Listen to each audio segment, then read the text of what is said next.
In the land of ancient Ireland, where the winds carried whispers of forgotten gods and the skies hung low with mist, there was a time when the world was filled with magic. Long before the first kings sat on their thrones, before the first battles scarred the green hills, there were the gods. And among these gods were the Tuatha De Danann, the people of the goddess Danu.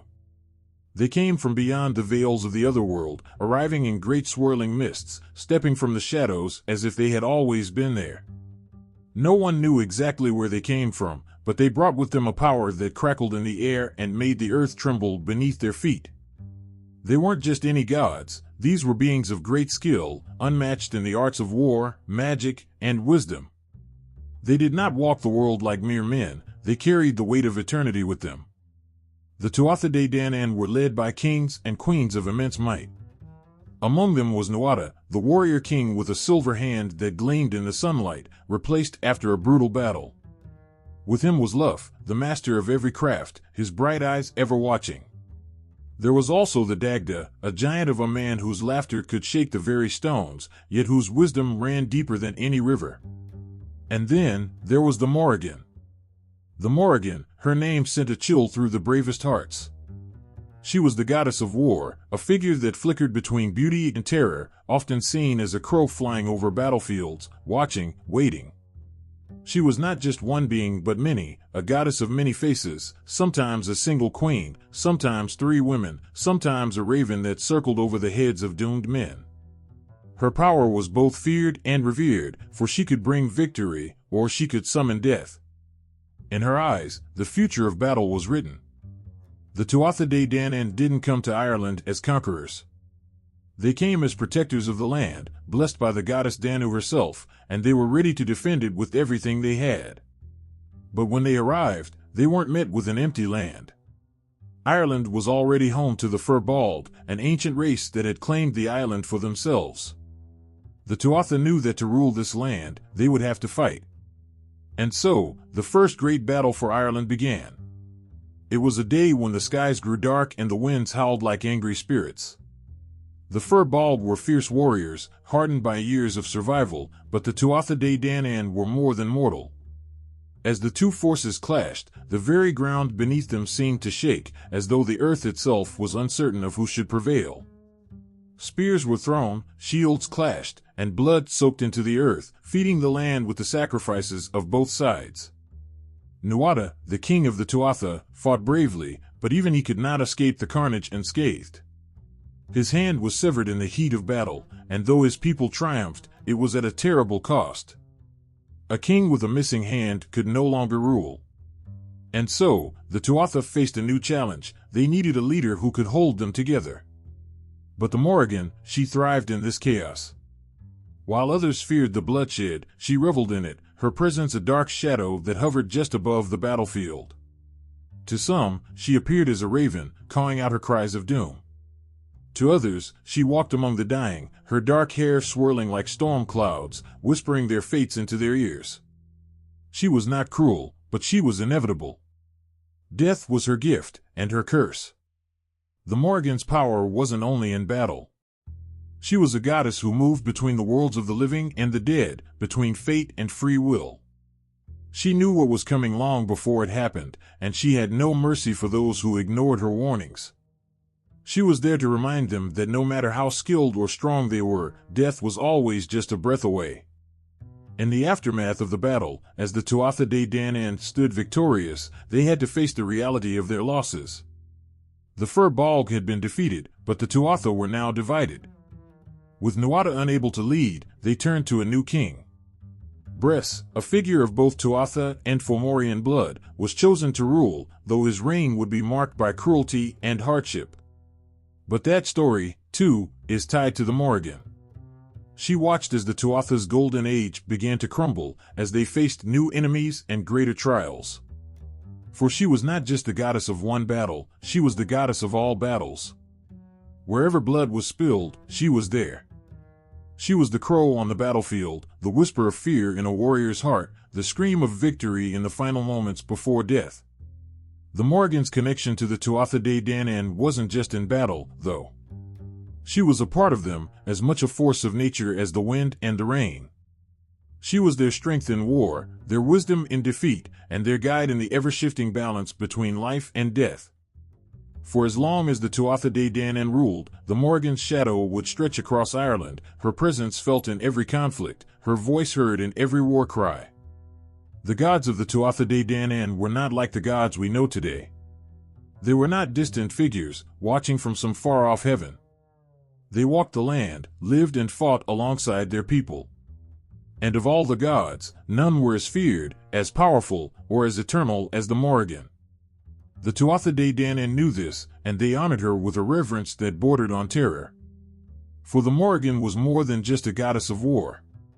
She was the spirit of battle itself, the inevitable pull of fate, the storm that could not be tamed, and the crow that waited, always, for the final breath to be drawn. They say that when the Morrigan appears, the world holds its breath. Some speak of seeing her as a single figure, others as three, but no one who sees her is ever the same again. She is more than just one goddess, she is many faces, many forms, each more powerful and terrifying than the last. In the dim light of dawn, when the mist still clings to the earth like a shroud, she might come as a woman, her hair as dark as midnight, her eyes glinting like steel. Her presence fills the air with something electric, something that makes your heart race in your chest. She could be beautiful, or she could be monstrous, but the truth is, you wouldn't be able to tell the difference. Her beauty is sharp, dangerous, the kind that makes you look twice even though you know you shouldn't. But the Morrigan is not just one woman. She is the triple goddess. In some stories, she is the maiden, the mother, and the crone, each representing different stages of life and death. In others, she is a trinity of war goddesses, Bad, Macha, and Nemain, each more terrifying than the last. To understand her is to understand the nature of war, life, and death itself. Bad is the first of her faces. She is the battle crow, the one who flies over the battlefield, watching as swords clash and blood soaks into the earth. Her cry is the last sound many warriors hear before they fall. Some say she feeds on the dead, others say she is the one who leads the souls of the fallen to the afterlife. But one thing is certain, when Bad is near, death is never far behind. Her wings beat like the drums of war, her eyes gleam with the knowledge of who will live and who will die. There's no escaping her gaze, she sees everything. And she is not just a witness to death, she revels in it, thrives in the chaos of battle, where lives are lost in the blink of an eye. Then there is Macha. She is the goddess of sovereignty, of the land itself. But do not think for a moment that she is gentle. Macha is fierce, her power is wild and untamed as the forests and hills of ancient Ireland. She represents the cycle of life and death, the constant ebb and flow of creation and destruction.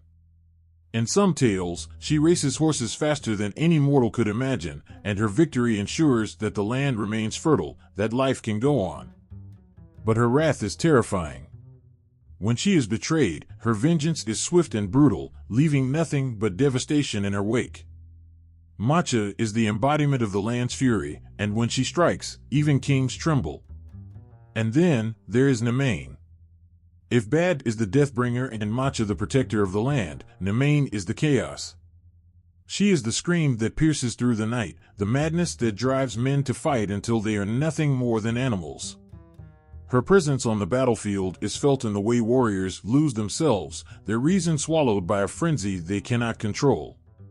She stirs the bloodlust in men, pushing them beyond their limits, making them forget everything but the fight. There is no reasoning with Nemain, no calming her storm. She is the force that turns a battle into a massacre, the wild energy that cannot be contained. Together, these three goddesses make up the Morrigan. They are her faces, her voices, her forms. She can appear as one or as all three at once, and her power is not something that can be understood by mortal minds. She is the essence of war, not just the physical battle but the emotional and spiritual turmoil that comes with it.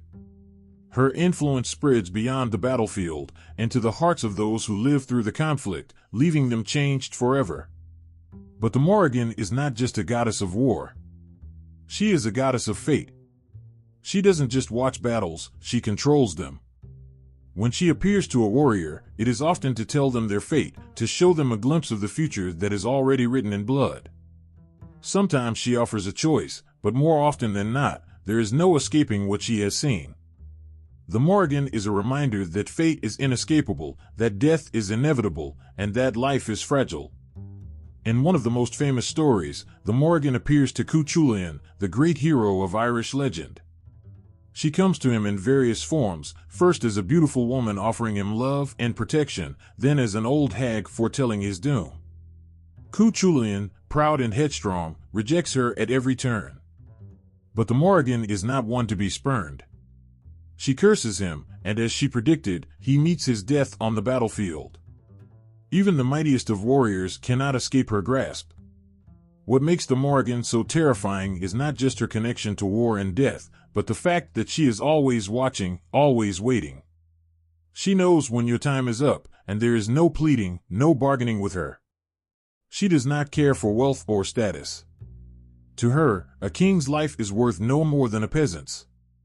All men are equal in the face of death, and the Morrigan ensures that no one forgets it. Her presence lingers not just in times of war, but in times of peace as well, reminding us that peace is always fragile, that the balance can tip at any moment. She is both a warning and a promise, a figure that holds the power to protect or destroy. And when the Morrigan walks the earth, even the gods pay attention. She is not just one goddess, she is many. She is the crow that flies over the battlefield, the woman who whispers your fate in your ear, the storm that turns men into beasts. She is the Morrigan, the triple goddess, and her power is as eternal as the land she walks. It is said that names hold power, that they carry within them the essence of those who bear them. And when you whisper the name Morrigan, you can almost feel the weight of it in the air, like a storm gathering in the distance. The name alone can make the hairs on your arms stand up, as if some ancient force has just brushed past you. But what does her name truly mean? To understand that is to step into the heart of her story, to touch the pulse of something both fierce and eternal. Morrigan, her name is as old as the hills of Ireland, as ancient as the myths that shaped the land. Some say it means Phantom Queen, others call her the Great Queen. Both are true, yet neither fully captures her essence. It's a name that echoes across battlefields, whispered and feared by those who sense her presence, unseen but always there, lurking in the shadows of war and death. Her name carries the sound of ravens in the sky, their sharp calls breaking the silence before a fight.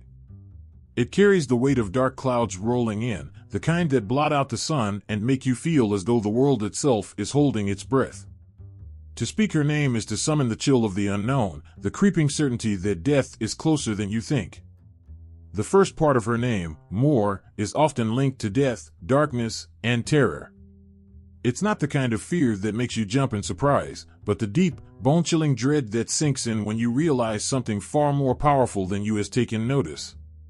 Mor speaks of death's shadow, the inescapable end that waits for all living things. It is the knowledge that no matter how far you run, the Morrigan's gaze can find you.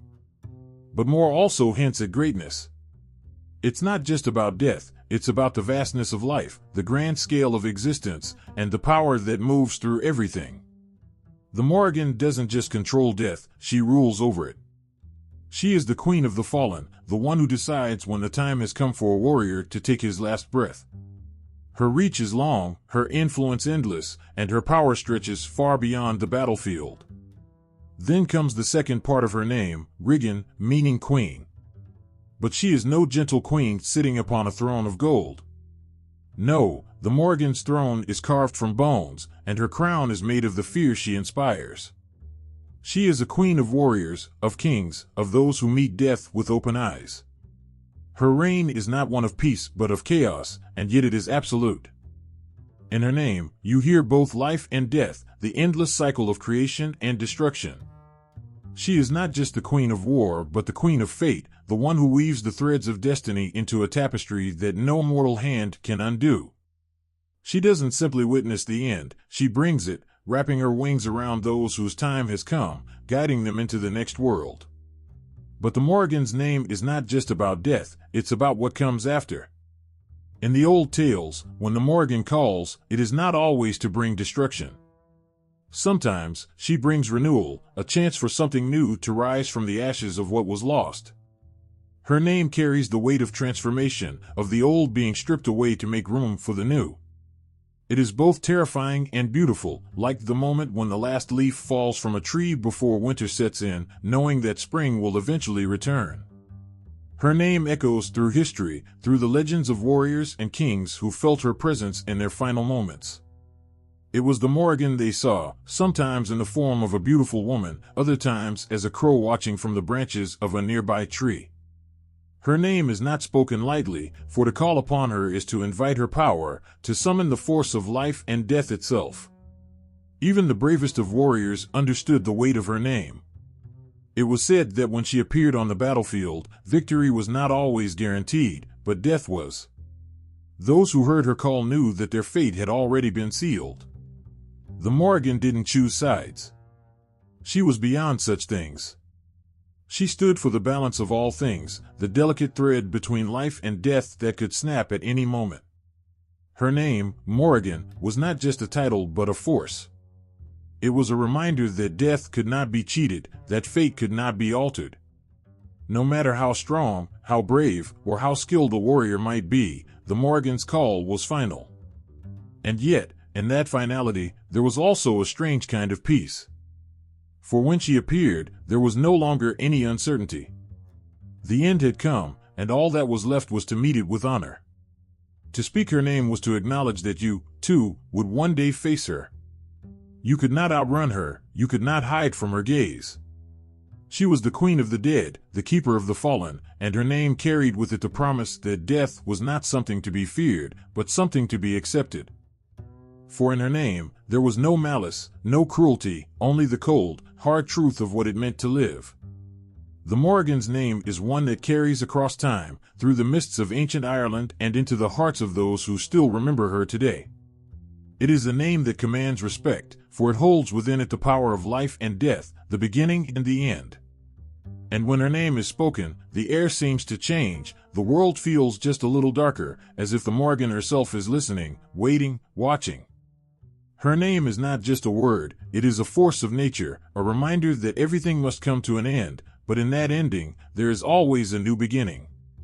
In the ancient world of the Celts, the boundary between gods and mortals was thin, like a veil of mist hanging over the land. On certain days, in certain places, you could feel the presence of something greater, a force that was always there, unseen but never distant. The Celts lived their lives knowing that their world was intertwined with that of the gods. It wasn't just belief, it was woven into the fabric of their existence. They could feel it in the changing winds, hear it in the song of birds, and see it in the way the rivers flowed through the valleys. The gods weren't far away, they were all around them. The gods, powerful and immortal, didn't just rule from the heavens. They walked the land, breathed the same air, and at times even lived among the people. They weren't like distant deities, unreachable and unknowable. No, the gods were as much a part of the world as the sun and the moon, the trees and the stones. They were there in the battles fought on blood-soaked fields, in the harvest that brought life to the villages, and in the shadows that whispered through the forests at night. To the Celts, the world wasn't divided into clean lines between gods and mortals. Instead, everything was connected in a vast, living tapestry. Every river, every hill, every tree held meaning because the gods were in them. Mortals lived their lives knowing that the gods could appear at any moment, sometimes in human form, sometimes as animals or birds, guiding, testing, or simply watching. The gods weren't merely rulers, they were participants in the great story of life. And the gods weren't just beings of the sky or the earth. They moved freely between the worlds, crossing into the other world, a place as real as the mortal realm but filled with magic, mystery, and eternal life. The other world was a place where time moved differently, where the dead found rest, and where the gods held their great feasts and councils. On certain days, like Samhain, the veil between the worlds would thin, and the mortals could feel the pull of the other world, knowing that for a brief moment, the distance between them and the gods had disappeared. It wasn't uncommon for heroes and kings to encounter the gods in their daily lives. The gods would test their courage, bless them with strength, or curse them for their hubris. Sometimes, these meetings were terrifying, filled with omens of death or promises of war, But other times, they were moments of pure awe, a reminder that even in the darkest of times, the gods were watching over the people. The gods were as unpredictable as the weather, capable of both great kindness and terrible wrath. Yet, in all of this, there was balance. The gods gave life just as they took it away. They brought the rains that nourished the crops and the storms that destroyed them. They were as much a part of the cycles of nature as the changing seasons. The Celts saw their world as one of constant motion, where life and death, creation and destruction, walked hand in hand. The gods, with all their power, were a reflection of that eternal dance. Among the gods, there were those who held sway over war and peace, life and death, love and betrayal. The Morrigan, with her many faces, watched over the battles, her shadow falling over the fields where men fought and died. She wasn't just a goddess of death but of fate, of the inescapable reality that no one could avoid. When she appeared, her presence was both a blessing and a curse, a reminder that life was fleeting and that every moment mattered. But the Morrigan was not alone in this cosmic dance. The Dagda, the father of the gods, wielded a club that could both kill and heal with a single blow. He was a god of abundance, of strength, and of wisdom, his laughter echoing through the halls of the otherworld as he feasted with his children and the spirits of the dead. His power was not only in war but in the life that followed, his touch bringing the land back to life after the cold grip of winter. Brigid, the goddess of healing and poetry, moved through the hearts of mortals, her fire both a symbol of inspiration and of warmth. She was the gentle flame that burned within the hearth, the protector of homes and families. Yet even she had her moments of fierce power, for fire could create just as easily as it could destroy. Her light was a constant presence, guiding the Celts through both the darkness of winter and the battles of the soul. And then there was Luf, the shining god of all skills, whose presence brought with it the hope of victory. He was a god who could master any craft, a figure of inspiration to warriors and artists alike. His presence in the sky as the sun was a reminder that even in the most challenging of times, light would always return. The Celts looked to Luf not just for physical strength, but for the strength of the mind and heart, knowing that true power came from within. But it wasn't just the gods who played their part. Mortals, too, were essential to the cosmic order. Kings, warriors, druids, and poets all had their roles to fulfill. Every person, no matter how small, was connected to the great web of existence. Every choice they made, every battle they fought, every word they spoke carried weight. And the gods, for all their power, could not interfere without reason. They watched, sometimes guiding with a gentle hand, sometimes intervening with force, but always respecting the natural order of the world. The Celtic cosmology was not a place of separation but of connection. The world of the gods and the world of mortals were one and the same, woven together by the threads of fate, time, and life itself. It was a world where every breath, every heartbeat, was a part of something greater, something that stretched beyond the boundaries of life and death. The Morrigan was more than just a goddess in Celtic society. She was a force of nature, a presence that could be felt in every corner of life.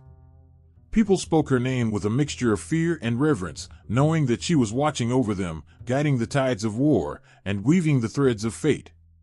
She wasn't just a distant figure from legend. She was real to them, a constant shadow in their world. And in the eyes of the Celts, her role wasn't confined to the battlefield, she was present in their lives in ways that ran far deeper than just war and death. She was the embodiment of the untamed, the fierce protector of the land and its people. Her influence extended beyond the physical clashes of warriors, she touched every aspect of their existence. When they saw crows circling in the sky, they knew she was near, her gaze sweeping across the land, deciding the fate of those below. For the people, the Morrigan wasn't just a harbinger of death. She was the one who kept the balance, who reminded them that all things must come to an end, that every victory came with a cost. In a society where battle was a way of life, the Morrigan's presence loomed large. She wasn't just the goddess of warriors, she was the very spirit of war itself. When men went into battle, they knew she was there, watching, choosing who would fall and who would return to their families. Her role was crucial, for war wasn't just about bloodshed, it was about fate, and she was the weaver of that fate. The Celts understood that there was no escaping her, no way to bargain with her. She decided the outcome, not based on mercy or kindness, but on the natural order of things. Her will was the final word. But the Morrigan wasn't feared only because of her connection to war. She was also revered as a symbol of sovereignty, representing the land itself. For the Celts, the land was sacred, and the Morrigan was its protector. Kings who sought to rule had to prove themselves not just to their people, but to her. If a king ruled wisely, the land prospered, and the Morrigan would bless them with her favor. But if he failed, if he betrayed his people or showed weakness, she would turn her back, and the land would suffer. Her role was not to be a kind protector, but a fierce and unyielding guardian of balance. Her power was felt not just in the fields of battle, but also in the rituals that shaped Celtic life. The Druids, those who stood closest to the divine, understood her importance more than anyone. They would call upon her in ceremonies, asking for her guidance, her protection, or her wrath. She wasn't a goddess you approached lightly, doing so meant accepting whatever fate she deemed necessary. In the great cycles of life and death, she stood at the center, holding the keys to what lay beyond the mortal world. Women in Celtic society found a powerful connection to the Morrigan. She was a figure of strength, of independence, and of fearlessness. In a world where survival often meant standing strong, she was a symbol to look up to. She embodied everything that was fierce and protective, not only over her domain but over herself. To many, she wasn't just a goddess but a representation of the strength that lived inside every woman. Her stories were told not just as myths but as lessons, reminders that there was power in being both fierce and protective, and standing unyielding in the face of challenges. The Morrigan's connection to nature made her role in society even more significant. She wasn't just tied to the land, she was the land. Rivers, mountains, forests, they were all a part of her. When the wind howled through the trees, it was her voice speaking, reminding the people of her ever-present influence. The changes in the seasons, the turning of the earth, all of it was connected to her. In times of great change, whether it was the birth of a new king or the start of a war, the Morrigan was always there, overseeing it, shaping it, guiding it to its natural end. Her influence wasn't always clear to those who lived their lives under her gaze. She was known to appear in different forms, sometimes as a beautiful woman, other times as a crow, a wolf, or even an old crone. In these forms, she would test the people, appearing in unexpected places to observe their reactions, their choices, and their strength. Her presence was never a guarantee of victory or favor. Often, it was a warning, a reminder that no one could escape the flow of fate.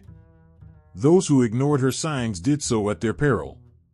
For warriors, the Morrigan wasn't just the goddess of death, she was their companion on the battlefield. In the chaos of war, when swords clashed and shields shattered, they knew she was watching. She was there in the cries of the wounded, in the breath of the dying.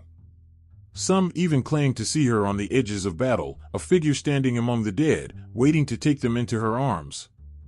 She wasn't cruel, but she was relentless. She accepted the fallen with the same calm certainty that marked her every action. The Morrigan's role in society was one of constant presence. Whether in the peaceful times of harvest or the bloody struggles of war, she was always there, a figure of both fear and respect. The people understood that life was fragile, and the Morrigan was the keeper of that fragility. They didn't worship her because they expected her to protect them. They worshipped her because they knew that in the great cycle of life and death, she was the one who kept the balance. Without her, there was no order, no peace, no life. Her influence stretched across generations. She was more than just a goddess of the past, she was a living force in their present. The stories of the Morrigan were told not just in whispers by the fireside, but in the hearts of those who understood that life was fleeting and precious. The Morrigan didn't just symbolize death, she reminded the Celts of the importance of life, of strength, and of facing each day with the knowledge that their time would one day come. The Morrigan wasn't a distant figure in the sky, looking down from above. She was there, in every storm, in every battle, in every moment of struggle and triumph. Her role in Celtic society was as vital as the air they breathed. She was the watcher, the weaver, the one who saw all and held the fate of kings and peasants alike in her hands. The people lived with her shadow always just behind them, knowing that the Morrigan's presence wasn't something to be feared, but respected. Long before the rise of Christianity in Ireland, there was a time when the land itself pulsed with the spirits of the gods. The Morrigan, one of the most feared and revered figures in ancient Ireland, was born from this time. She was not shaped by temples or scriptures, but by the wind, the earth, and the blood of battle. Her name echoed in the valleys, carried by the whispers of the trees and the rivers that snaked through the rolling hills. She was the embodiment of the wild, a force that could not be tamed or controlled, a presence that lingered long after the fires of war had burned out. In those early days, the Morrigan was more than a goddess. She was a part of the land, as ancient as the stones that dotted the countryside. The people who lived under her watchful eye knew that she was always there, unseen but always felt. They didn't need to call upon her to know she was near. When the black crows gathered in the sky, circling over the fields, they knew she was watching, choosing, waiting. Her origins were not written in any book or carved in any stone. They were etched into the hearts of those who feared and worshipped her in equal measure. Before Christianity brought its new gods and new rules, the Morrigan ruled the battlefield with cold, unwavering certainty. To the warriors of pre-Christian Ireland, she was both a guide and a judge, her presence a constant reminder of the thin line between life and death. Her origins were tied to the earth, to the raw, untamed power of the natural world. She wasn't a goddess who lived in a distant sky, far removed from the lives of mortals. She was there, in every blade of grass that bent in the wind, and every tree that stood tall against the storms. Her connection to the land was fierce, and it was said that she could shapeshift, becoming a crow, a wolf, or even a serpent to move through the world of men unnoticed. In these forms, she observed the actions of kings, warriors, and common folk, silently judging their worthiness. Her origins were shrouded in the mystery of the ancient world, but one thing was clear: she was as old as the earth itself, a being forged in the fires of chaos and creation. The Morrigan's origins were not gentle. They were born of war, of blood spilled on the battlefield, of the cries of the dying and the victorious alike. She didn't represent the peaceful side of life, the warmth of the hearth, or the safety of home. No, her power was in the storm, in the chaos of battle, where life and death collided in a brutal dance. The warriors who fought under her watchful gaze did so knowing that she would decide their fate, and whether they lived or died was entirely in her hands. In pre-Christian Ireland, the Morrigan was often associated with the sovereignty of the land. She wasn't just a goddess of war, she was the land itself, the very soul of Ireland. Kings were chosen not just by their people but by her. It was said that she would test the worthiness of those who sought to rule, appearing to them in various forms, sometimes as a beautiful woman, other times as an old crone. If a king passed her test, he would rule with her blessing, but if he failed, his reign would be marked by chaos and ruin. The Morrigan wasn't a goddess to be worshipped in the way the Christian gods would later be. She didn't ask for offerings or prayers. Her power didn't depend on the devotion of mortals, it was simply a fact of life, as inevitable as death itself. The people of pre-Christian Ireland didn't need to understand her origins to know that she was a force to be reckoned with. She was the living embodiment of fate, and her origins, like the wind and the rain, were part of the natural world that surrounded them. The ancient Irish believed that the Morrigan's connection to war wasn't just about death. She was also a symbol of renewal, of the cycle of life that continued even after the blood had dried on the battlefield. Her origins were tied to this cycle, to the idea that death was not the end but a part of something larger. When the Morrigan appeared on the battlefield, it wasn't just to claim the souls of the fallen, it was to remind the living that life was fragile, and that every victory came with a cost. In her many forms, the Morrigan walked among the people of pre-Christian Ireland. Sometimes she was seen as a crow, her black feathers a stark contrast against the green of the hills. Other times she appeared as a wolf, stalking the edges of villages, watching with eyes that seemed to pierce the very souls of those she observed. Her origins were wild, untamed, and filled with the power of the natural world. She didn't belong to the world of men, but she moved through it, shaping their destinies with a hand as cold as the winter wind. The Morrigan's origins were also tied to prophecy. It was said that she could see the future, that she knew the outcome of battles before they were even fought. Her ability to predict the fates of men made her both feared and respected. Warriors would seek her out before a great battle, hoping to gain her favor, but they knew that the Morrigan could not be bribed or swayed. Her decisions were final, her judgment absolute. Her power lay in her knowledge of what was to come, and her origins, like the rivers and the mountains, were ancient and immutable. For the people of pre-Christian Ireland, the Morrigan was more than just a goddess.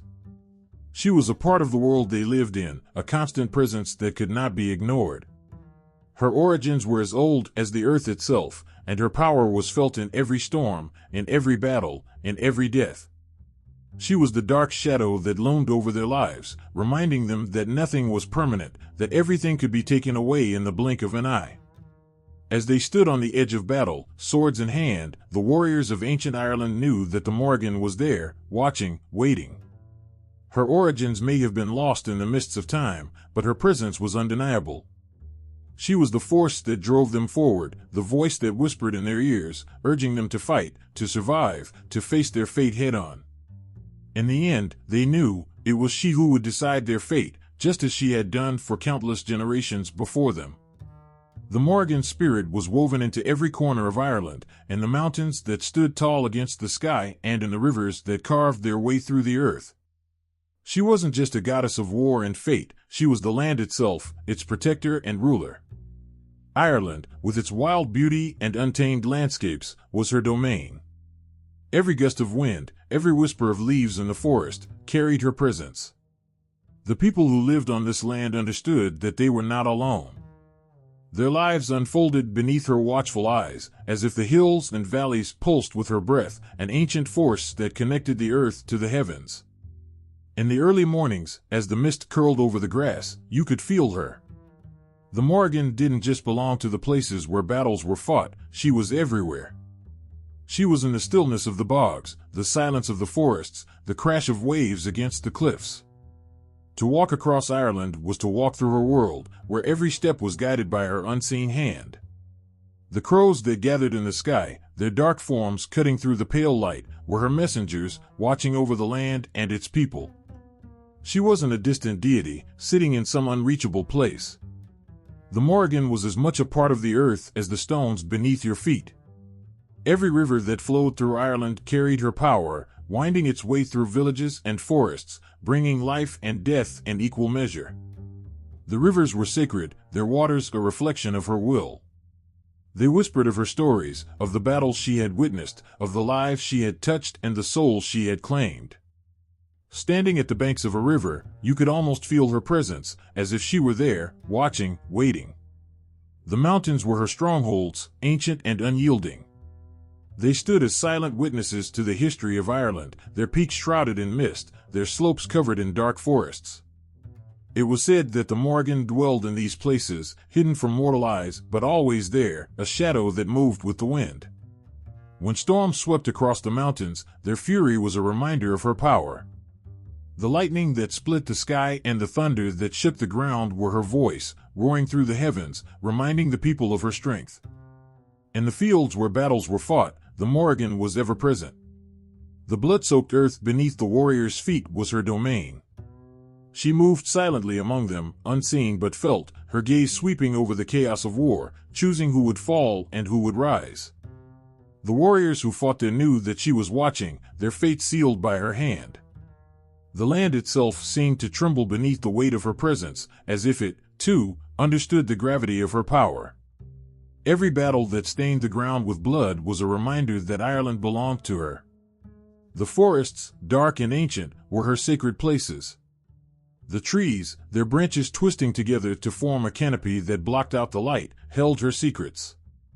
The Morrigan moved through the forests like a shadow, her form shifting with the wind, her presence as much a part of the trees as their roots. To walk through these forests was to walk through her domain, where every step echoed with the sounds of the past, of the battles fought, the lives lost, and the souls claimed. The forest was her sanctuary, a place where the lines between the living and the dead blurred, and her power was at its strongest. The animals of Ireland were hers as well. The wolves that roamed the forests, the crows that flew overhead, the serpents that slithered through the grass, they all carried a part of her spirit. The crows, in particular, were her eyes and ears, always watching, always waiting. When the crows gathered in great numbers, circling the sky or perching on the branches of trees, the people knew that the Morrigan was near. Her connection to the animals wasn't just symbolic, it was real. She could shift into their forms, taking on the shape of a crow or a wolf, moving through the land unnoticed, always observing, always judging. The Morrigan's presence was also felt in the changing seasons. The cycles of life and death, growth and decay, were tied to her power. In the spring, when the land came to life, it was said that she blessed the earth, bringing forth the flowers and the crops that would sustain the people. But with the harvest came her other side, the reminder that all things must come to an end. The cold winds of autumn, the dying leaves falling from the trees, were a reflection of her role as the keeper of fate, the one who decided when life would give way to death. Ireland's lakes, still and serene on the surface, held a quiet danger. Beneath their calm waters lay mysteries, the depth of which only the Morrigan could know. The lakes were her mirrors, reflecting both the beauty and the darkness of the land. It was said that she could appear in the reflections, her face emerging from the water to speak to those who sought her wisdom or her mercy. The stillness of the lakes hid her secrets, but they also held her power, waiting to be unleashed when the time was right. The Morrigan's connection to the land wasn't just a matter of mythology, it was felt in the very soil. Farmers who worked the land knew that their success depended on her favor. They sowed their crops under her watchful gaze, knowing that a bountiful harvest was a sign of her blessing, while a failed one was a reminder of her wrath. The land wasn't just a resource to be used, it was sacred, a living entity that held the spirit of the Morrigan. The farmers respected the land because they knew that to disrespect it was to disrespect her. The ruins that dotted the Irish landscape, remnants of ancient times, were also places where her presence could be felt. These crumbling stones, once proud strongholds and sacred sites, were now silent witnesses to the passing of time. Yet, they still held the echoes of the past, the stories of those who had once walked there, and the battles that had been fought. The Morrigan's power lingered in these places, a reminder that even though the world had changed, her influence had not. The land, with all its scars and beauty, was hers, and it always would be. To the people of Ireland, the Morrigan was more than just a figure from legend. She was as much a part of their world as the rivers, mountains, and forests that surrounded them. Her domain wasn't just the battlefield, it was everywhere. The land itself was her body, its storms her breath, its crows her eyes. Every hill and valley, every stone and tree, was a testament to her power. And though the people might not see her, they knew she was always there, moving through the land like a shadow, watching, waiting, and holding the fate of Ireland in her hands. 3 faces, 3 powers, 3 voices, all one and yet distinct. The Morrigan, known to many, was not alone in her form. Her power was shared with 2 other forces, Bad and Macha. Together, they embodied something greater than the sum of their parts, a triad of goddesses who ruled over life and death, war and prophecy, chaos and fate. This triple aspect was woven into the fabric of the ancient world, like the threads of a tapestry that stretched across time, where each thread twisted and turned in ways that no mortal could fully grasp. To speak of the Morrigan was to speak of her as both an individual and a collective. She was more than just one being, she was a trinity, her power fractured and yet complete. At times, she appeared as one, and at other times, as many. Her forms flowed seamlessly between the 3 aspects, each reflecting a different face of her unyielding force. Bad was the storm that raged across the battlefield, the fury of war personified. When she took her form as Bad, the air itself seemed to hum with her presence. Warriors knew her well, she appeared in the form of a crow, her black wings cutting through the sky like the blade of a sword. The crows circled above, their cries echoing through the chaos below, as if they were summoning death itself. In those moments, Bad was not just a spectator, she was an active force, pushing the warriors toward their fate, whether it be glory or ruin. Her voice was the wind that whipped across the field, a shriek that pierced the hearts of men, filling them with terror or rage, depending on her will. When Bad was near, the lines between life and death blurred. Blood flowed freely, staining the earth, and the crows gathered in numbers so vast it seemed the sky itself was darkened by their wings. Bad's presence was felt not just in the heat of battle but in the moments before, as tension built and men prepared for the clash that would decide their fate. It was said that she could foresee the outcome of battles before they even began, her prophecies woven into the air like the strands of a spider's web. Those who heard her cries knew they were in the presence of something ancient, something powerful beyond comprehension. Macha, the second aspect, was no less fierce, though her power was rooted in sovereignty and justice. Where Bad was the chaos of war, Macha was the authority of the land. She embodied the strength of kings and queens, and her connection to the earth was deep and unbreakable. In her form, Macha tested rulers and warriors alike, judging them by their strength, wisdom, and fairness. She could appear as a radiant woman, beautiful and commanding, or as a fierce warrior, ready to fight for what was rightfully hers. Macha's story was one of pain and sacrifice.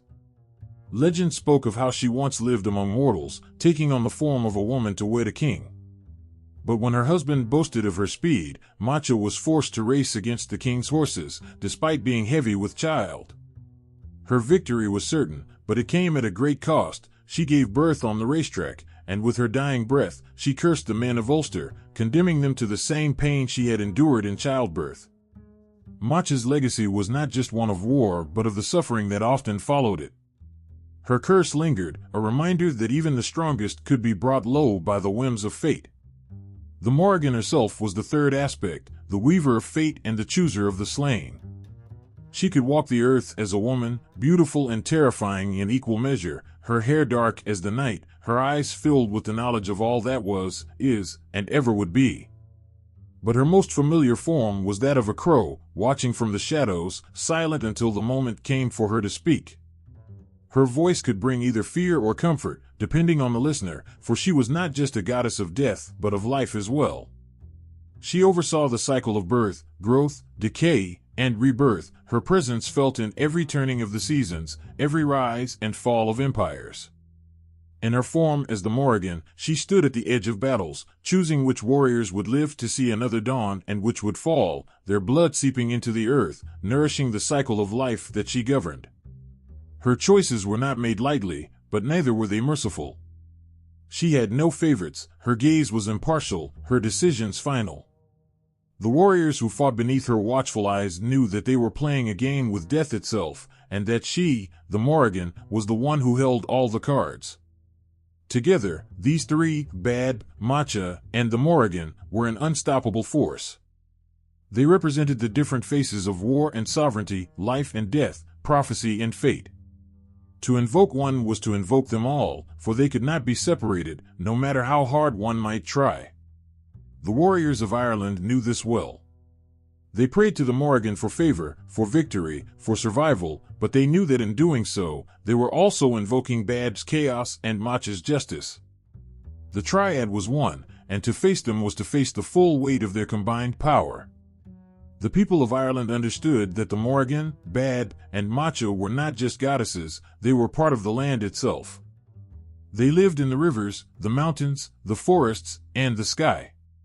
Every crow that cawed from the treetops, every gust of wind that swept across the fields, carried a part of their essence.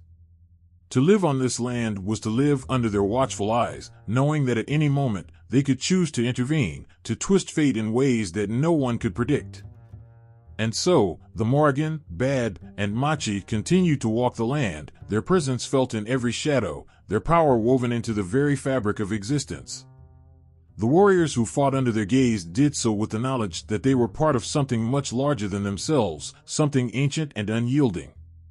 And whether they lived or died, whether they found glory or ruin, they knew that it was all by the will of the three goddesses, whose hands held the threads of fate, forever weaving the stories of gods and men. In the dead of night, when the world was quiet and the shadows stretched long across the land, she appeared. The Morrigan, the Phantom Queen. Her presence was more than just felt, it was an unshakable force that crawled under your skin, leaving a trail of cold in its wake. The wind seemed to whisper her name, carrying with it the weight of 1,000 souls. There was something about her, something ancient, something terrifying. She was not just a goddess, she was a symbol, a manifestation of raw power and untouchable mystery. Her form shifted in the darkness, sometimes a woman cloaked in black, sometimes a crow, her dark wings cutting through the silence like a blade. The Phantom Queen was more than an apparition. To see her was to see your own fate. The warriors who had glimpsed her before battle knew what it meant. Her appearance wasn't just a haunting, it was a warning. The Morrigan chose who would live and who would die, and once her decision was made, there was no turning back. The weight of this knowledge hung heavy in the air, like the chill that comes before a storm. Every breath you took when she was near was shallow, hesitant, as if you were afraid that even breathing too deeply might draw her attention. Her power wasn't loud. It didn't need to be. The Morrigan's strength came from her silence, from the stillness that followed her wherever she went. There were no grand displays, no thunderous declarations. She didn't need them. Her presence alone was enough to shift the balance, to bend the will of fate itself. She was everywhere and nowhere all at once, watching from the shadows, her eyes gleaming in the darkness.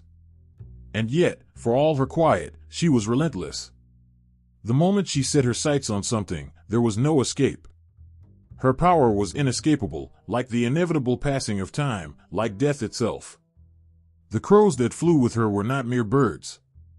They were symbols, living omens that carried her messages across the skies. Their black feathers shimmered in the dim light, their cries echoing like the distant sound of death's approach. It was said that when a flock of crows gathered, the Morrigan was near, watching, waiting.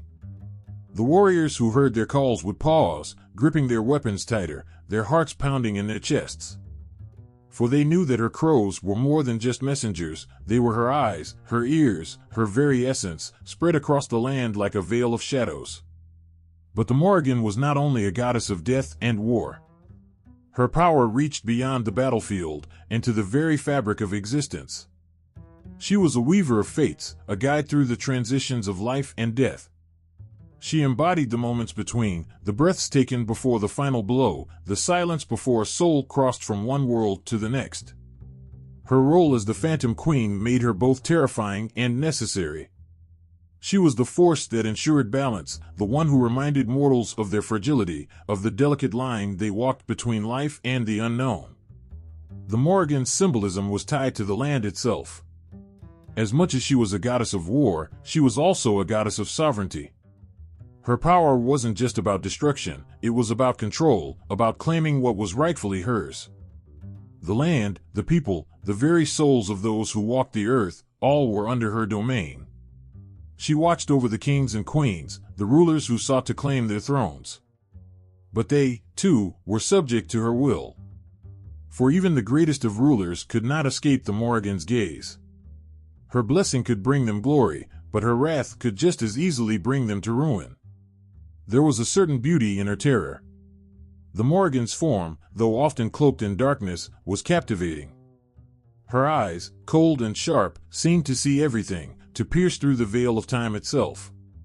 When she appeared as a woman, her beauty was haunting, otherworldly, like a shadow that danced just at the edge of your vision. But that beauty was dangerous, for it concealed the immense power that she wielded. To look upon the Morrigan was to feel both awe and fear, to understand that you were standing in the presence of something far greater than yourself. And yet, for all her power, the Morrigan was not a goddess who ruled through cruelty or malice. Her actions, though often feared, were part of the natural order. Death was not an enemy, it was a necessary force, one that allowed life to continue. The Morrigan was the one who guided souls through this process, the one who ensured that the balance was maintained. Her role as the Phantom Queen was not one of unchecked destruction but of calculated decisions, of understanding when it was time for life to give way to death, and for death to make way for life once more. In the quiet of the night, when the world seemed to hold its breath, the Morrigan's presence was a reminder of this balance. She moved like a shadow, her steps silent, her gaze unrelenting.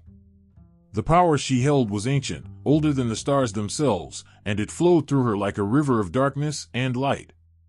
She was the embodiment of the unknown, the one who stood at the threshold between worlds, her hand resting on the door that separated life from death.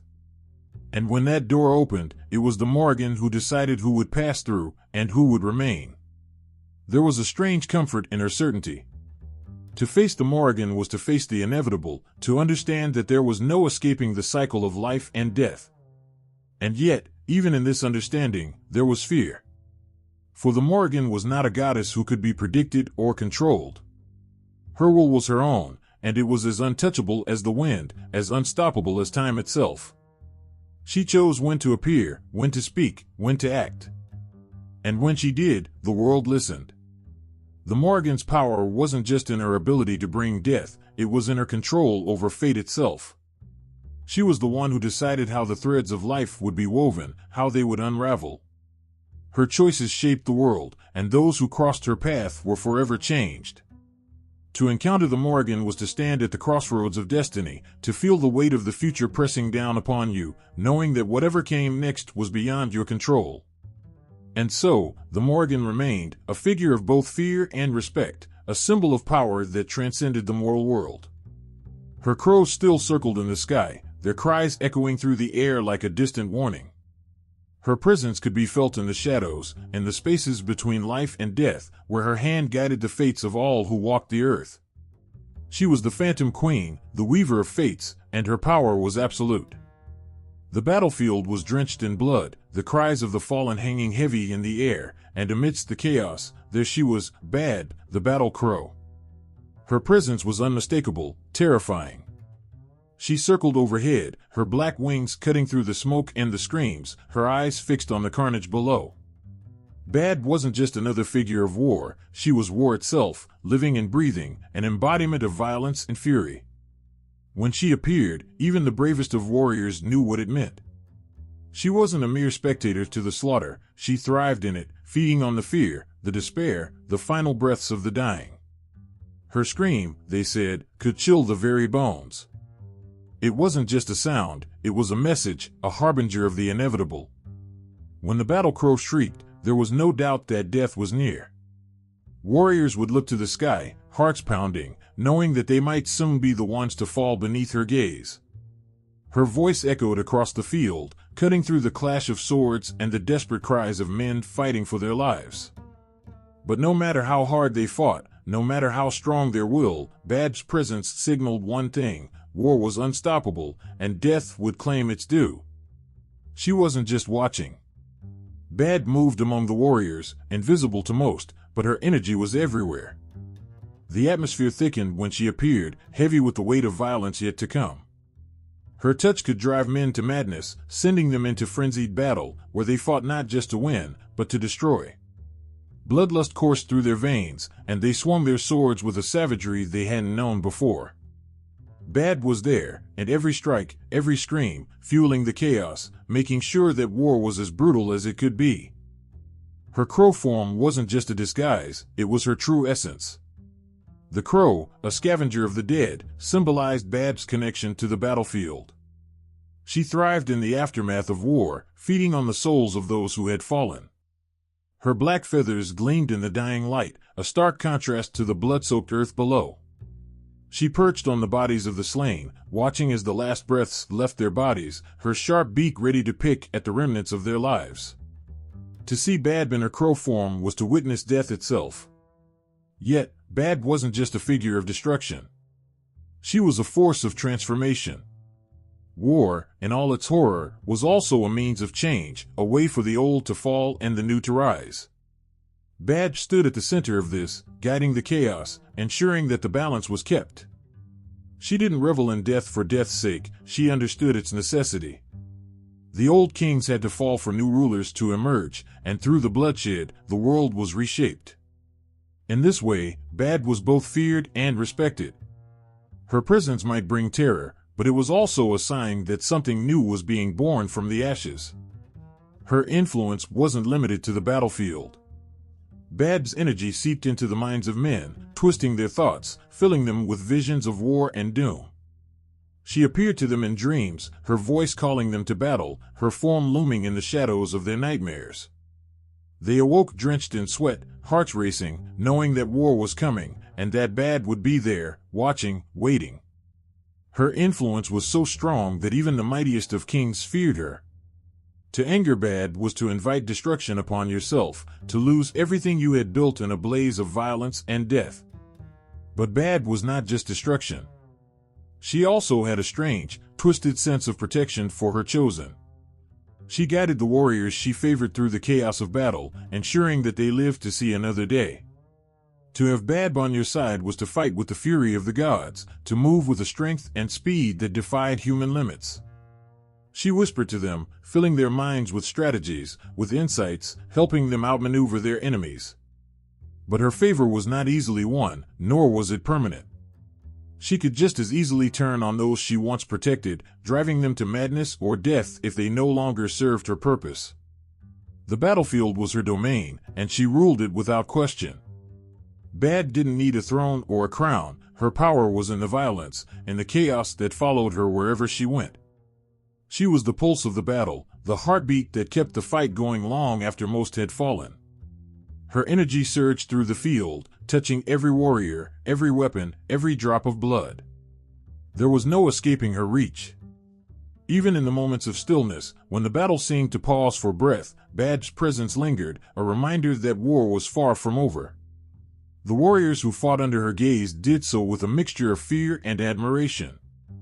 They knew that Bad's favor could turn the tide of any battle, that her scream could send even the strongest enemies running in terror. But they also knew that to be near her was to stand on the edge of madness. Her influence was overwhelming, intoxicating, and more than one warrior had lost themselves in the frenzy of battle, never to return. Bad's power was both a gift and a curse, and those who fought for her walked a fine line between glory and ruin. Yet, for all her terror, there was something undeniably captivating about Bad. She represented the raw, untamed energy of war, the force that could tear down empires and raise new ones in their place. Her black wings cast a shadow over the battlefield, a symbol of the inevitability of death and destruction. But within that darkness, there was also a strange kind of beauty. Bad was not cruel, she was necessary.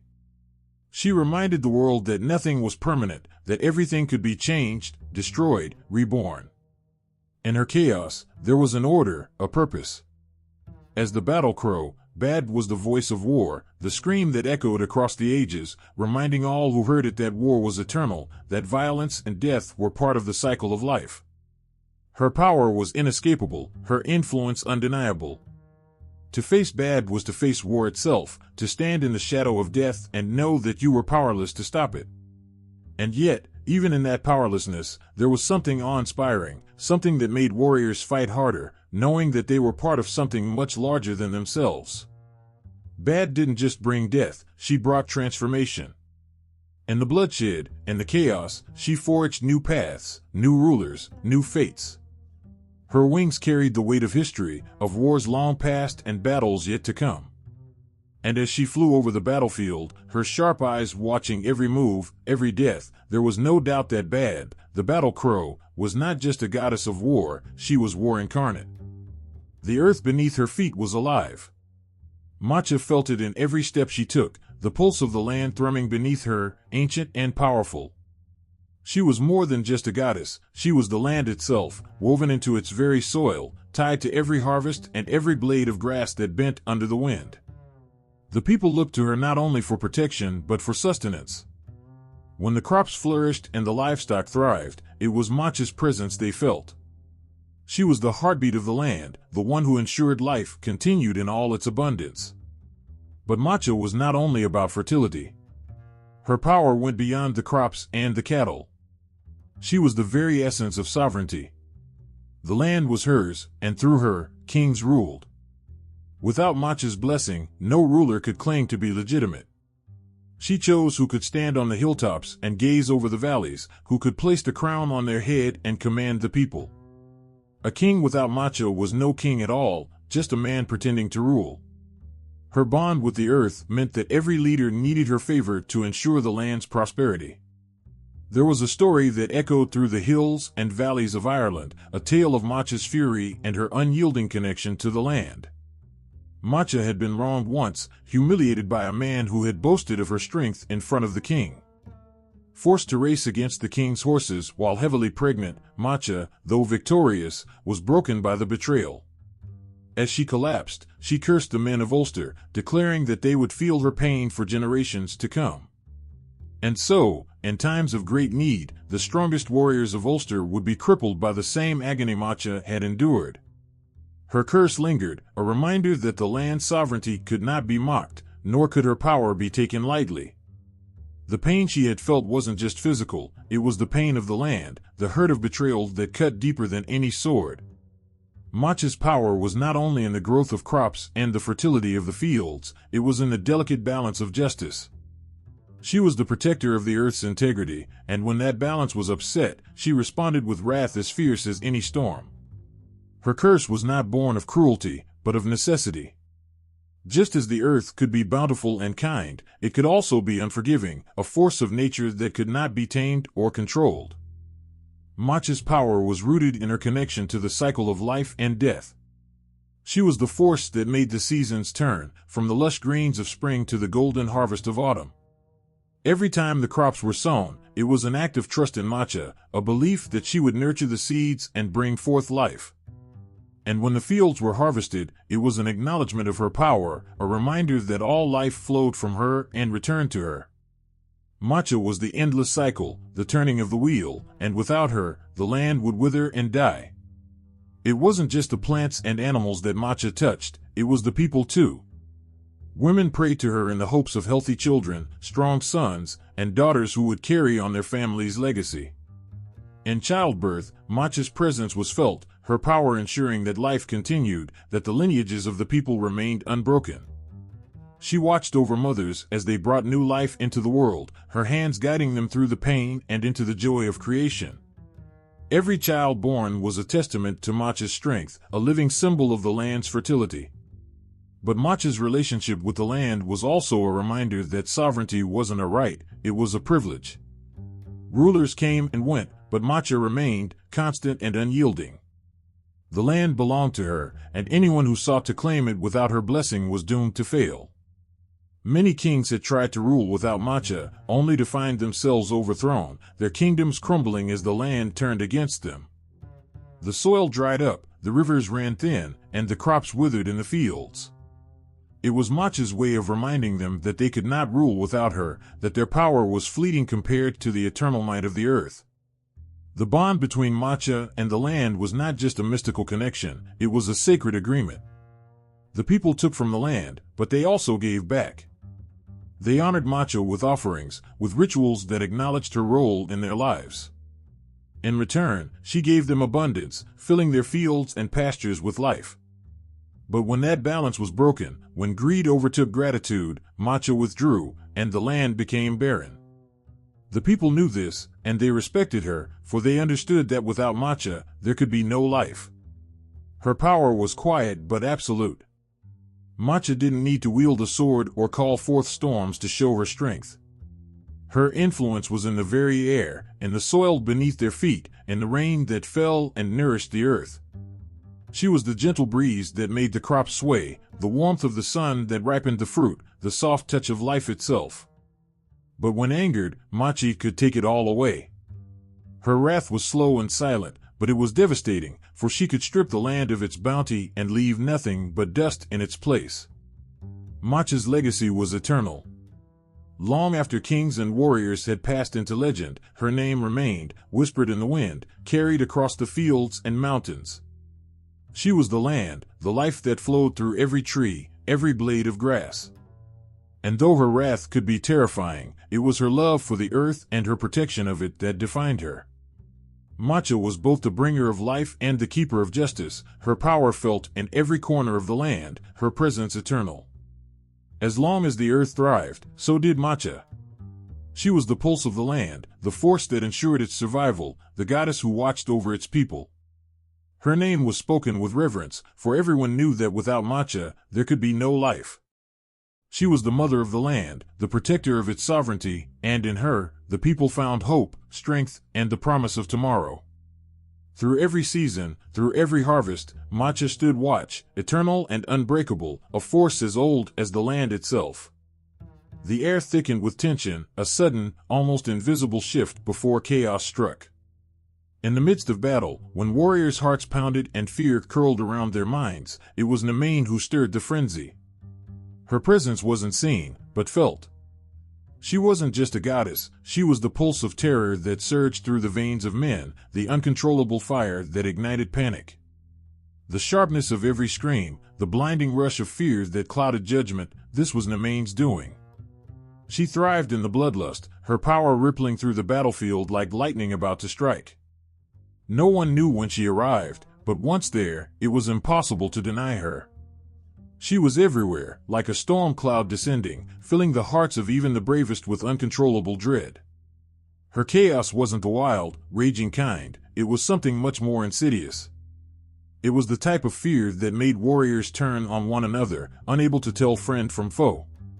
Nemain's touch was subtle, yet devastating.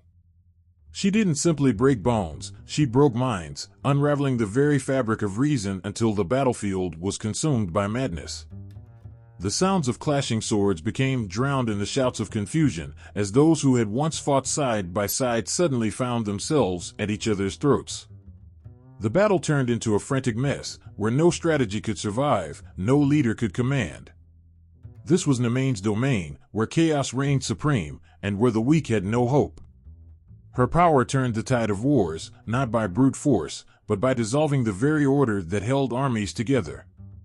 For Nemain, frenzy was not just an emotion, it was a weapon. She wielded it with precision, knowing exactly when to strike, when to fan the flames of panic so that no one could resist her influence. Once she entered a battle, everything changed. The carefully laid plans of generals crumbled like dust, and soldiers, who once marched with purpose, became wild, thrashing figures driven by nothing but blind terror. But Nemain's chaos wasn't limited to the battlefield. Her influence extended beyond the fighting, seeping into the hearts of the people who waited anxiously for news of their warriors. Fear crept into homes, whispers of doom circulated in every village. Mothers clutched their children tighter, the air heavy with unspoken dread.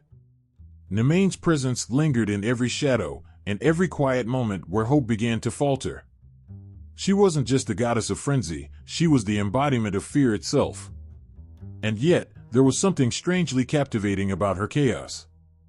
It wasn't just the destruction she caused, but the raw, primal energy she stirred in those around her. In the frenzy, there was a sense of power, of losing oneself completely to the storm. Warriors who felt Nemain's touch could no longer feel pain, could no longer hear the reasoned voices of their commanders. They became forces of nature, driven by pure instinct and rage, fighting until their last breath.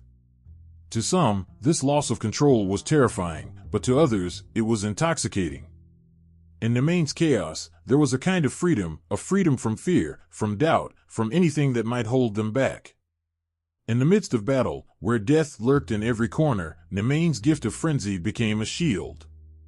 For as long as the madness lasted, there was no room for hesitation, no space for weakness. There was only the fight, the blood, and the chaos. But Nemain didn't care for the glory of battle, nor did she favor one side over the other. She wasn't interested in victory or defeat. Her chaos was indiscriminate. It consumed everyone in its path, friend and foe alike.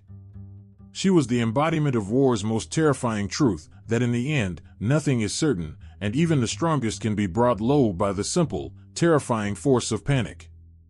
Her laughter echoed in the cries of the wounded, her whispers tangled in the shouts of commanders trying to regain control. But once Nemain took hold, there was no turning back. Her power was relentless, an unstoppable force that could not be reasoned with or fought. To resist her was to fight against the very nature of war itself. And yet, for all the fear she spread, there was a strange beauty in Nemain's chaos. It was the kind of beauty that came from witnessing something raw, something utterly primal. She stripped away the masks of civilization, the thin veneer of order, and revealed the truth beneath it all, that chaos was always there, lurking just beneath the surface, waiting for a chance to break free. In the end, Nemain's chaos was not about destruction for its own sake. It was about revealing the fragility of the world, showing how easily everything could fall apart. She reminded the people that no matter how strong their armies, no matter how carefully they planned, nothing could stop the chaos once it was unleashed. It was a force older than any kingdom, more powerful than any sword, and it could sweep through their lives in an instant, leaving nothing but confusion and ruin in its wake. In the aftermath of battle, when the dust finally settled and the frenzy began to fade, Nemain's presence lingered. The battlefield, once filled with the sounds of battle, fell eerily silent. The survivors, bloodied and broken, stood among the bodies of their comrades, their minds still reeling from the chaos that had taken hold. They had fought, not just against their enemies, but against something far more terrifying, Nemain's frenzy. And even as they tried to make sense of what had happened, they knew that the chaos could return at any moment. For Nemain was never far away. Her chaos was always waiting, like a storm on the horizon, ready to descend and consume everything in its path. And when it did, there would be no warning, no chance to prepare. There would only be the frenzy, the panic, and the fear. It was a power that could not be controlled, a force that could not be tamed.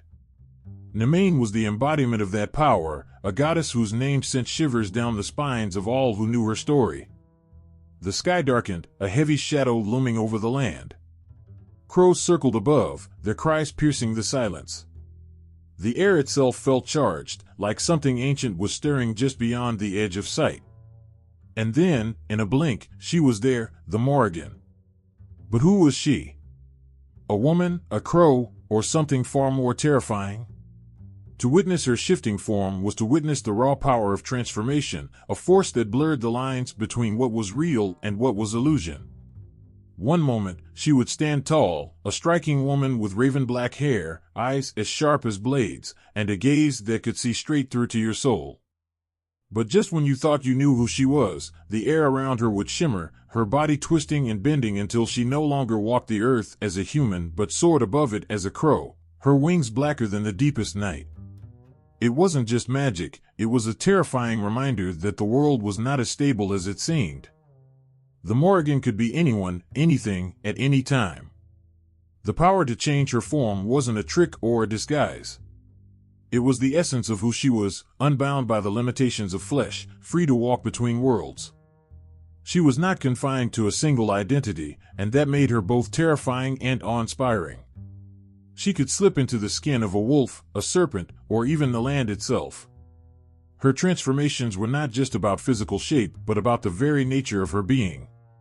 Each shift carried with it a different facet of her power, sometimes a fierce protector, sometimes a deadly predator. It was said that during the great battles, warriors would see a crow circling overhead and know it was her. Watching. Waiting. She was there to witness their fate, to see who would fall and who would rise again. But the crow was just one of her forms. She could be the old woman washing the blood-stained clothes by the river, her voice soft and haunting as she foretold the doom of those who would die in the coming battle. The soldiers who crossed her path would feel their blood freeze, knowing that no matter how skilled they were, no matter how strong, fate had already sealed their destiny. The Morrigan, in her endless forms, had already seen their death. And then there were times when she would appear as a young maiden, her beauty captivating, her smile seductive. Those who met her gaze in this form would feel drawn to her, unable to resist the pull of her mysterious allure. But this, too, was a mask, a guise to lure in those foolish enough to think they could possess her. She could change in an instant, her soft features hardening into something fearsome, her eyes flashing with danger. The Morrigan was never what she seemed, and that was the true terror of her shapeshifting. You could never know her, never understand her. She was untouchable, always one step ahead, always slipping through the fingers of those who tried to grasp her. In battle, her power was unmatched. She could shift into a wolf, her teeth bared, her growls shaking the very ground beneath her enemy's feet. The warriors would feel a primal fear rise within them, their instincts telling them to flee, even as their minds told them to stand and fight. But against the Morrigan, what hope did they have? For as soon as they thought they could attack, she would be gone, her form shifting into mist, disappearing into the shadows only to strike from another angle. She was everywhere and nowhere all at once, a phantom that could never be caught. Her transformations were not just about power, they were about freedom. In a world where so many were bound by fate, by the roles they were born into, the Morrigan was free to be anything, anyone. She moved through life without chains, without the weight of expectations. And in her freedom, she found her strength. There was no enemy she couldn't face, no battle she couldn't win, for she could always become something else, something stronger, something fiercer. But there was also a sadness in her shifting form, a loneliness that came with being unbound. For who could ever truly know her? Who could understand someone who could be anything and yet was nothing? She walked the earth as both woman and goddess, both protector and destroyer, both life and death. And in her endless transformations, she was always alone, watching from the shadows, always just out of reach. Even the gods feared her. They knew that no matter how strong they were, the Morrigan could always become something more. She was the storm that could not be stopped, the force that could not be tamed. And yet, for all her power, there was something tragic about her. For in her endless forms, she could never be truly seen, never be truly understood. She was always shifting, always changing, always hiding parts of herself, even from those who worshipped her. In her shapeshifting, the Morrigan taught a lesson that few could comprehend. The world, like her, was ever-changing. Nothing was permanent, nothing was fixed. Power came not from holding on to one form, one identity, but from the ability to change, to adapt, to become something new. Those who fought against change, who tried to remain static in a world that was always in motion, would be crushed under its weight. But those who embraced the chaos, who let themselves be swept away by the winds of transformation, would find a strength that could not be broken. The Morrigan, in her endless forms, was a mirror to the world itself. She was the change that came with every new season, the shift from life to death and back again. She was the wind that changed direction without warning, the river that carved a new path through the land. And like the world, she could not be controlled, could not be tamed. She would always be something more, something else, something beyond comprehension. And so, the Morrigan remained a force unlike any other. Whether as a crow, a wolf, a woman, or a shadow in the night, she was always watching, always waiting, always shifting. To know her was to know the power of transformation itself, and to feel the thrill and terror of a world that could change in an instant. The battlefield lay quiet, a stillness hanging in the air like a whispered promise. Warriors who had once fought with furious abandon now lay motionless, their blood staining the earth. Overhead, the sky grew darker, and with it came the unmistakable call of ravens. Black as the night, their wings sliced through the air, circling in slow, deliberate patterns. Among them, one raven seemed to fly with purpose, its eyes gleaming with something far more ancient, far more knowing. This was no ordinary bird. It was the Morrigan, watching over the slain, choosing who would be remembered and who would be forgotten. The raven was not just a symbol of death, but a reflection of the Morrigan's power over fate. To see one perched on a branch or gliding silently through the sky was a reminder that she was never far away, always watching, always waiting. The Morrigan's connection with the raven was inseparable from her role as the goddess of war and prophecy. The raven, with its dark feathers and sharp beak, seemed to embody the chaos and finality of battle. It could peer into the future, much like the Morrigan herself, and foretell the outcome of wars before a single sword was drawn. When she took this form, her eyes were filled with the knowledge of who would live and who would die. But the raven was not the only form she chose. When the earth trembled and the wind howled with the fury of a storm, it was said that the Morrigan could be seen stalking the land as a wolf. Lurking in the shadows, silent and swift, she became the predator, relentless and unyielding. As a wolf, her power was not one of distant observation like the raven, but of direct action. The wolf was a creature of instinct, of hunger, of raw, untamed force. To meet the Morrigan in this form was to face the wildness within oneself, to confront the primal urges that lay hidden beneath the surface.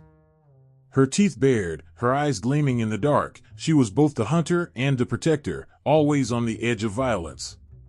In this form, she was unstoppable, a force that could tear through any obstacle in her path. And yet, There was also a certain beauty in her wildness, a reminder that nature itself was neither good nor evil, but simply powerful. The wolf, like the Morrigan, was a creature of balance, fierce and dangerous, yet necessary for the survival of the land. She could hunt and kill, but she could also guide and protect, using her instincts to sense danger before it arrived.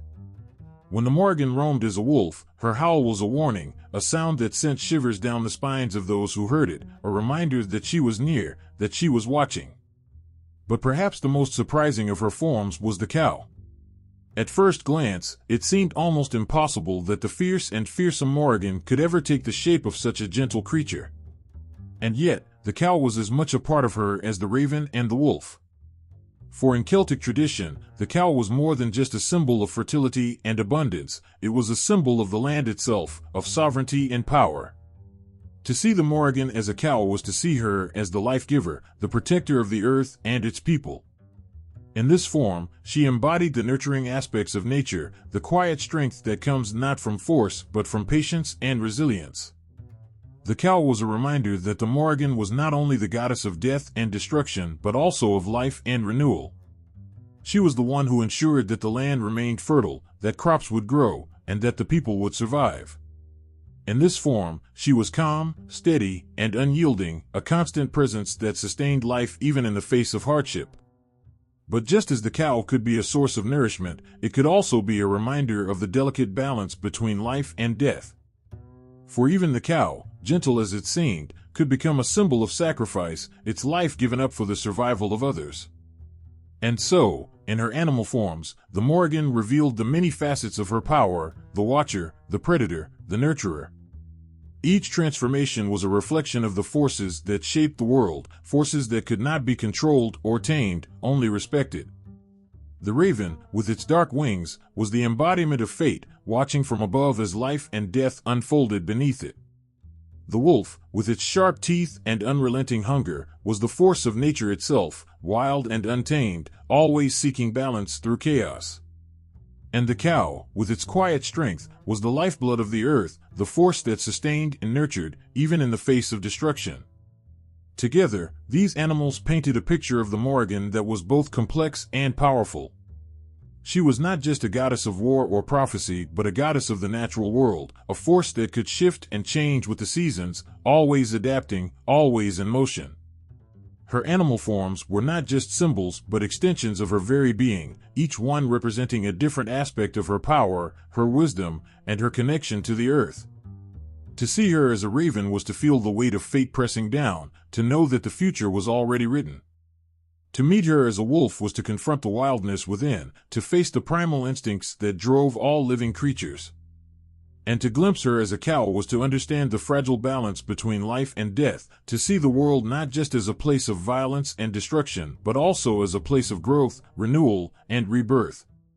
The Morrigan's animal forms were not just disguises or tricks of the light, they were who she was, who she had always been.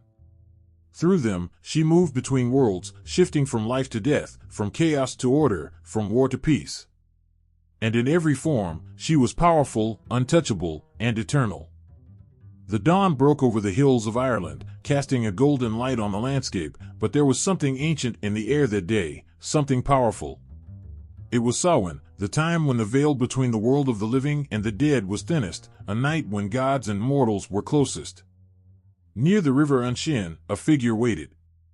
The Dagda, the great father of the Tuatha De Danann, stood tall and broad, his presence commanding the very earth beneath him. But despite his immense power, this was not a day of conquest or battle. This was a day of something far more sacred. In the stillness of that early morning, a shift could be felt. The air grew dense, and the ravens began to gather, their dark forms swirling in the sky.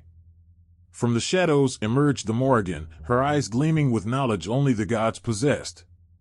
She moved with a grace that belied her fearsome reputation, yet there was an undeniable strength in her every step, a presence that made even the Dagda pause. They were equals, the two of them.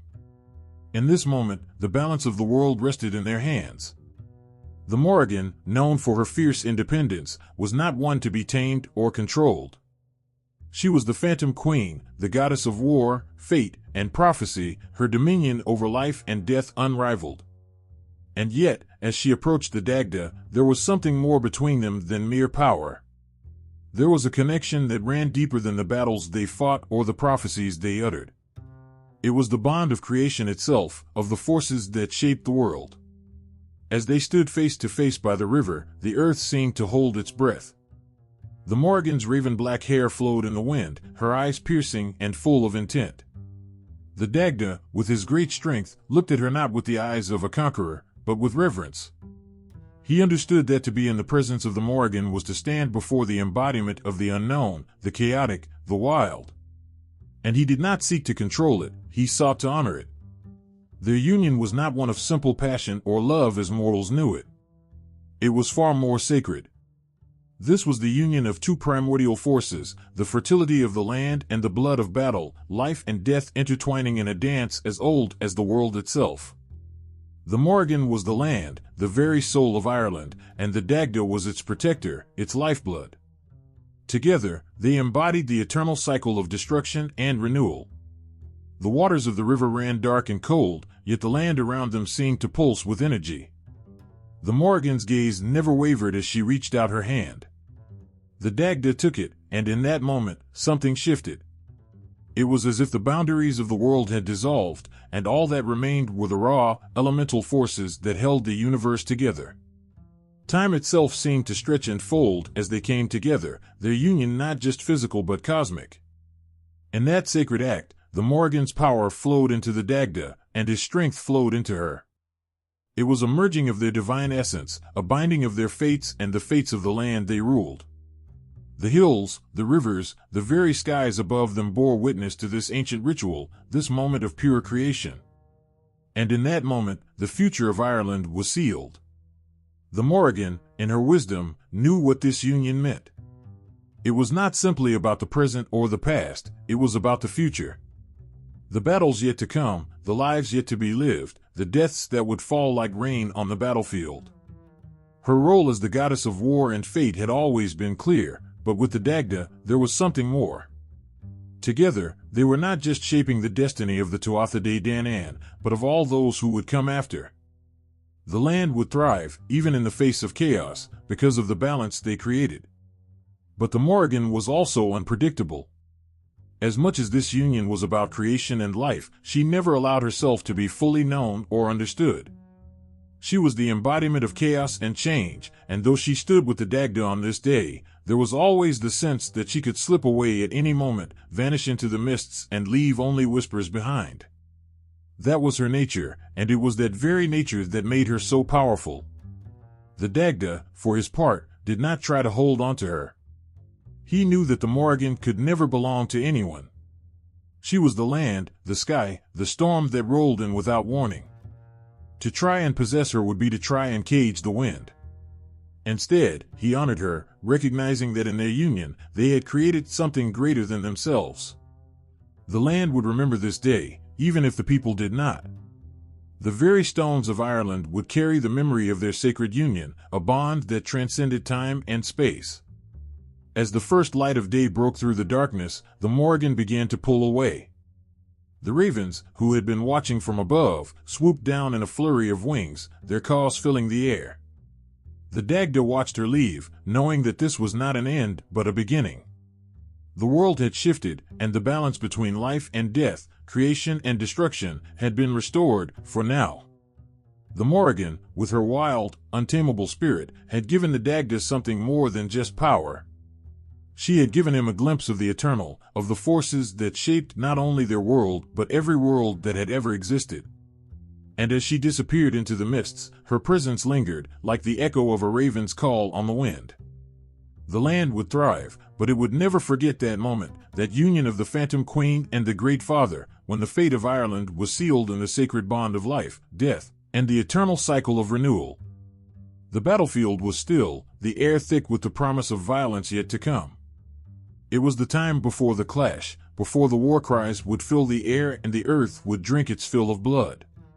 Amidst the tension, a figure appeared, one who did not belong to either side of the impending conflict, but stood as something far greater. It was the Morrigan, her presence both haunting and magnificent. Cloaked in shadows and mystery, she watched with eyes that saw beyond the present, beyond mortal understanding.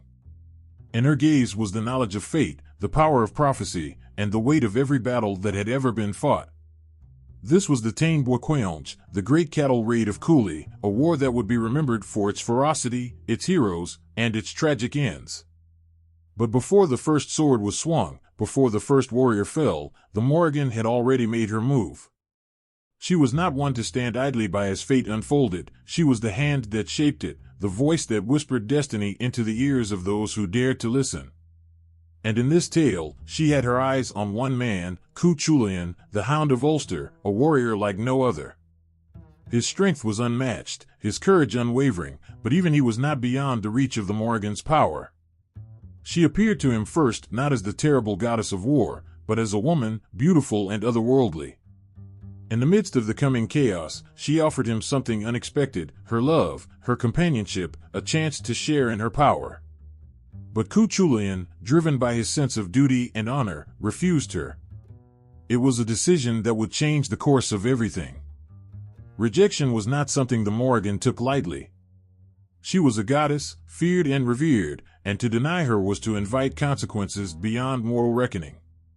The air around them seemed to tremble as she withdrew, her once soft gaze now hardened, her form shifting like a storm ready to break. The Morrigan was not one to be scorned, and her vengeance would come swiftly and without mercy. When the battle began, Cuchulain stood alone against armies, his strength and skill unmatched by any who faced him. But even as he fought with the fury of 100 men, he could not escape the Morrigan's wrath. She did not strike him directly, but instead took on forms that would test him in ways he had never known. First, she became an eel, slippery and dangerous, wrapping herself around his legs as he stood in the river, trying to bring him down. But Cuchulain, ever the fierce warrior, struck at the creature, wounding it and forcing it to retreat. Yet the Morrigan was not done.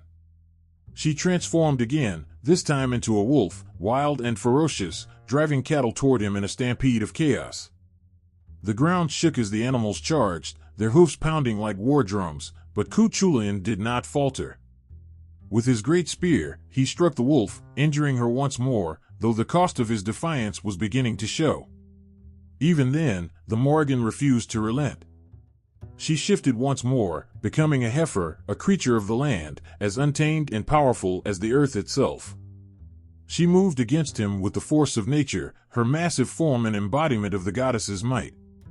But Cuchulain, though battered and bleeding, would not be brought down. He struck her again, wounding her a third time. But something shifted after that final strike. The Morrigan, in her many forms, had tested him, pushed him to his limits, but she had also gained something in return, respect, perhaps, or the understanding that even the greatest of warriors were not immune to the whims of fate. She did not appear to him again in anger. Instead, she came to him one last time, not as a foe, but as an old woman, bent and weary, offering him milk from a cow to ease his pain. Cuchulain, unaware that this was the goddess he had struck down 3 times, accepted the offering, and in doing so, unknowingly healed her wounds. It was a moment that spoke to the very essence of the Morrigan's nature.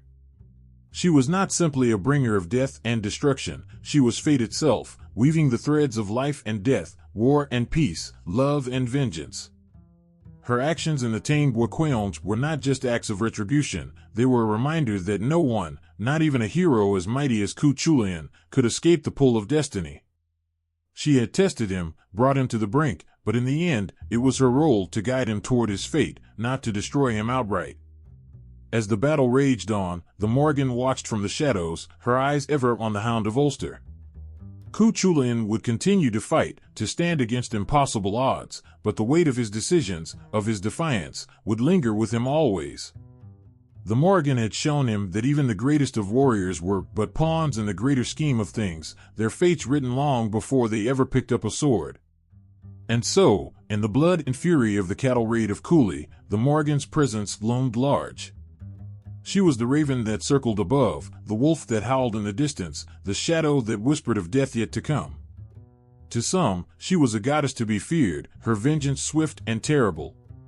But to others, she was something far more, an ancient force, one who walked the line between life and death, guiding warriors to their fate and ensuring that the balance of the world was maintained, no matter the cost. In the end, the Morrigan did not need to strike Cuchulain down herself. His fate, like all others, was already sealed. She had merely played her part in the story, a story that was far older than the tamed Waquaons, older than the land itself. For the Morrigan was not just a goddess of war, she was the very essence of fate, and in her hands, the destinies of gods and mortals alike were forever entwined. Cuchulain stood at the edge of the battlefield, his heart pounding like a war drum. The air was thick with the scent of blood, but the silence that fell before the clash was unnerving. In the distance, shadows stirred, unseen, yet felt by every soldier preparing for battle. It was then that she appeared. The Morrigan, the Phantom Queen, emerged from the shadows like a whisper of fate itself. But she was not the dark and terrible goddess of war at this moment. No, she approached him as a woman, her beauty ethereal, her gaze fixed on him with something beyond mere interest. Cuchulain, known for his unmatched strength and bravery, was not one to be easily swayed. Yet, there was something in her presence, something in the way she moved that stirred his soul. Her offer came like a soft murmur against the violence that was to come, her love, her companionship, an alliance that would bind their fates together. But Cuchulain, ever loyal to his path, rejected her. He had a duty, a battle to fight, and in his mind, there was no room for such distractions. Her eyes, once soft with her offer, darkened with a fury that chilled him to the bone. Rejection was not something the Morrigan took lightly. She was a goddess, one who held the threads of life and death in her hands. In that moment, Cuchulain had sealed his fate.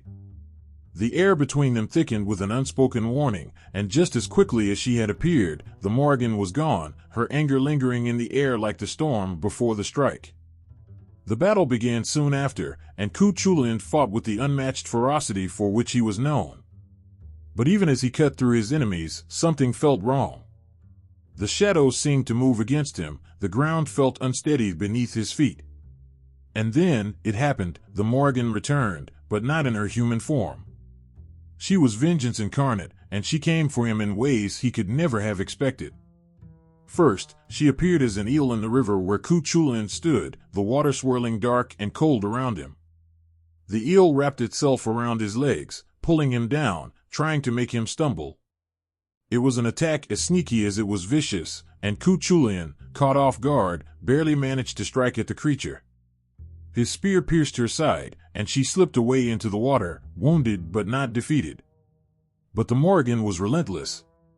She shifted once again, this time taking the form of a wolf. Her eyes gleamed with the fury of a wild beast as she herded cattle toward him, driving them into a stampede that threatened to crush everything in its path. The ground trembled as the beasts charged toward him, their hooves beating the earth with terrifying force. Yet, Cuchulain stood firm. He threw his spear with deadly precision, striking the wolf and wounding her again, though not without cost. His strength was beginning to wane, and the weight of the Morrigan's wrath pressed upon him like a heavy cloak. But the Morrigan was not done. She returned a third time, this time as a heifer, the embodiment of the land's power and untamed strength.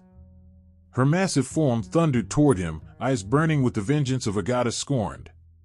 Cuchulain, battered and weary, found the strength to strike one last time. His spear found its mark, and the Morrigan, in her heifer form, stumbled and fell. Yet, even in her defeat, there was a strange and terrible beauty in the way she moved, like the earth itself rising up against him. Though wounded and bloodied, Cuchulain stood victorious, but the cost of his defiance hung heavy in the air. The Morrigan, though defeated in form, was not truly gone. She was fate itself, and fate was not something to be outrun. She would always be there, lurking in the shadows, watching and waiting for the moment when destiny would finally claim him. And then, in a twist of fate that even Cuchulain could not foresee, the Morrigan returned once more, but this time, not as a foe. She came to him as an old woman, her body bent and frail, carrying milk to offer the weary warrior. Cuchulain, not recognizing her, took the offering, and as he drank, he unknowingly healed the very wounds he had inflicted on her. It was a moment of quiet irony, a warrior so fierce, so undefeatable, now bound by the subtle hands of fate. The Morrigan had tested him, had brought him to the edge of his strength, but in the end, it was her quiet power that lingered. She had been struck down 3 times, yet it was her who ultimately healed in the end, not through violence, but through a simple act of kindness. This was her nature, complex, multifaceted, not just the goddess of war and destruction, but also the keeper of balance and fate. For Cuchulain, the encounters with the Morrigan were a reminder that even the strongest of warriors could not escape the gaze of destiny. She had tested him, brought him low, and in the end, left him with a lesson far deeper than any wound. It wasn't just about strength or skill, it was about understanding that even heroes were subject to the whims of forces far greater than themselves. As Cuchulain continued to fight, to defend his land and his people, the Morrigan was never far from his mind. She was the shadow that followed him, the raven that circled overhead, the quiet whisper of fate that he could never quite shake. And in his final moments, as the weight of his battles bore down upon him, it was her presence that lingered, the goddess who had offered him love, vengeance, and, ultimately, a glimpse of his own mortality. In the end, Cuchulain may have been the hero, but the Morrigan was the force that shaped his story. She was the embodiment of fate, her encounters with him a testament to the power of the unseen, the inevitable. And though he had faced her wrath and survived, he knew, deep in his heart, that no one, not even the mighty Hound of Ulster, could ever truly escape the touch of the Morrigan. The wind howled across the plains of Tuired, carrying with it the scent of impending war. The sky hung low, heavy with clouds that threatened to break, mirroring the tension among the warriors who stood ready, swords and spears in hand. It was a battlefield unlike any other, for this was not just a clash of men, it was a war of gods, a fight for the very fate of the land. And in the midst of it all, she appeared. The Morrigan. She moved like a shadow between the armies, her presence felt more than seen, as if the very earth trembled beneath her. Her eyes, dark and gleaming, held the fury of storms yet unleashed. She was no longer just the goddess of war. Here, on this sacred battlefield, she was vengeance and fate itself. As she walked, the air around her seemed to hum with power, every step sending ripples through the land. The tuatha, gods and goddesses of the earth, sky, and sea, had gathered to face the Fomorians, a race as ancient and terrible as the waves that crashed upon Ireland's shores. It was not just a war of blades and blood, but of magic and power, and it was clear that the Morrigan would play a part in deciding its outcome. In the stillness before the battle, the Morrigan spoke to the warriors of the tuatha. Her voice was like the echo of distant thunder, a call to arms that sent shivers down the spines of even the bravest among them. She did not promise victory or safety. Instead, she promised the truth, that blood would flow, that death would come, and that from this war, the land would be reborn. With her words hanging in the air, the Morrigan began her work. She was a shapeshifter, a goddess who could take the form of any creature, and now she chose to become the raven. Her wings spread wide, black as night, as she soared above the battlefield. Below her, the 2 armies stood, poised on the edge of chaos. The Fomorians, grotesque and twisted, snarled and growled like beasts, while the tuatha stood in silence, their eyes fixed on the horizon, waiting for the storm to break. And break it did. With a scream that pierced the heavens, the Morrigan flew over the heads of the Fomorians, her raven form a symbol of doom.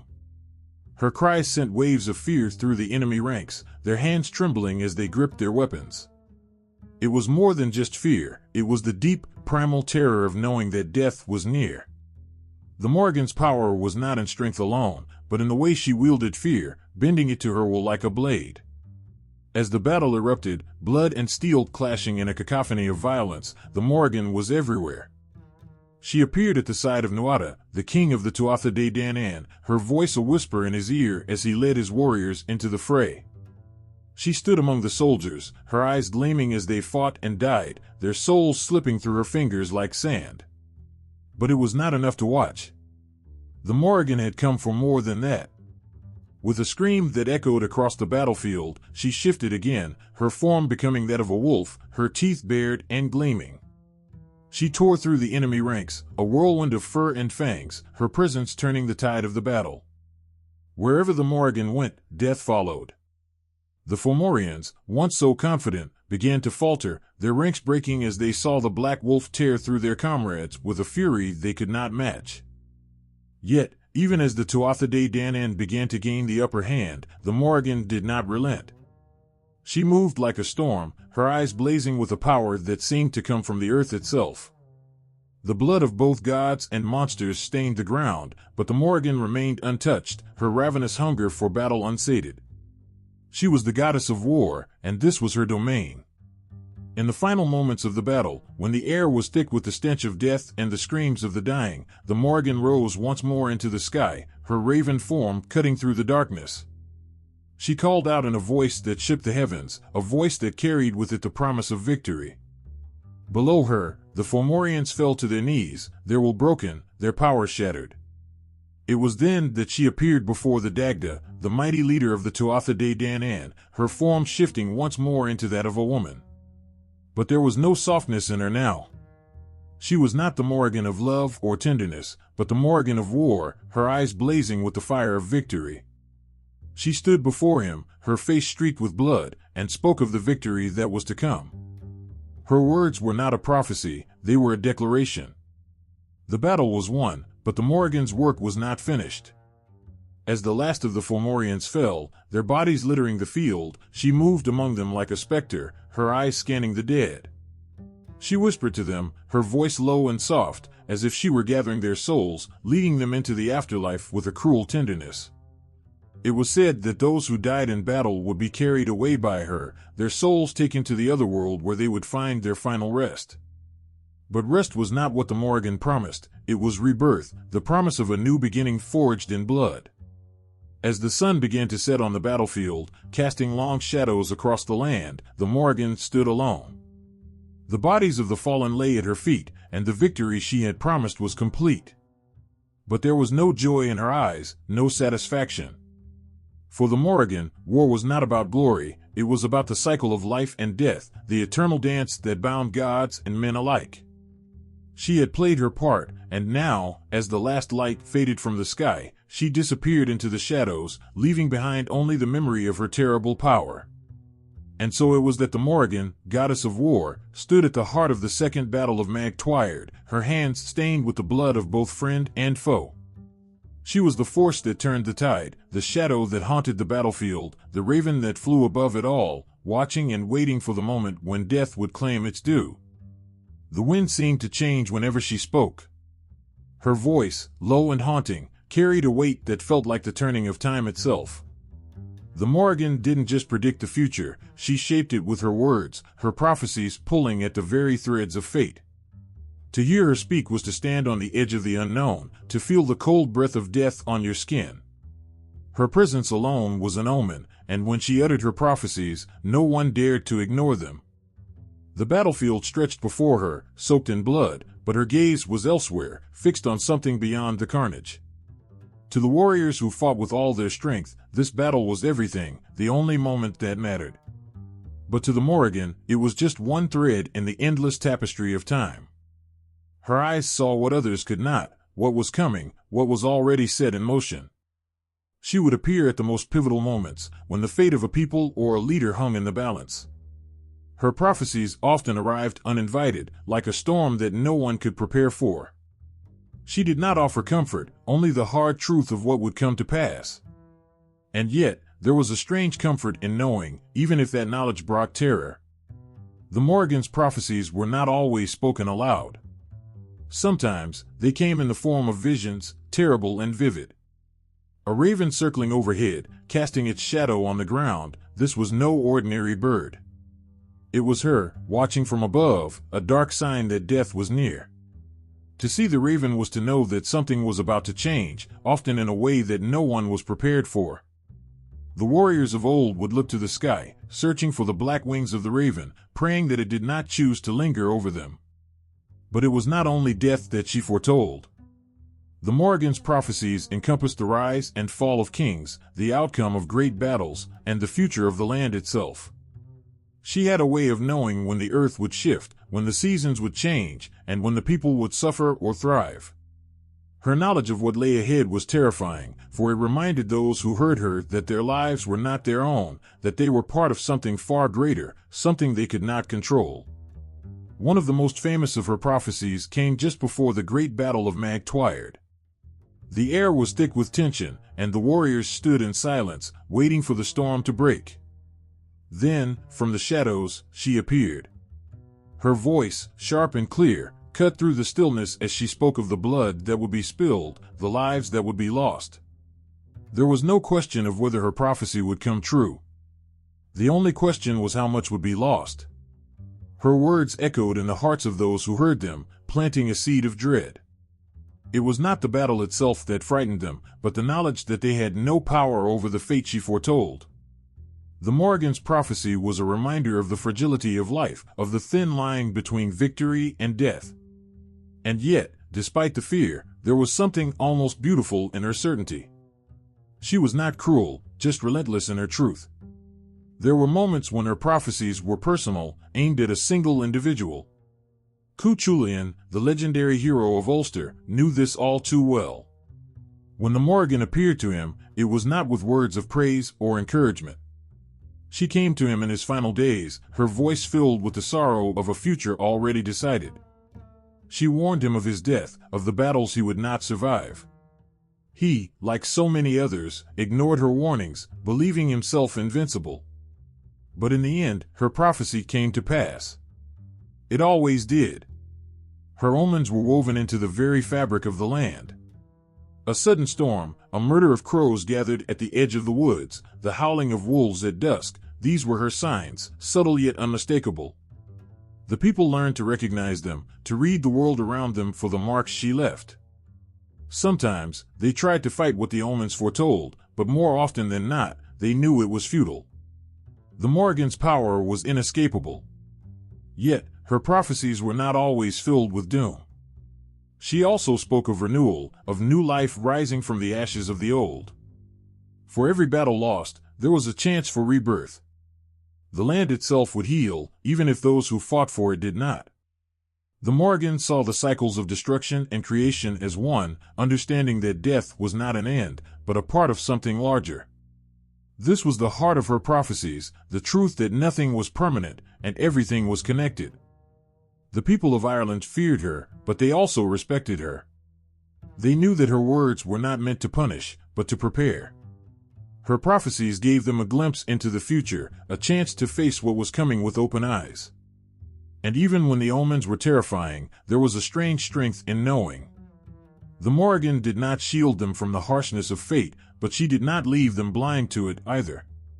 Her prophecies lingered long after they were spoken, echoing in the minds of those who heard them. They were like shadows, always there, even when they could not be seen. And as time passed, her words would come true, one by one, as if the very land was bending to her will. Those who had doubted her would remember her warnings too late, their last moments filled with the cold realization that the Morrigan had been right all along. And so, she remained, a figure of both dread and awe. Her prophecies, like the wind, could not be held or stopped. They would come, whether welcomed or feared, and with them, the truth of what lay ahead. The Morrigan did not offer comfort, but she did offer clarity, and in that, there was a power greater than any blade or shield. Fate, an invisible thread woven through the lives of mortals, tugged and twisted by unseen hands, often felt like a mystery beyond human grasp. But there was one who could see it all, who not only understood the tapestry of destiny but played a role in its very creation. The Morrigan, fierce and unyielding, was more than a goddess of war and death. She was the force that shaped the destiny of both mortals and gods alike. Her influence ran deeper than the battlefield, stretching into the hearts and souls of those whose lives she touched.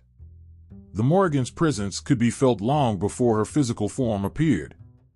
In the shifting winds, the rustling of the trees, the anxious breaths of warriors on the eve of battle, she was there.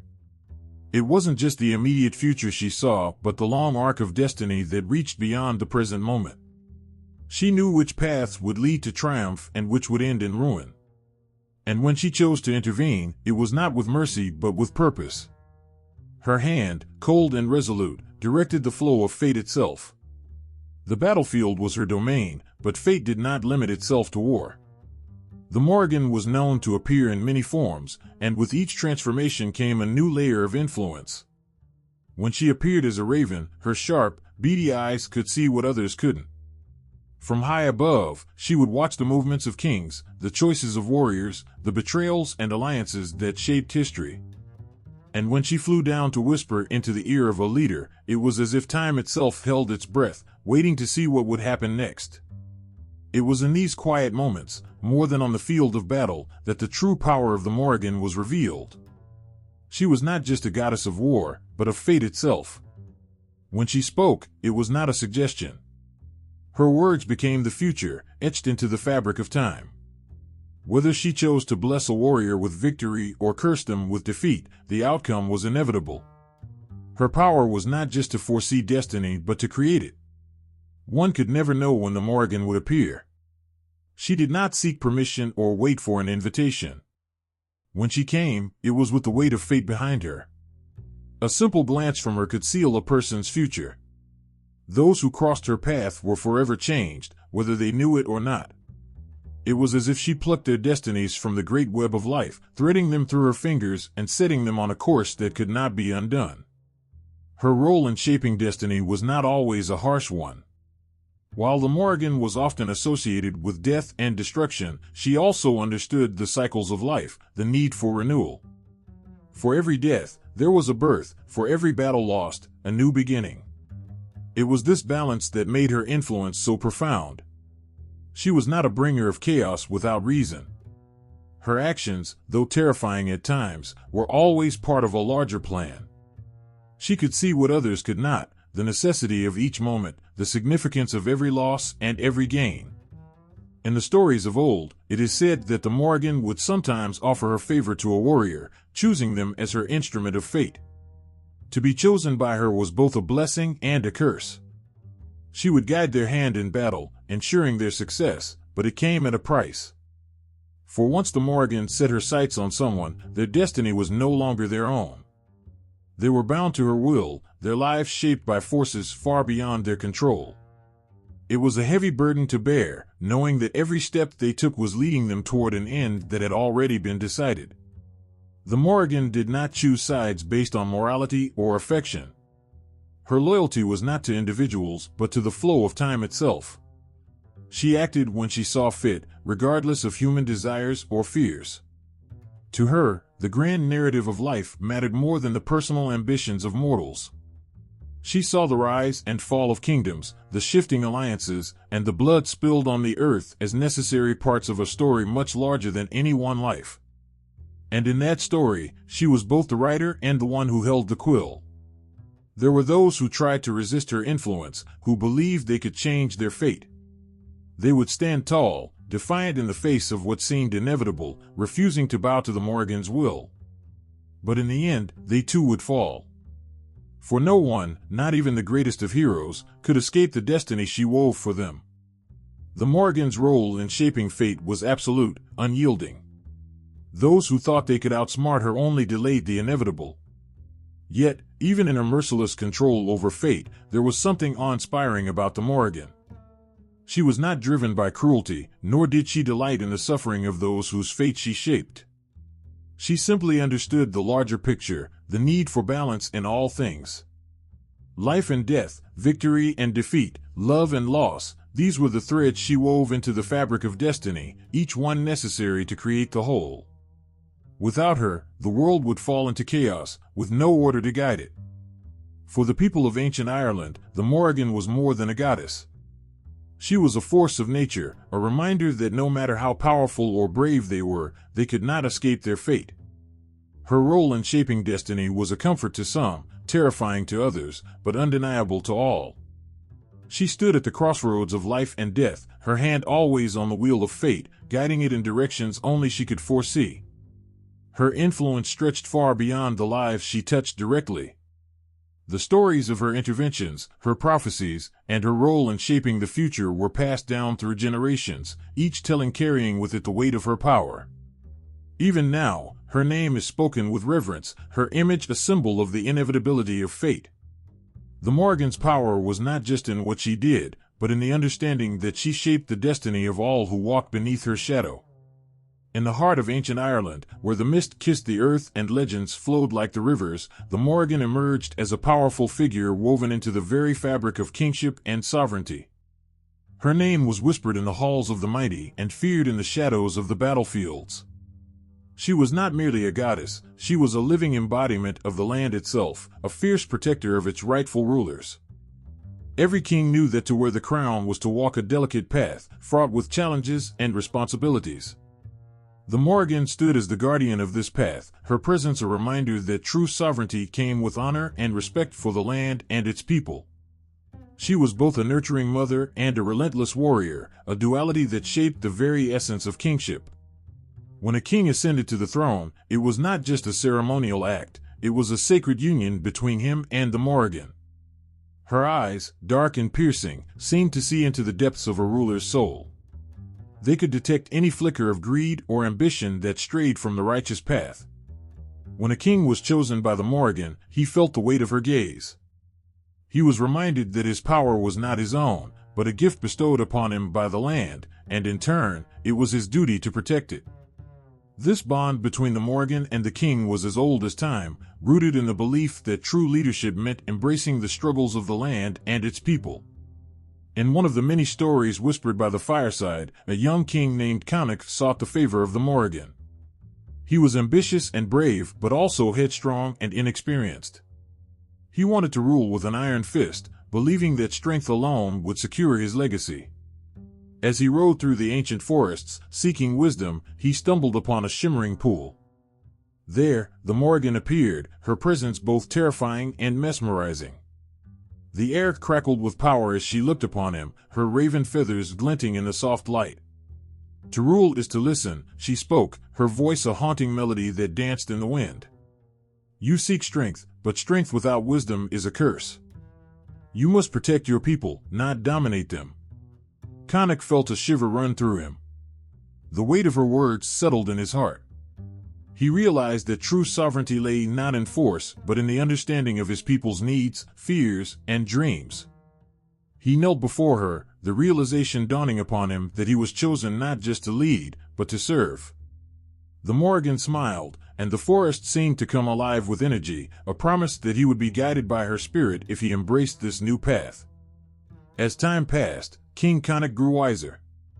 He listened to the voices of his people, allowing their concerns to shape his decisions. Under the watchful eye of the Morrigan, he transformed from a brash youth into a revered leader. His kingdom flourished, and his people prospered. Yet, the Morrigan remained vigilant, a reminder that kingship was not a destination but a journey. But there were always those who sought power for themselves, blinded by ambition. One such man, a nobleman named Nemain, believed he could usurp Connacht. He sought the favor of dark forces, attempting to manipulate the very essence of the land. He believed that with enough cunning and deceit, he could overthrow the rightful king. The Morrigan sensed the darkness growing in Nemain's heart, and she knew that her intervention was necessary. One fateful night, as the moon hung low in the sky, the Morrigan appeared before Nemain in the guise of a raven.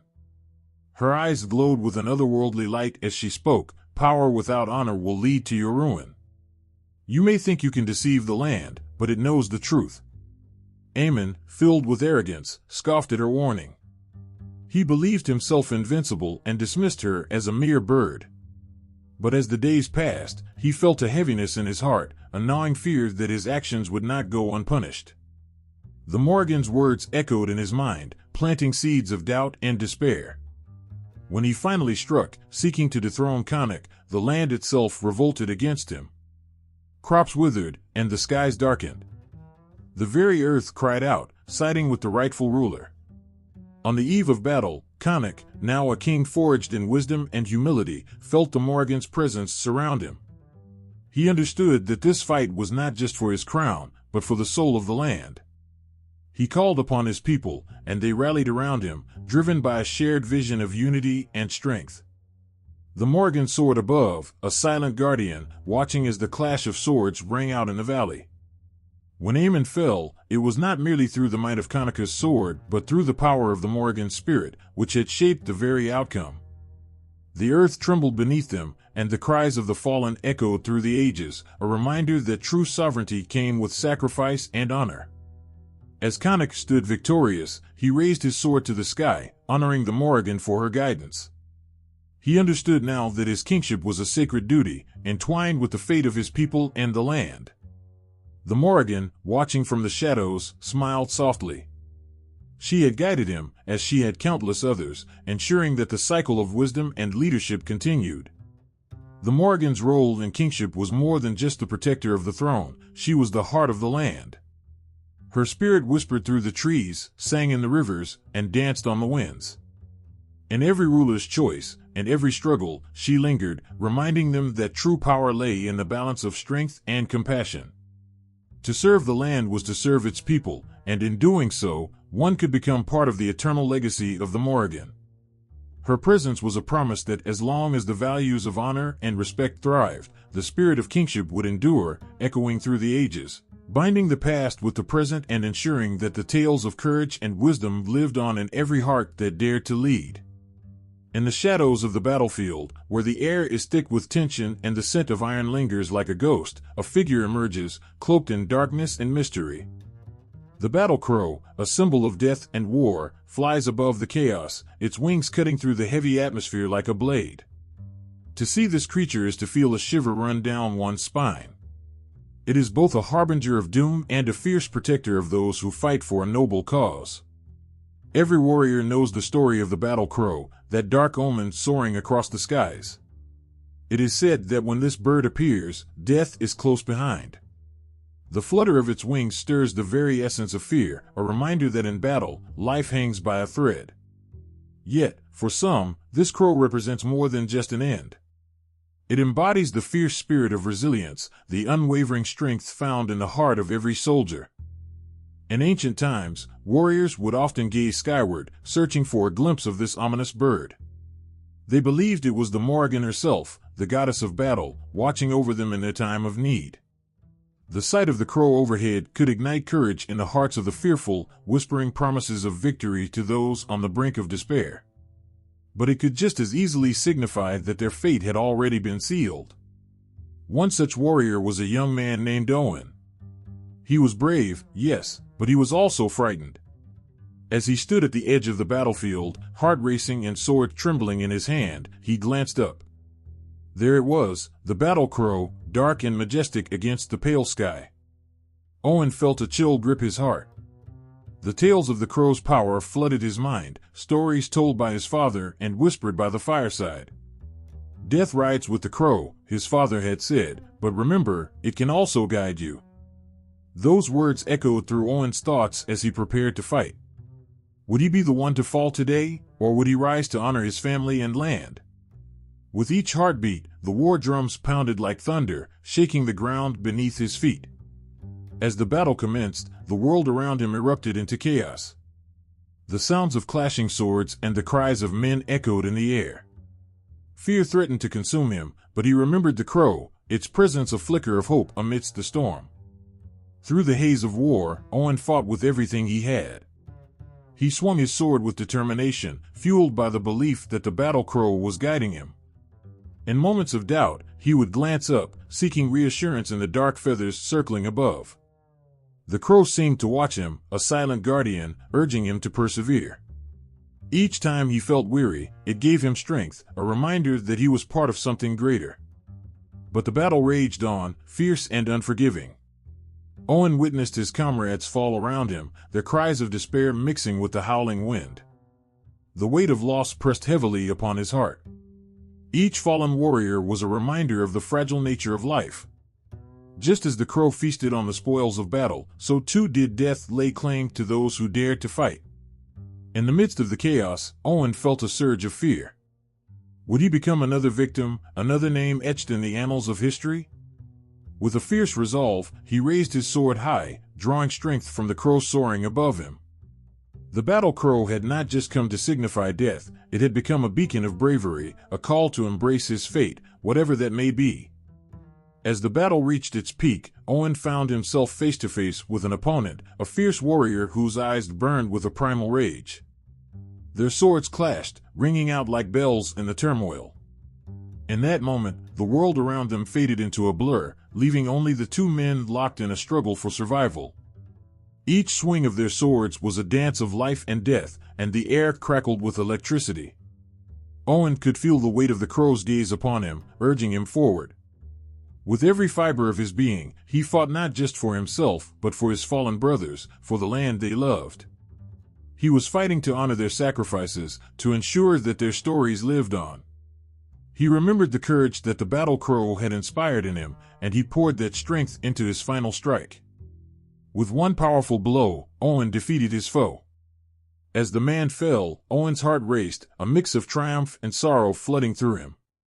The battle crow soared above, its wings spread wide, as if acknowledging his victory. But in that moment, he realized the bittersweet truth: victory came at a price. The fallen would never rise again, their stories unfinished. As the dust settled and the battlefield grew quiet, Owen dropped to his knees, overwhelmed by the weight of what he had witnessed. The battle crow circled above, a haunting silhouette against the fading light. He understood now that this creature was more than just an omen of death. It was a guardian of souls, a symbol of the cyclical nature of life and war. In that quiet moment, he made a vow. He would honor the memory of those who had fallen, carrying their stories with him as he walked the path of a warrior. The battle crow would remain a part of him, a reminder of the strength found in vulnerability and the power of courage. He rose to his feet, filled with a newfound purpose, ready to face whatever challenges lay ahead. The battle crow continued to soar across the sky, a timeless reminder that in every battle fought, there is a blend of sorrow and triumph. It teaches that every life taken is a thread woven into the tapestry of existence, a story deserving of remembrance. Owen understood that the crow's presence was not just about death, it was about the resilience of the human spirit and the bonds formed in the heat of battle. In the hearts of warriors, the battle crow will forever reign as an icon of death and war, a powerful symbol that transcends time and place. Its shadow will linger over battlefields, reminding all who witness its flight that even in the darkest moments, there is a light that can guide them home. In the heart of ancient Ireland, where the land is draped in mist and mystery, there lies a cauldron, a vessel of untold power. This is not just any cauldron, it is a symbol of life, death, and rebirth, a sacred object that has seen the rise and fall of heroes and the whispers of lost souls. Its depths hold the stories of countless lives, each bubbling with potential, each simmering with the essence of what it means to exist. As the first light of dawn breaks over the horizon, casting golden rays over the lush green fields, the cauldron stands as a beacon of hope. It is said that those who drink from it gain strength, knowledge, and even immortality. But what most don't realize is that it also demands a price. Life, death, and rebirth are entwined in a delicate dance, and the cauldron watches with ancient eyes as destinies unfold. Imagine a young woman named Aoife, filled with dreams and aspirations. She has heard the tales of the cauldron and its powers, how it can grant the wishes of those brave enough to seek it.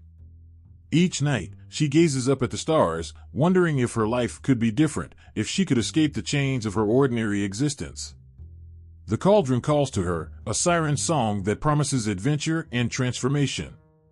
Driven by longing, Aoife sets out on a quest to find the cauldron.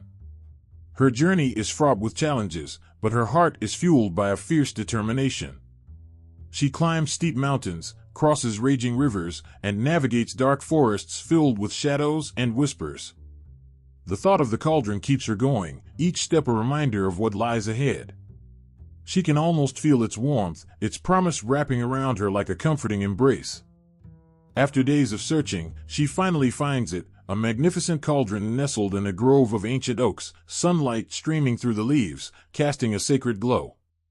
Aoife approaches, her heart pounding in her chest. The air is thick with magic, the energy crackling like lightning.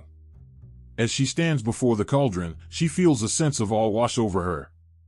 This is it, the vessel of life, death, and rebirth. With trembling hands, she reaches out, her fingers brushing against the cool metal. In that moment, she is flooded with visions of the past.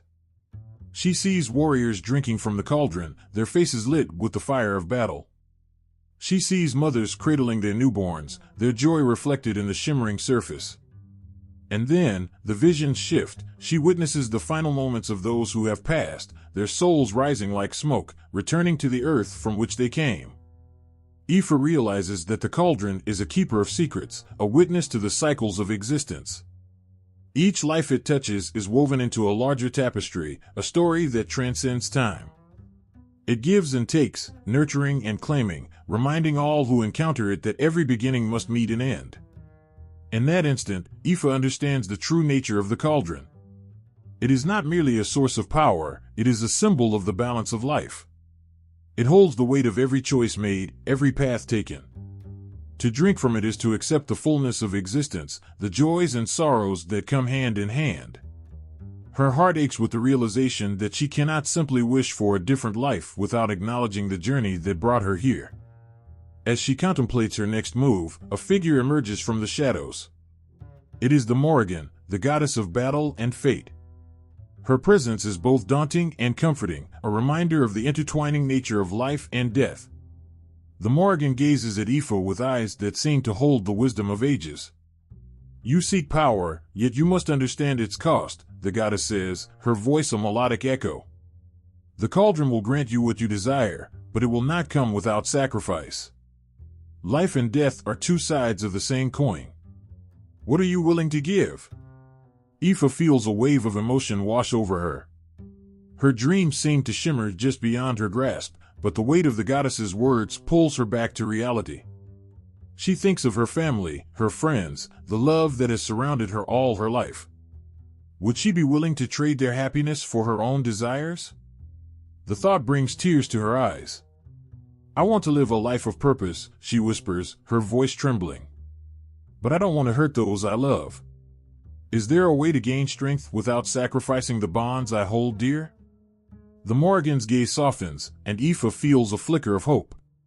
Strength does not come only from the cauldron.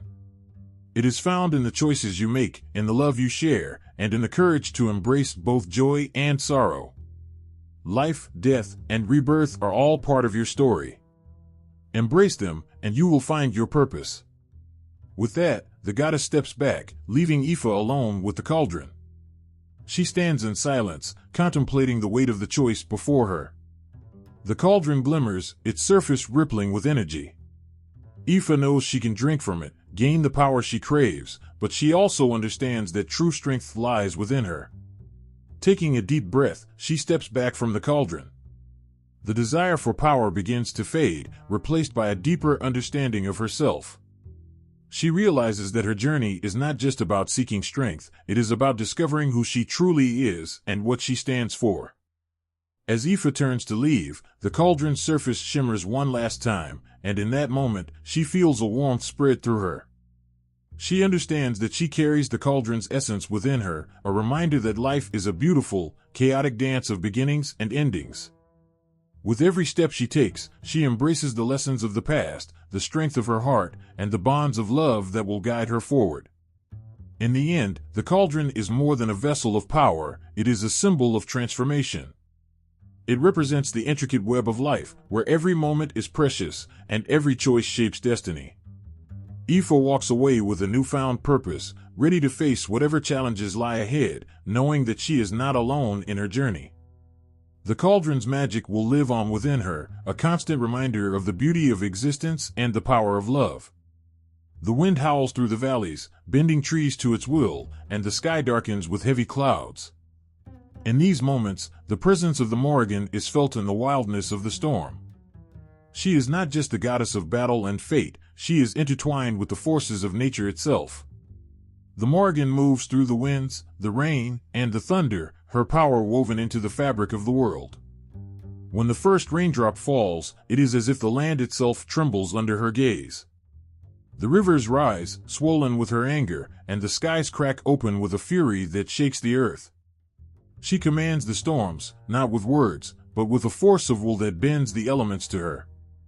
The Morrigan's connection to the weather is not passive, she shapes it, molds it, breathes life into it. Every gust of wind, every roll of thunder, is a reminder of her presence, wild, untamed, and unstoppable. In the stillness before a storm, there is a certain tension in the air. It's as though the land holds its breath, waiting for her touch. Animals grow restless, sensing what is to come. The crows, her sacred birds, call loudly from the trees, as if heralding her arrival. There is a chill, not just in the air but in the soul, a reminder that nature, like life, is unpredictable and often merciless. But the Morrigan is not merely a bringer of chaos. She is the breath of the wind that cools a weary traveler on a hot day, the soft rain that nourishes the earth after a long drought. Her presence in nature is dual, both a giver of life and a force of destruction. She understands the delicate balance between creation and ruin, and she wields both with equal mastery. In the fields where crops grow tall and strong, the Morrigan is there too. She whispers to the earth, coaxing it to yield its fruits. The farmers may not know her name, but they feel her presence in the rains that nourish their crops, and the gentle winds that blow through the fields at dusk. She is part of the cycle, guiding the seasons from birth to death and back again. On the darkest nights, when the moon is hidden behind thick clouds and the world seems to stand still, the Morrigan's influence is even more palpable. The silence is eerie, broken only by the occasional rustle of leaves or the distant call of a wolf. In this quiet, she walks among the trees, her power humming in the air. It's as if the entire world is under her spell, waiting for her next move. For those who seek her, the Morrigan signs are everywhere, in the changing weather, in the patterns of the clouds, and the behavior of the animals. A sudden gust of wind that comes out of nowhere might be her voice, a warning or a blessing. A crow landing on a windowsill, staring with unblinking eyes, could be her messenger, bringing news of what's to come. There is an intimacy in the way the Morrigan interacts with nature. She is not distant or removed. She is in the very heart of the storm, in the beating wings of the birds that soar through the sky, in the rushing of the rivers that carve their way through the land. Her presence is everywhere, and for those who are attuned to her, it is impossible to ignore. The Morrigan does not just control the weather, she is the weather. She is the biting cold of winter that strips the world bare, forcing life into hibernation. She is the blooming of spring, when the earth bursts with color and life. She is the heat of summer, the sun that blazes down, fierce and unrelenting. And she is the soft touch of autumn, when the leaves fall and the world prepares for rest. In every change of season, and every shift of the wind, the Morrigan's hand is felt. Her influence extends beyond human understanding, reaching into the very essence of the natural world. She doesn't simply watch as the seasons turn, she guides them, ensuring that the cycle of life continues, that the world is both nurtured and challenged. Those who live close to the land feel her most keenly. The fishermen, who set out on the waters each morning, know to watch the skies for signs of her. A sudden shift in the wind, a gathering of dark clouds on the horizon, is enough to send them hurrying back to shore. They know that when the Morrigan stirs, the seas can become treacherous, and no man, no matter how skilled, can stand against her wrath. Yet, even in her most violent moments, there is beauty in her power. The sight of a storm rolling in over the hills, the sky dark and ominous, is awe-inspiring. The crack of lightning that splits the sky, the rumble of thunder that follows, it is a reminder of the raw, untamed forces that shape the world. The Morrigan embodies these forces, reminding all who witness her power that nature is not to be taken lightly. And when the storm passes, when the skies clear and the world is washed clean by the rain, there is a sense of renewal. The air is fresh, the earth is revitalized, and life begins again. The Morrigan's influence is not just in the destruction, it is in the rebirth that follows. She is both the storm and the calm after, both the chaos and the peace. For those who understand her, the Morrigan is a teacher. She shows that life is a constant cycle of endings and beginnings, of destruction and renewal. Her role in nature is a reflection of this truth. She tears down what is no longer needed, but in doing so, she makes way for new growth. It is a lesson that is as old as time itself, and one that she teaches through the very weather that shapes the land. In the end, the Morrigan's power in nature is a reminder of the world's beauty and its brutality. She is the storm that destroys and the rain that gives life. She is the wind that tears down and the breeze that soothes. Through her, the cycles of nature continue, each season bringing with it both challenges and gifts. And for those who are wise enough to see, the Morrigan's presence in the weather is not just a force to be feared, it is a force to be respected, revered, and, above all, understood. The Morrigan, feared and revered, holds more than just power over life and death. She stands as a figure of prophecy, one whose visions pierce the veil of time and reveal what is to come. To face her is to face fate itself, as her words are never hollow. They echo through the air like the call of a crow, sending shivers down the spine of those who listen. She foretells not in riddles, but with a clarity that leaves no room for doubt. She watches, and she knows. Her gift of foresight is not bound by simple sight, but flows through the fabric of existence itself. When the Morrigan speaks, she is not merely predicting the future, she is shaping it. Every battle, every turn of destiny carries her whisper in the wind, a reminder that she is there, standing at the crossroads of choice and consequence. Her eyes see far beyond the present moment. They pierce through the fog of uncertainty, making her prophecies both dreaded and sought after. It is said that when the Morrigan appears before kings, warriors, or even mere mortals, her presence alone is enough to unsettle the bravest of souls. She often takes the form of a crow, a symbol of death and battle, but it is her words that carry the real weight. Her prophecies, filled with dark warnings, come with a certainty that makes men tremble.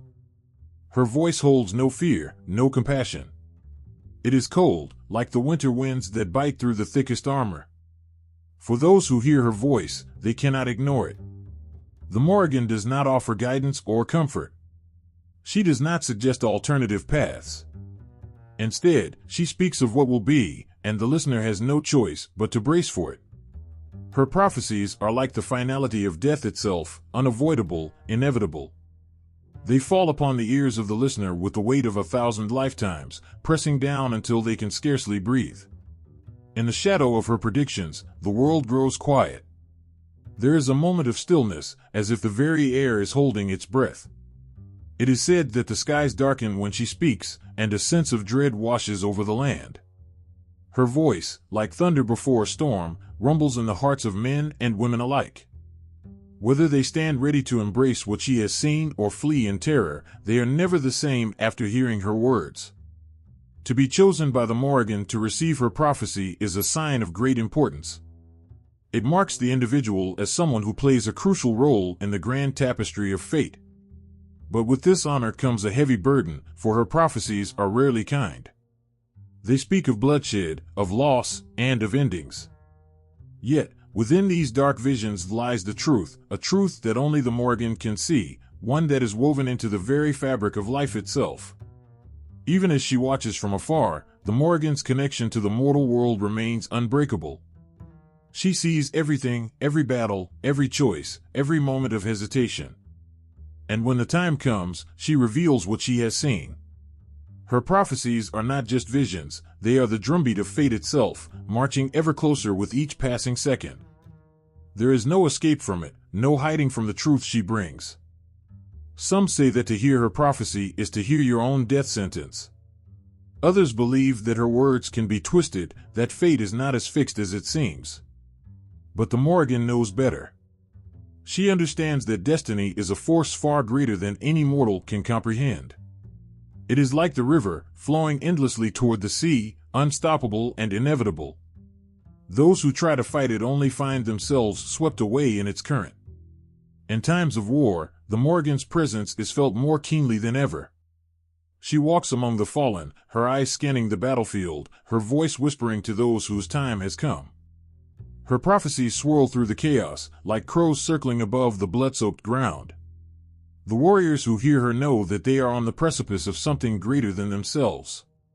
Her words become the pulse of the battlefield, a rhythm of fate that no one can resist. Even in moments of peace, the Morrigan's gaze never falters. She watches, waiting for the next turn in the story of the world.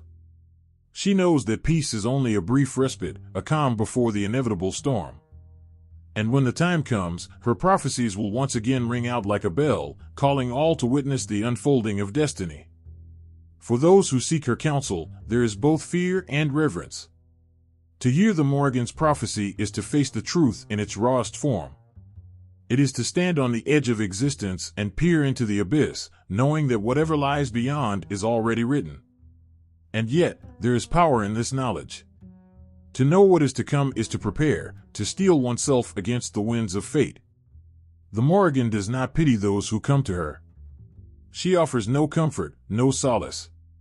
Her prophecies are not meant to soothe, they are meant to reveal. She stands as the embodiment of fate itself, unyielding, unchanging. She does not bend to the will of mortals, for she knows that all paths lead to the same end. And when that end comes, the Morrigan will be there, watching, knowing, and speaking her final prophecy as the world continues to turn. There are places where the very air feels different, where the wind whispers stories of ancient power and forgotten gods. These are the sacred sites, hidden in the folds of nature, where the Morrigan's presence lingers like a shadow. You step into these spaces and feel the weight of something larger than yourself. The earth beneath your feet seems older, the sky above heavier, and the silence more profound. It's as though time itself has stopped, waiting for the Morrigan to speak once again. Standing before the ruins of a temple dedicated to the Morrigan, the stones themselves seem to pulse with her energy. These stones have borne witness to countless rituals, to prayers whispered in the dead of night, to offerings left in the hopes of earning her favor or avoiding her wrath. The ground is sacred, not because it was chosen by man, but because the Morrigan herself has marked it as hers. This land, this earth, has become intertwined with her essence, with the promise of life, death, and everything in between. As you walk among the remnants of these temples, it's easy to imagine what once took place here. The flicker of torches illuminating the night, casting shadows that danced in rhythm with the prayers of those who sought her wisdom. The Morrigan, the Phantom Queen, was not just a figure of death, but of transformation.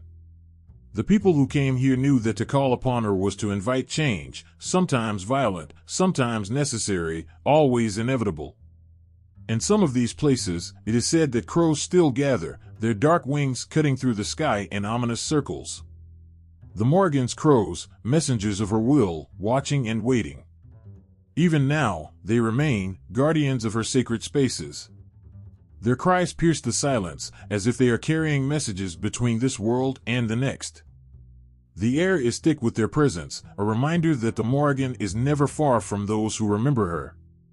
There are streams and rivers near some of these sacred sites, where the water runs clear and cold, as if untouched by time. These waters are said to hold her power, to carry her blessings or her curses. People still come to these places, though they may not speak of it. They come quietly, at dawn or dusk, leaving behind tokens of their faith.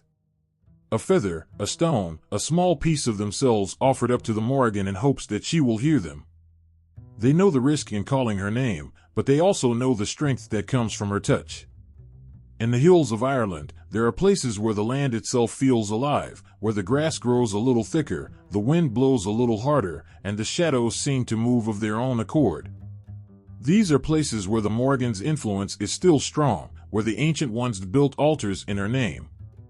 The earth here feels different, as though it remembers the footsteps of those who came before, those who stood before the Morrigan and asked for her guidance. It's a place where you can almost hear her voice in the wind, where the past feels close enough to touch. In these sacred spaces, the boundaries between the world of the living and the world of the gods feel thin. You can almost sense her watching, waiting, deciding. Her presence is not something you see with your eyes, but something you feel in your bones. It is a cold shiver down your spine, a knot in your stomach, the knowledge that you are standing in a place where gods once walked. It's a humbling experience, knowing that you are in a place where the Morrigan herself may have stood, where she may have accepted offerings, where she may have spoken prophecies that shaped the fate of entire nations. The Morrigan's sacred sites are not always grand or obvious. Some are simple, marked by a single standing stone or a hidden cave. Yet, each carries with it the weight of her power. These are places where people came in times of great need, when they were desperate enough to seek her out. They came to ask for her protection in battle, to plead for victory, or to beg for mercy. But they also came in times of peace, to honor her, to acknowledge her role in the cycle of life and death. They knew that the Morrigan was not a goddess to be ignored, for her hand could guide both destruction and renewal. Even today, the pull of these sacred places is strong. People still find their way to them, even if they do not fully understand why. They are drawn by a force that is older than memory, a force that has been woven into the land itself. The Morrigan's presence is eternal, a constant reminder that the balance of life and death is never far from her grasp. And so they come, to stand in the places where the past and present meet, where the power of the gods still lingers in the air, where the Morrigan's watchful eye still sees all. At certain times of the year, these sacred sites are said to come alive with energy. Samhain, the festival marking the end of the harvest and the beginning of winter, is one such time. It is a time when the veil between worlds is at its thinnest, when the Morrigan's power is at its peak. Those who are brave enough to visit her temples during this time speak of an overwhelming presence, a feeling that the Morrigan is closer than ever, watching from the shadows, deciding who will live and who will die in the battles to come. These sacred sites are more than just places of worship. They are places where the Morrigan's power is anchored to the world. They are places where the gods have left their mark, where the earth itself carries the weight of their presence. And though the stones may crumble and the altars may fade, the Morrigan remains, a constant force in the ever-turning wheel of life, death, and rebirth. There is something terrifying about the idea of a blade that cuts not just the flesh, but the very spirit. In the hands of the Morrigan, such weapons were not forged from steel, but from the shadows between worlds.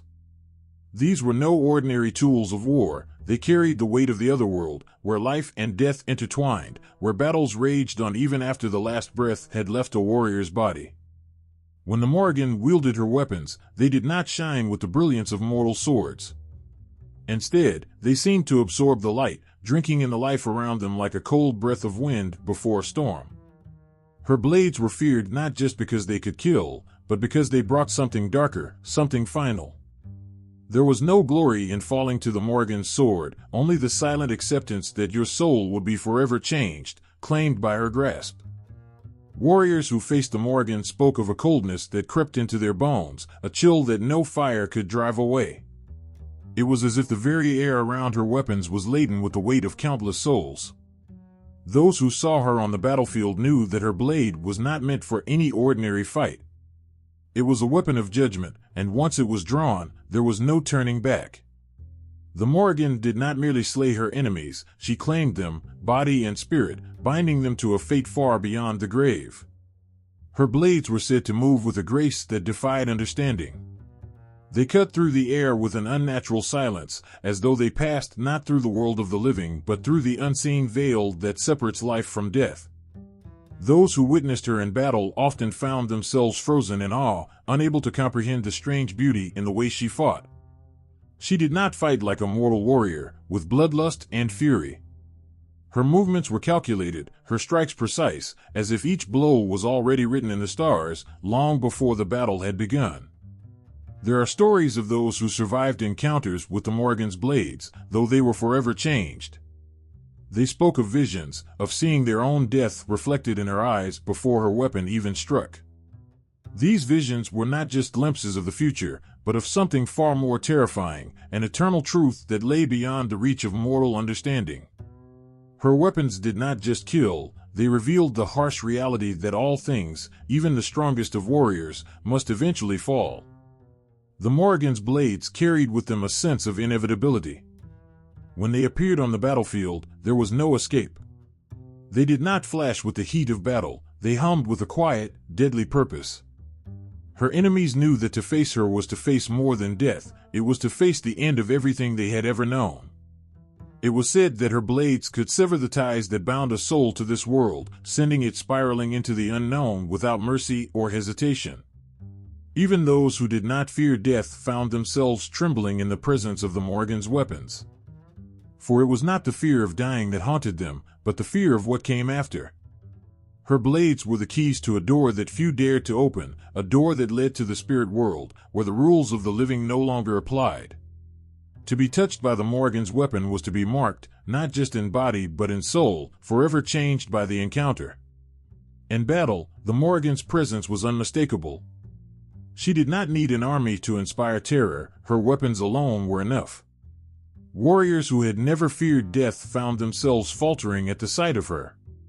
Her blade seemed to pulse with an energy that drew the eye, a dark and terrible beauty that promised both the end and a beginning. For in the hands of the Morrigan, death was never just an ending, it was the doorway to something far more mysterious and profound. Those who fell to her blade did not simply die. They were pulled into something greater, something beyond the reach of mortal understanding. It was said that the Morrigan's weapons could split the veil between worlds, allowing her to guide the souls of the fallen to their next fate. Her blades were not just tools of war, they were instruments of transformation, wielded by a goddess who understood that death was not the end but a part of the eternal cycle. Some whispered that the Morrigan's weapons were forged not from metal but from the very essence of the spirit world itself. They were not crafted by mortal hands, but by forces older than time.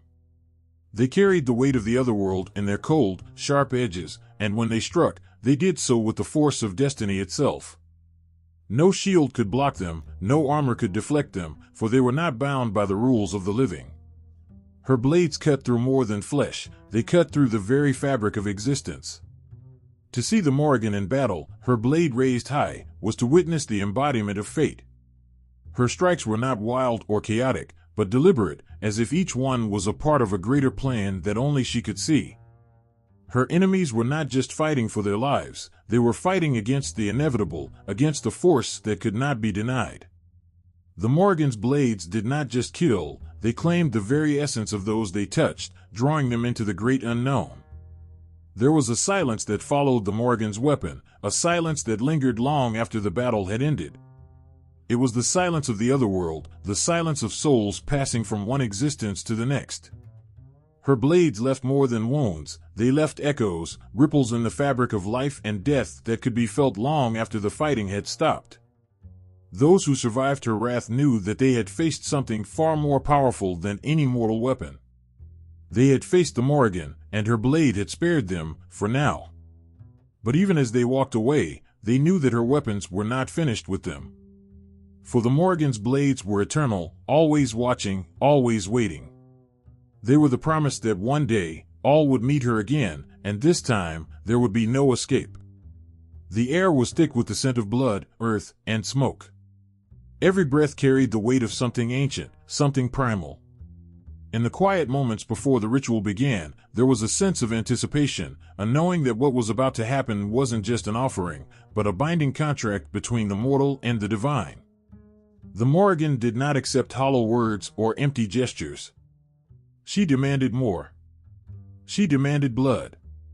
There was no room for fear in the hearts of those who approached her altar. Fear had to be left behind, alongside doubt and hesitation. For the Morrigan was not a goddess to be placated with simple prayers. She was a force that required sacrifice, not out of cruelty, but out of necessity. In her world, nothing was given freely. Power, protection, even life itself, all of it came at a price. As the blade was raised above the sacrificial animal, or sometimes a willing warrior, a silence fell over the gathered crowd.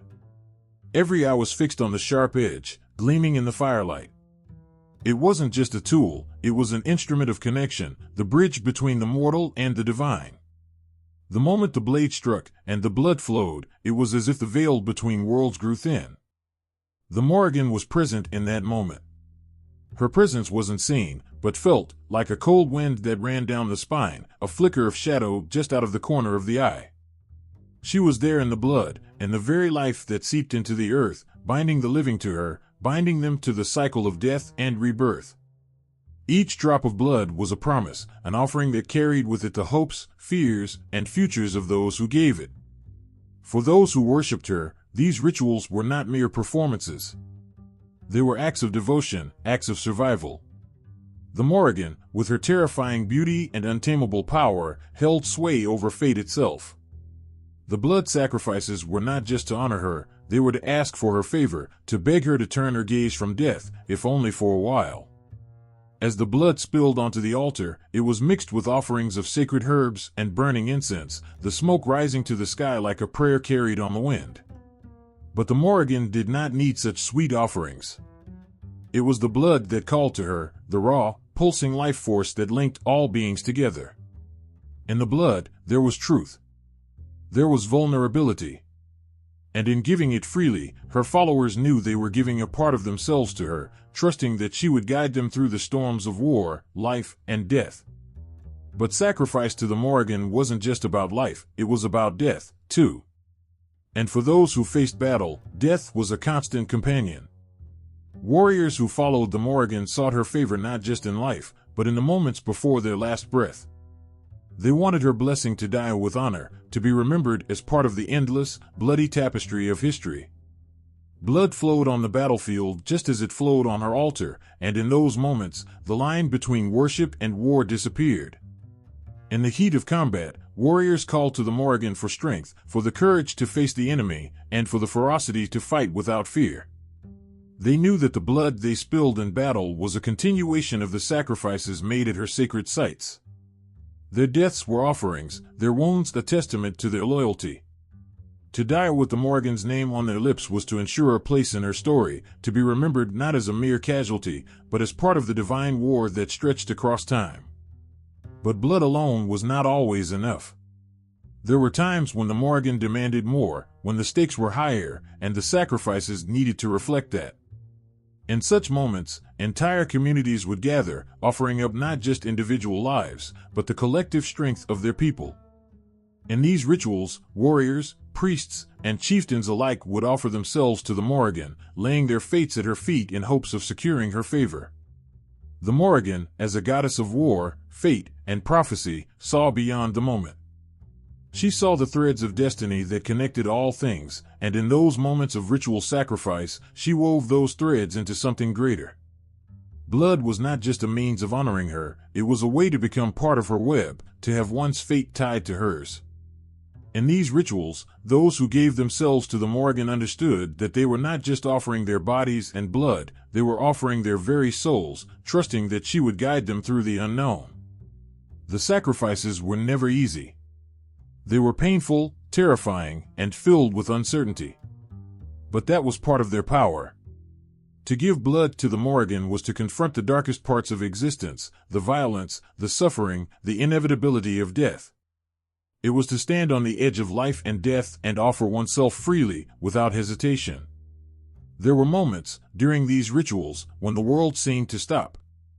When the final offering was made, and the last drop of blood hit the earth, time itself seemed to hold its breath. The crowd would wait, watching, listening, hoping to feel the Morrigan's presence, to know that she had accepted the sacrifice.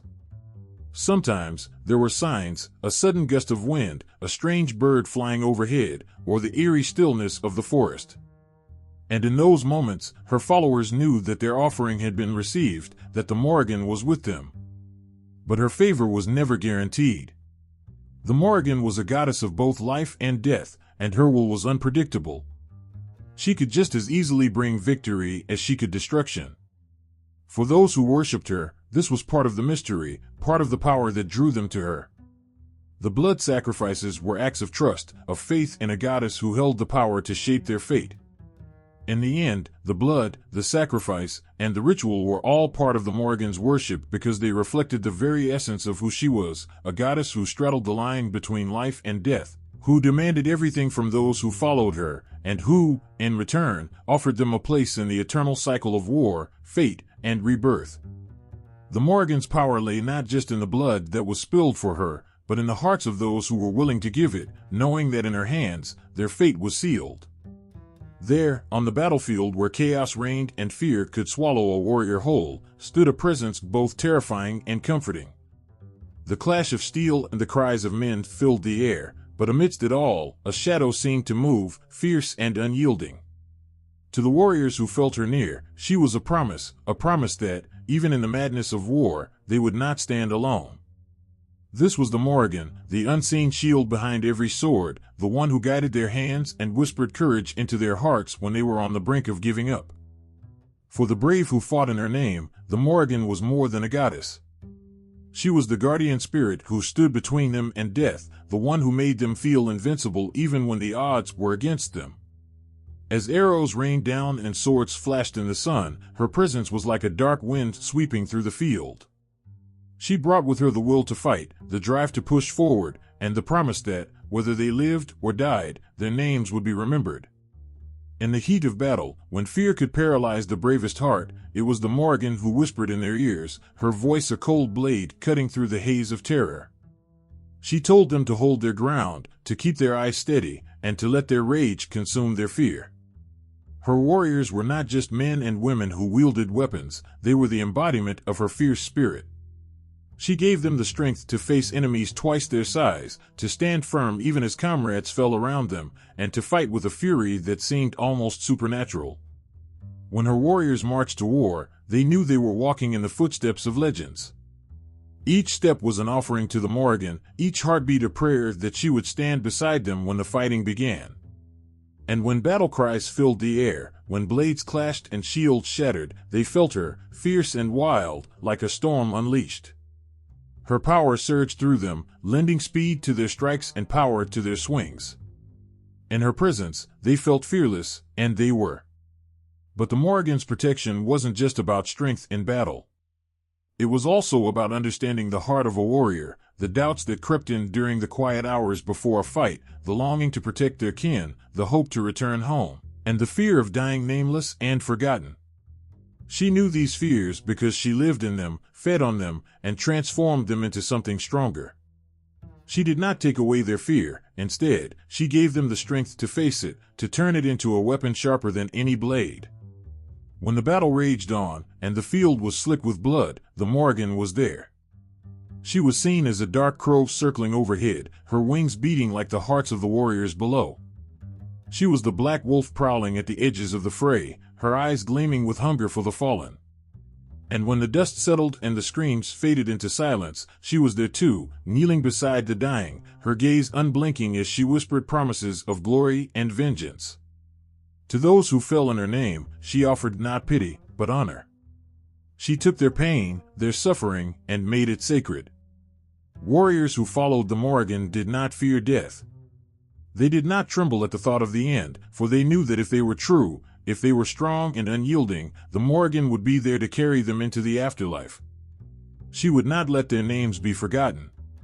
She would not let their deeds fade into dust. They would become part of her, woven into the great story of war and blood that stretched through time. To die in battle was not an end, but a beginning, a chance to be remembered as one of the Morrigan's chosen. Even off the battlefield, her warriors felt her presence.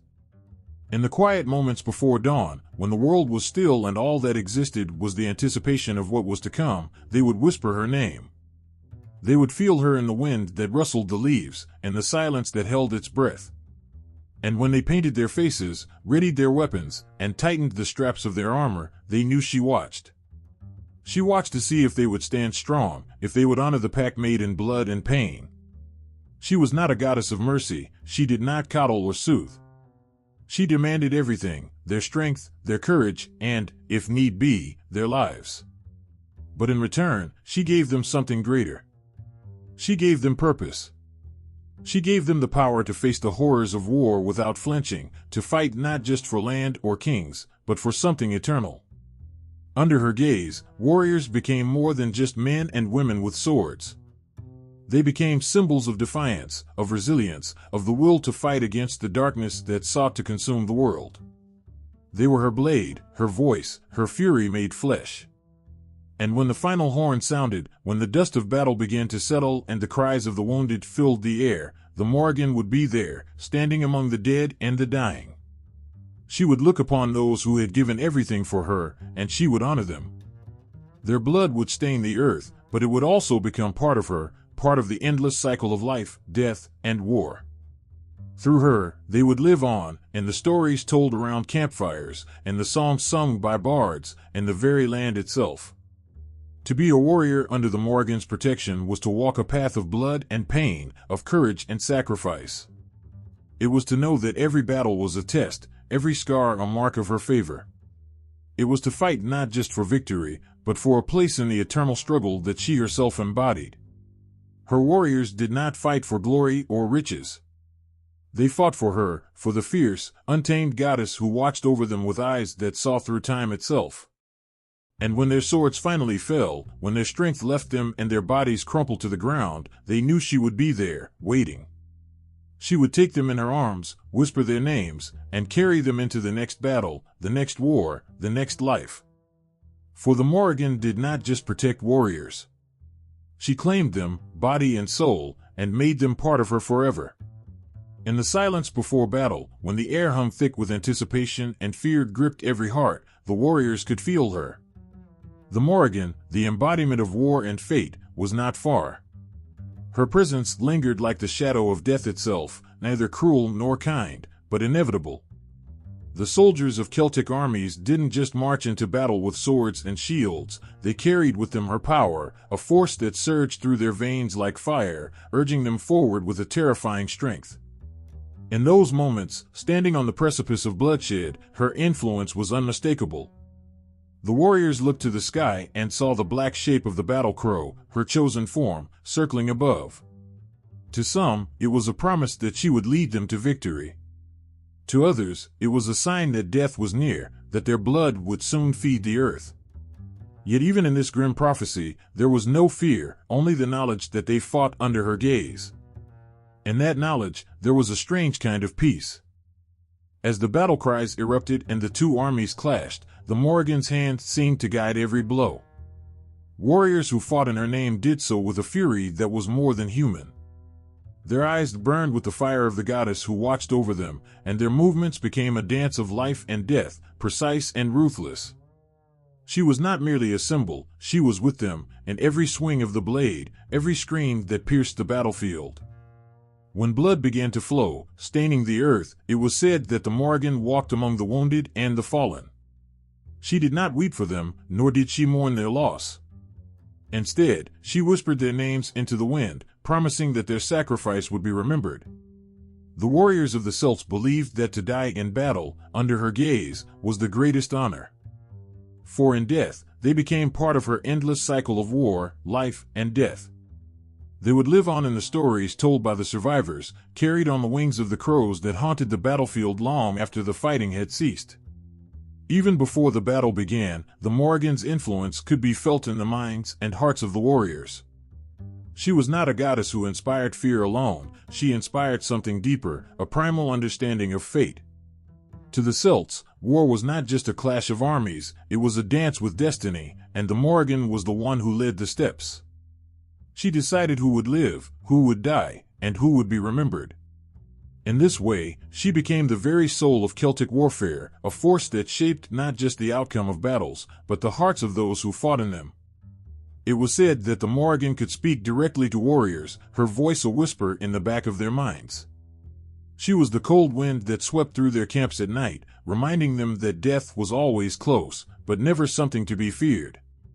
For those who truly believed in her, death in battle was not an end, but a transformation. They would become part of the Morrigan's eternal story, their names carried on the wind, their souls woven into the fabric of her power. The Morrigan's connection to the land itself was another source of her influence in Celtic warfare. She was tied to the rivers, the hills, and the skies, all the natural elements that the Celts held sacred. When the earth trembled beneath their feet as they charged into battle, they knew it was her power rising from the soil. When storms raged overhead, blotting out the sun and turning the battlefield into a mire of mud and blood, they felt her presence in every drop of rain, every gust of wind. She was the land, and the land was her weapon. In those violent moments, the lines between the physical and the spiritual blurred. Warriors often claimed to see her standing among the chaos, her face fierce and otherworldly, her eyes gleaming with the light of 1,000 battles fought before. She would appear in the heat of the fight, shifting between the forms of a maiden, a crone, and a battle-hardened queen. Each form held a different promise: the maiden, the hope of victory; the crone, the inevitability of death; the queen, the fierce protection of her chosen warriors. Her shifting presence reminded them that war was not just a test of strength, it was a test of will, of spirit, and of fate itself. For those who survived the battle, the Morrigan's influence did not end when the swords were sheathed. She continued to haunt them, her voice lingering in their dreams, her presence felt in the quiet moments of peace. Many warriors believed that she watched over them even in times of rest, preparing them for the next battle, the next test. They would offer her sacrifices, blood and fire, to honor her and to thank her for the victories they had won. In return, she gave them her protection, her strength, and, most importantly, her favor. But the Morrigan was not a goddess of simple rewards. Her favor was a double-edged sword. To fight under her protection was to accept both her blessings and her wrath. She did not coddle or shield her warriors from pain or suffering. Instead, she made them stronger through it, forging them in the fires of war like iron in a smith's furnace. Those who survived under her gaze became legends, their stories passed down through generations, their names immortalized in song and story. And yet, the Morrigan was not only the goddess of warriors. She was the goddess of those who fought for something greater than themselves. Whether they fought for their families, their land, or their honor, the Morrigan saw their struggle and gave them her strength. In this way, she became not just the protector of warriors, but the protector of all who faced insurmountable odds. She was the fierce spirit of resistance, the voice that told them to keep fighting, to never surrender, no matter how hopeless the battle seemed. In the end, the Morrigan's influence in Celtic warfare was more than just her presence on the battlefield. She was the spirit of war itself, a force that shaped the hearts and minds of those who fought in her name. Her warriors did not fear death, for they knew that with every swing of their swords, they were writing themselves into the eternal story of the Morrigan. And in that story, there was no end, only the endless cycle of war, life, and death, with the Morrigan standing at the center, watching over them all. In the heart of ancient Celtic society, women held a quiet strength that pulsed through every part of their world. They were the keepers of life, the nurturers, and the healers, but when the call to arms came, they transformed into something fierce, something untamable. And standing behind them, like a shadow, like the wind through the trees, was the Morrigan. To the Celts, she was more than a goddess of war and death, she was the embodiment of feminine power itself, an untamed force that could both nurture and destroy. Women who felt her presence knew they carried something sacred within them. They were more than just daughters or wives, they were warriors in their own right, even if they never held a blade. Their power, like the Morrigans, came from a place deeper than the battlefield. It was a power that lived in their hearts, their spirits, a power that roared like thunder in the silence of the night. It was the power of life, the power of death, and the delicate thread that connected the two. In times of war, Celtic women were not bystanders. They stood on the front lines with their husbands, brothers, and sons, their hearts burning with the same fierce love for their land and their people. They were warriors in the way that only women can be, unyielding, resilient, fearless. And they carried the Morrigan with them, her voice whispering in their ears, telling them that they were as strong as any man, that they could change the course of fate with their own hands. For many Celtic women, the Morrigan was more than just a distant goddess, she was a reflection of themselves. She was the wildness in their spirits, the fire in their eyes. She was the reminder that they, too, held the power to shape the world around them. And when they called upon her, they did so not in fear, but in recognition. They saw in her the strength that lived within their own bones, the strength to protect their families, to heal their wounded, to fight with everything they had when the time came. But the Morrigan's power wasn't just about the battlefield. It was also about the quiet moments, the moments when a mother cradled her newborn child, knowing that she was holding the future in her arms. It was in the hands of the healer, who worked through the night to mend broken bones and soothe fevered brows. It was in the soft words of comfort whispered to a grieving friend.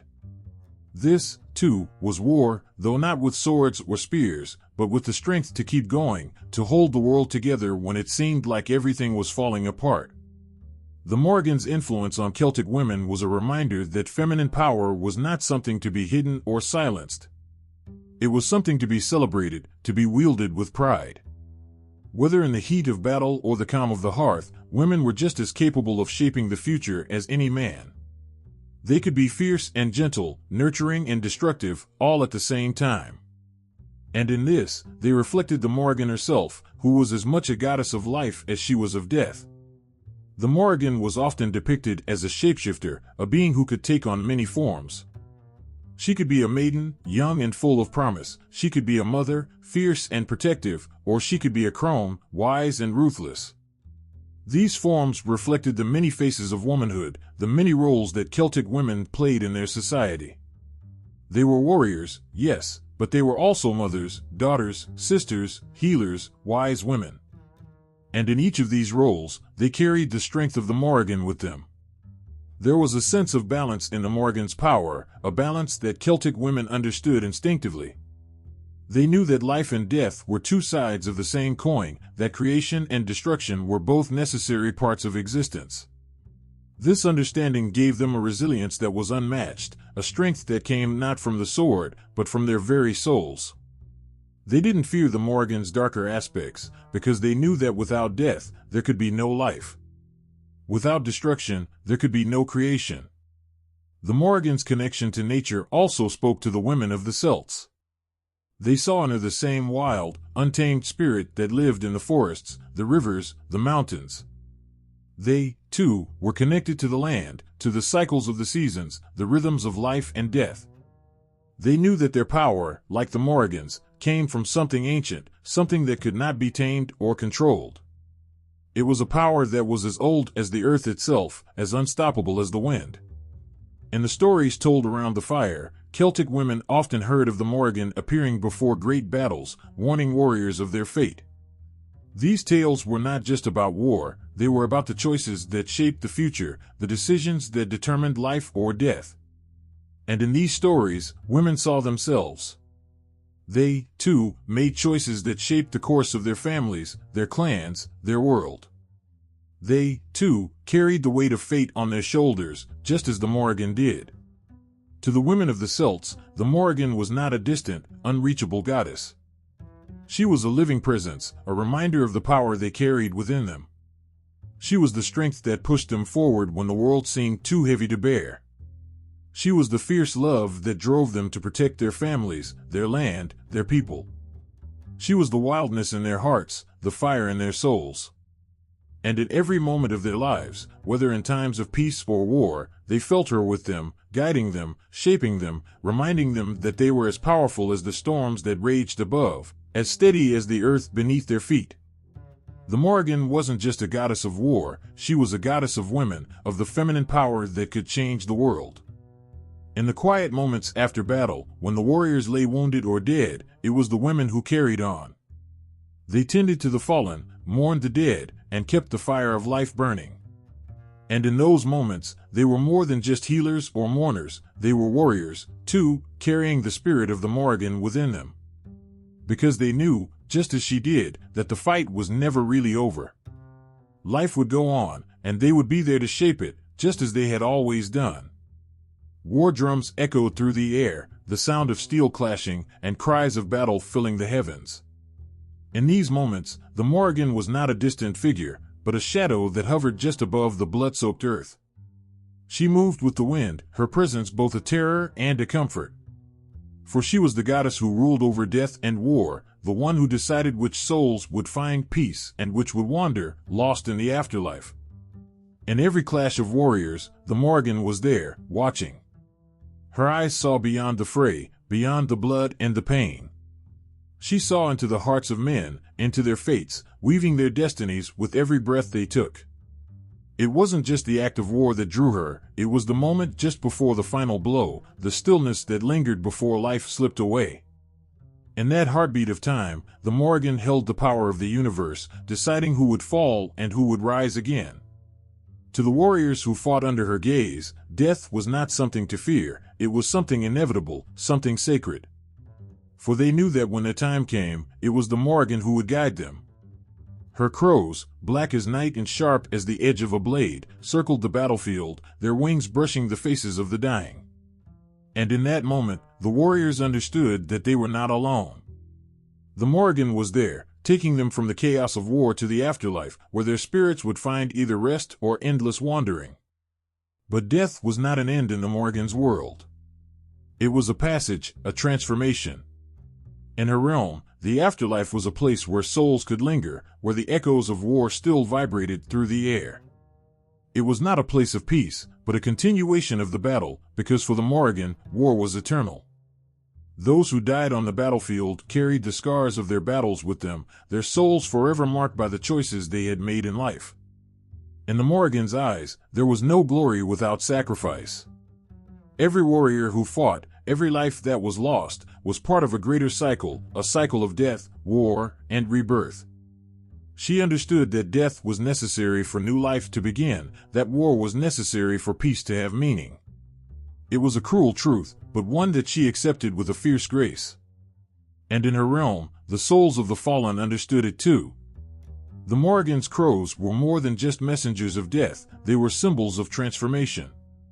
When they circled above the battlefield, they were not just announcing the end of a life, but the beginning of a new journey. The Morrigan, in her wisdom, knew that the afterlife was not a final resting place, but a new battlefield, where the soul would face its own trials. It was a place where warriors could continue their fight, where their spirits could find purpose even after death. But the Morrigan's power wasn't just about the battlefield. It was also about the quiet moments, the moments when a mother cradled her newborn child, knowing that she was holding the future in her arms. It was in the hands of the healer, who worked through the night to mend broken bones and soothe fevered brows. It was in the soft words of comfort whispered to a grieving friend. This, too, was war, though not with swords or spears, but with the strength to keep going, to hold the world together when it seemed like everything was falling apart. The Morrigan's influence on Celtic women was a reminder that feminine power was not something to be hidden or silenced. It was something to be celebrated, to be wielded with pride.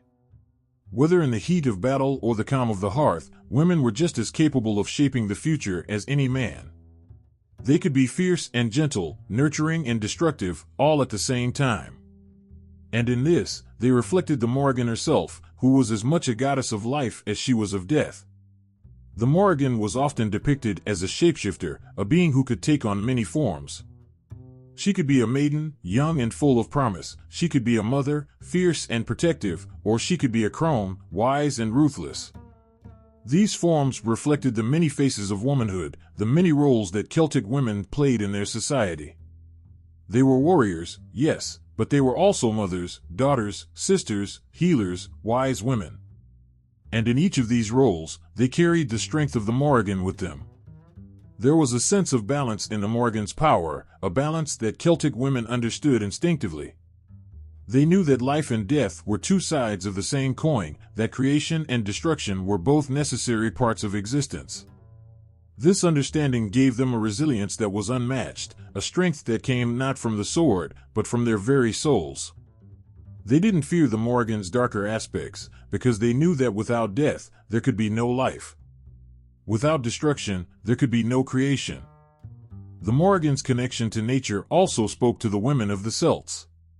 They saw in her the same wild, untamed spirit that lived in the forests, the rivers, the mountains. They, too, were connected to the land, to the cycles of the seasons, the rhythms of life and death. They knew that their power, like the Morrigan's, came from something ancient, something that could not be tamed or controlled. It was a power that was as old as the earth itself, as unstoppable as the wind. In the stories told around the fire, Celtic women often heard of the Morrigan appearing before great battles, warning warriors of their fate.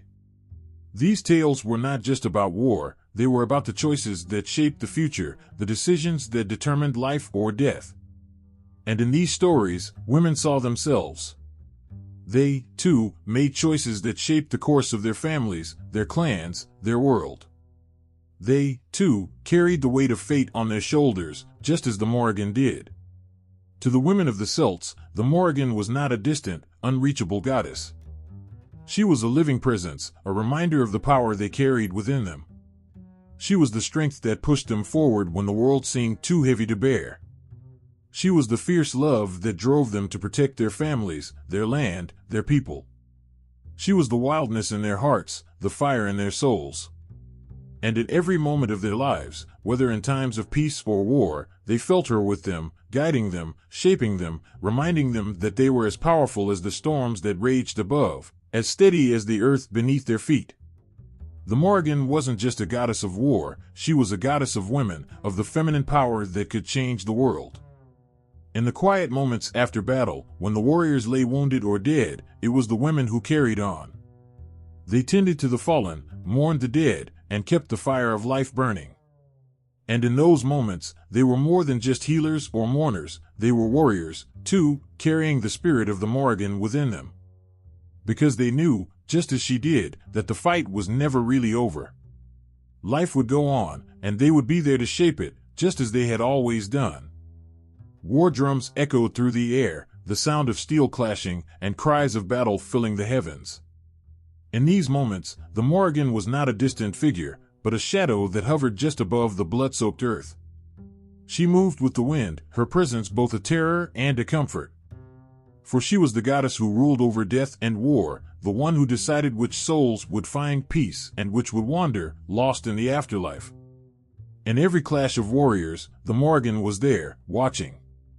Her eyes saw beyond the fray, beyond the blood and the pain.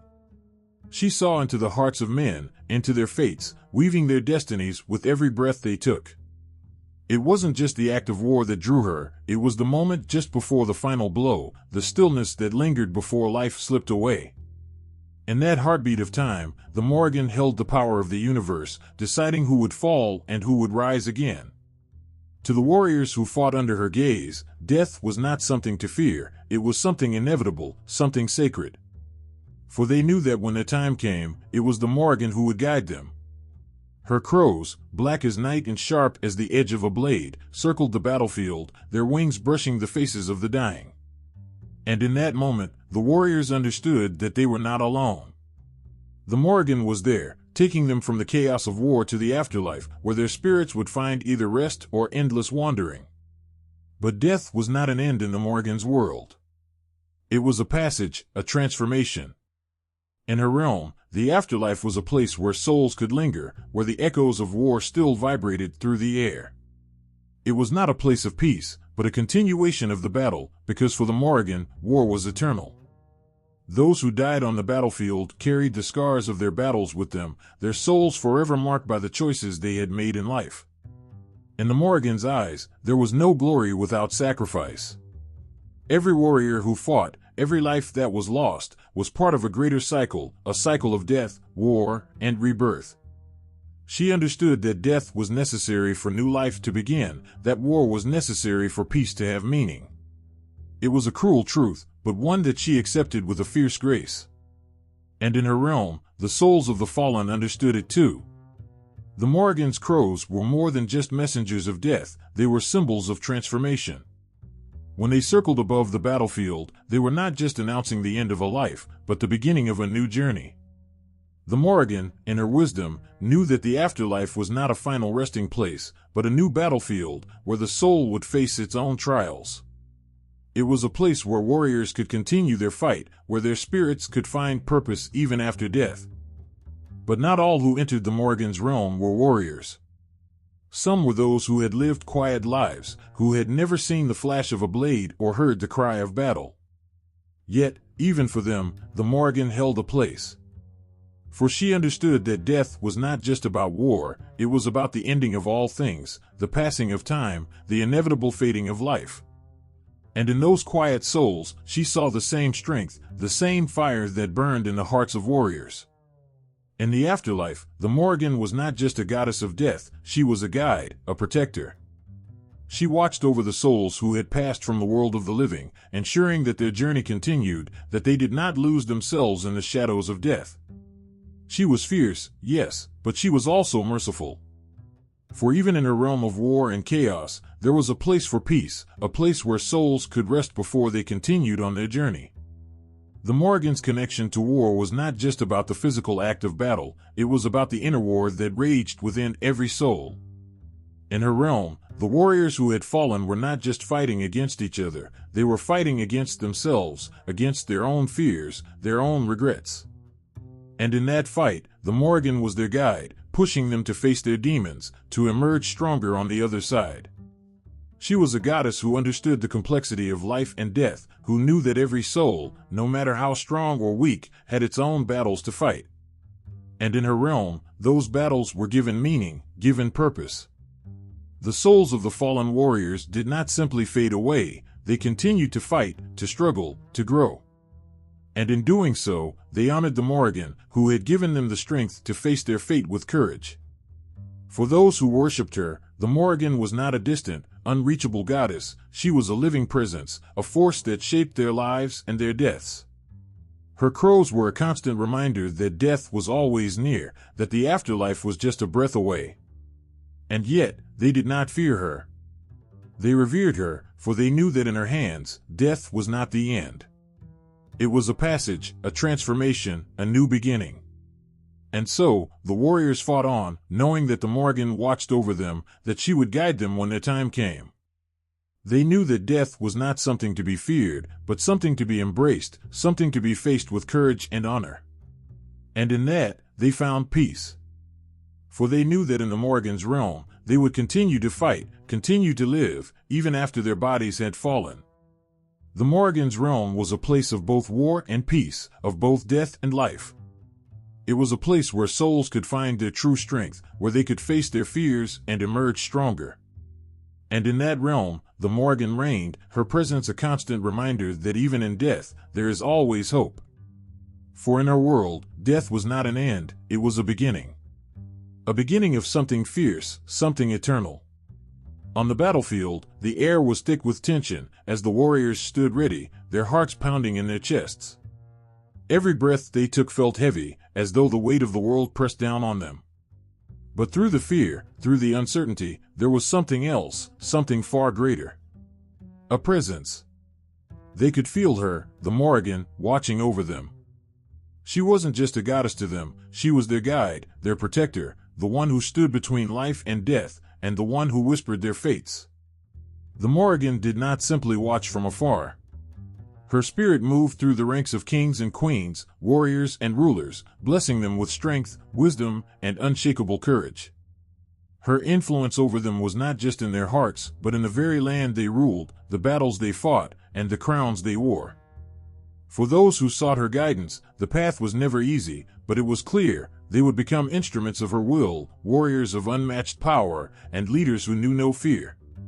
In the quiet before battle, kings would feel the Morrigan's presence in the stillness. Her voice was not heard in words, but in the rustle of the wind, the cry of the crows that circled above, and the stirring of the earth beneath their feet. It was a connection that went beyond the physical, it was in their very souls. Under her guidance, they became more than mere rulers, they became warriors who embodied both the strength and the ferocity of the goddess herself. Queens, too, felt her touch in their reigns.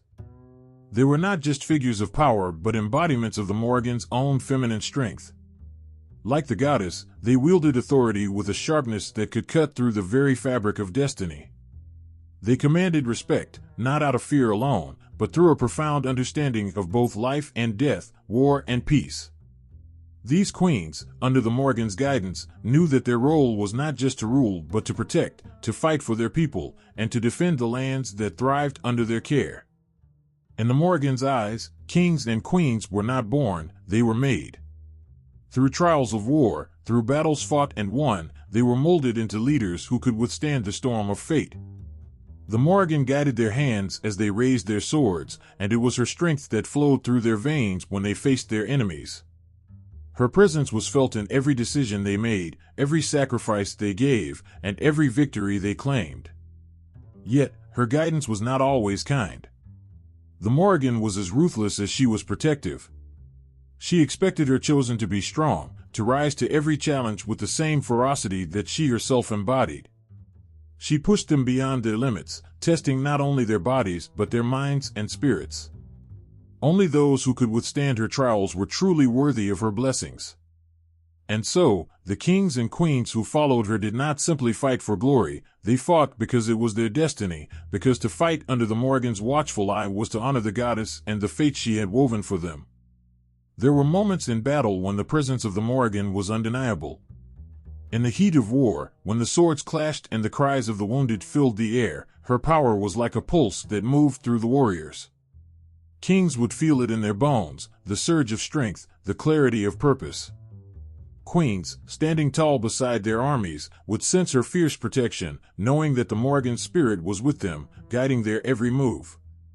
Her crows, black and ominous, were always near, a sign that the goddess was watching, that she was with them in every heartbeat and every breath. But the Morrigan's guidance was not limited to the battlefield. She shaped the fates of kings and queens in their rule, and the decisions they made for their people, and in the alliances they forged. Under her watch, they ruled not just with power, but with a deeper understanding of life's delicate balance, knowing that war and peace, life and death, were all intertwined. The Morrigan's wisdom flowed through them, and they learned that true leadership was not just about the crown they wore, but about the sacrifices they made for those they led. Those who sought the Morrigan's guidance knew that they were never truly alone. Her voice, though silent, was always present, pushing them forward, reminding them of their strength, their purpose. She was both their protector and their judge, ensuring that they remained true to their destinies. And for those who followed her, the rewards were great. They became legends, their names spoken with reverence, their deeds remembered for generations. The Morrigan did not just guide kings and queens, she shaped them, forged them in the fires of war and destiny. She was the force that pushed them to be more than they ever thought they could be, to rise above the challenges that life placed before them, to become warriors who could stand unshaken in the face of death. Her power was their power, her strength their strength. And under her guidance, they became unstoppable. The warriors who fought for these kings and queens knew the Morrigan's hand was upon their leaders. They felt it in the way their kings led them into battle with unwavering courage, in the way their queens stood firm, unafraid, commanding armies with a presence that could only come from the goddess herself. To fight under such leaders was to fight with the Morrigan's blessing. It was to know that death was not the end, but a path to something greater, a place in the goddess's eternal war. In the Morrigan's guidance, kings and queens found not just power, but purpose. They understood that their lives were not their own, that they were chosen by the goddess to fulfill a destiny that stretched beyond their reigns, beyond their battles. Under her watch, they were more than just rulers, they were warriors of fate, shaped by the goddess herself, destined to leave a legacy that would echo through time. In every battle they fought, in every decision they made, the Morrigan's presence was with them, guiding them, shaping them, turning them into the warrior kings and queens they were meant to be. And in the end, they knew that they were not just following their own path, but the path that the Morrigan had set before them, a path of war, sacrifice, and ultimately, glory. As the sun began to rise over the lush green fields, a golden light spilled across the land, painting everything it touched in a warm glow. The air was filled with the sweet scent of ripening crops, and the sound of rustling leaves danced in the gentle breeze. It was a time of anticipation, a moment of magic that hung in the air, signaling the arrival of harvest season. In this sacred time, the Morrigan, the goddess of war and fate, also revealed her profound connection to the land and its bounty. Farmers gathered, their hands calloused and worn from years of toil, but their hearts were filled with hope. They believed that the Morrigan walked among them during this season, her spirit intertwined with the crops they tended. To them, she was not just a harbinger of battle, she was also a protector of life, a guardian of the harvest. The connection between the Morrigan and agriculture was deeply rooted in their culture, as the cycles of life and death were intertwined with the growth of their crops. In the days leading up to the harvest, the villagers prepared with care. They set out offerings of bread and honey, tokens of gratitude for the Morrigan's blessings. Each offering was a prayer, a whispered hope that she would favor them with a bountiful yield. Children would run barefoot through the fields, laughing and playing, while their parents worked to gather the last of the summer's fruits. It was a time of celebration, filled with songs and laughter, but also reverence for the goddess who held their fates in her hands. On the eve of the harvest, the villagers would gather for a ritual under the moonlight. They lit bonfires that flickered like stars against the darkening sky, illuminating faces filled with anticipation and devotion. They sang ancient songs, their voices rising and falling like the wind through the trees. These were not just songs, they were prayers, calling upon the Morrigan to bless their fields, to guide them in their efforts, and to protect them from the uncertainties that lay ahead. As the flames danced, shadows flickered across the ground, and for a moment, it felt as if the Morrigan herself was present, watching over them with an all-seeing gaze. Some claimed to feel a chill in the air, a gentle whisper of wind that stirred the leaves, and in that moment, they knew she was there, connecting them to the earth and its cycles. They offered their gratitude and hopes, their fears and dreams, all woven together in the fabric of their collective spirit. As dawn broke, the villagers set out to the fields with their tools in hand. With each swing of the sickle and every sheaf of grain gathered, they could feel the Morrigan's energy flowing through them, fueling their labor. They worked side by side, men and women, young and old, united in their task. In the quiet moments, when the only sounds were the rustling of the crops and the soft murmur of nature, they paused to reflect on the deeper meaning of their work. This harvest was not just about food, it was about survival, about honoring the land that nurtured them, and about the connection to the Morrigan who watched over them. With every basket filled, they offered silent thanks to the goddess, recognizing the delicate balance of life and death that agriculture represented. They understood that in order to harvest, something had to give. The Morrigan, in her duality, represented both the fierce warrior and the nurturing mother, embodying the essence of creation and destruction. She was a reminder that from death, life would emerge, and from struggle, strength would be born. The villagers worked tirelessly, the sun beating down on their backs, sweat mingling with laughter and songs. As the day wore on, the fields transformed from lush green to golden hues, a sight that filled their hearts with joy. But with this joy came an understanding of the challenges that lay ahead. A bountiful harvest was a blessing, yet it also demanded responsibility and respect for the earth. At the end of the day, as the sun began to set and painted the sky in shades of orange and purple, the villagers gathered to give thanks. They placed their offerings at the base of an ancient tree, a place they believed the Morrigan frequented.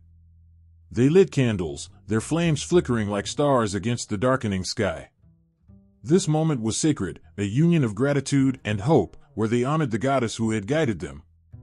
In this shared space, stories were told, tales of past harvests, of struggles and triumphs, of the Morrigan's influence in their lives.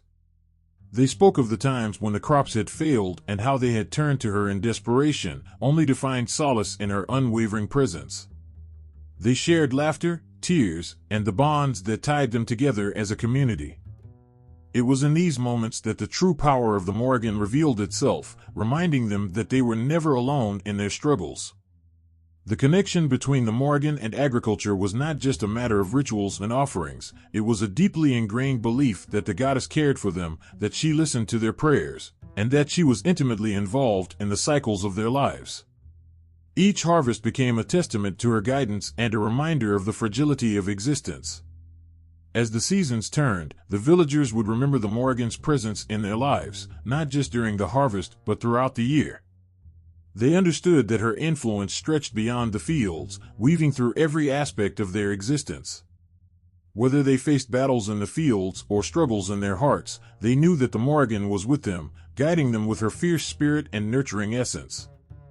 In their hearts, they carried the lessons of the harvest, of gratitude, respect, and the delicate balance of life. The Morrigan taught them that every season held its own power, and with each cycle, there was an opportunity for rebirth and renewal. The strength they drew from her would carry them through the trials of life, reminding them that even in the face of adversity, they were connected to something greater. As the final rays of the sun disappeared beyond the horizon, the villagers returned home, their hearts filled with gratitude. The Morrigan, they knew, was always watching, a guardian of their fate and a protector of their harvest.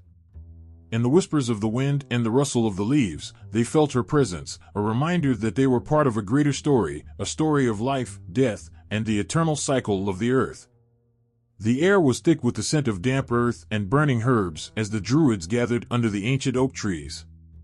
The moon, full and bright, cast an eerie glow over the sacred grove, where shadows seemed to dance with the flickering flames of the ritual fire.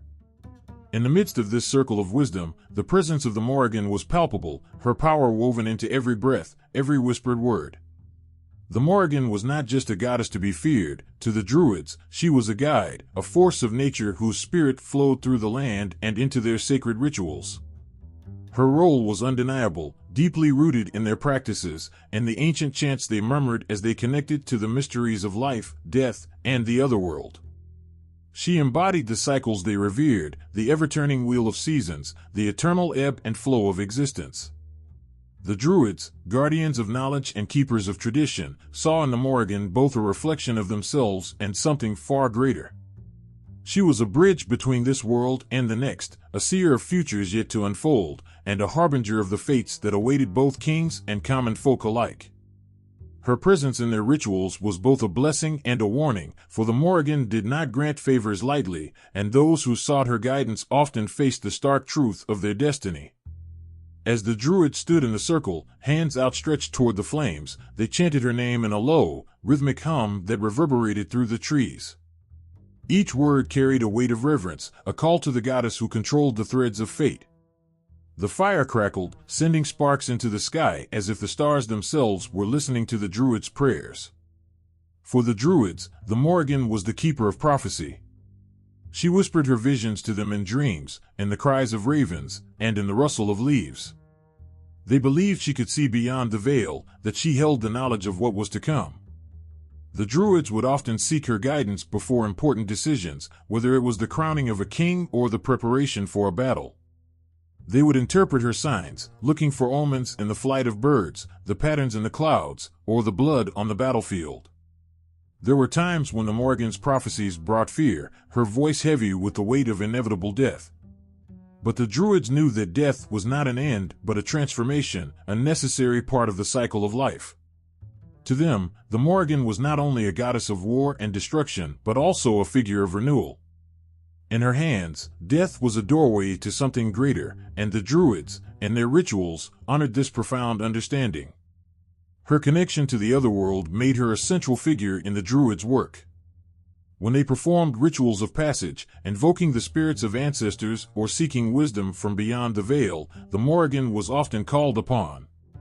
Her energy was fierce, untamed, but it brought with it a clarity, a sense of purpose that guided the Druids through the mysteries of life and beyond. On nights when the veil between worlds was thin, the Druids would call upon the Morrigan to guide the souls of the dead. They believed that she stood at the threshold, waiting to lead those who had fallen in battle to their next life. Her crows, dark and watchful, flew overhead, their calls echoing in the stillness of the night. The Druids would perform sacred rites, lighting fires and offering sacrifices to honor the dead and to appease the goddess who watched over them. The Morrigan's influence in Druidic tradition was also deeply tied to the land.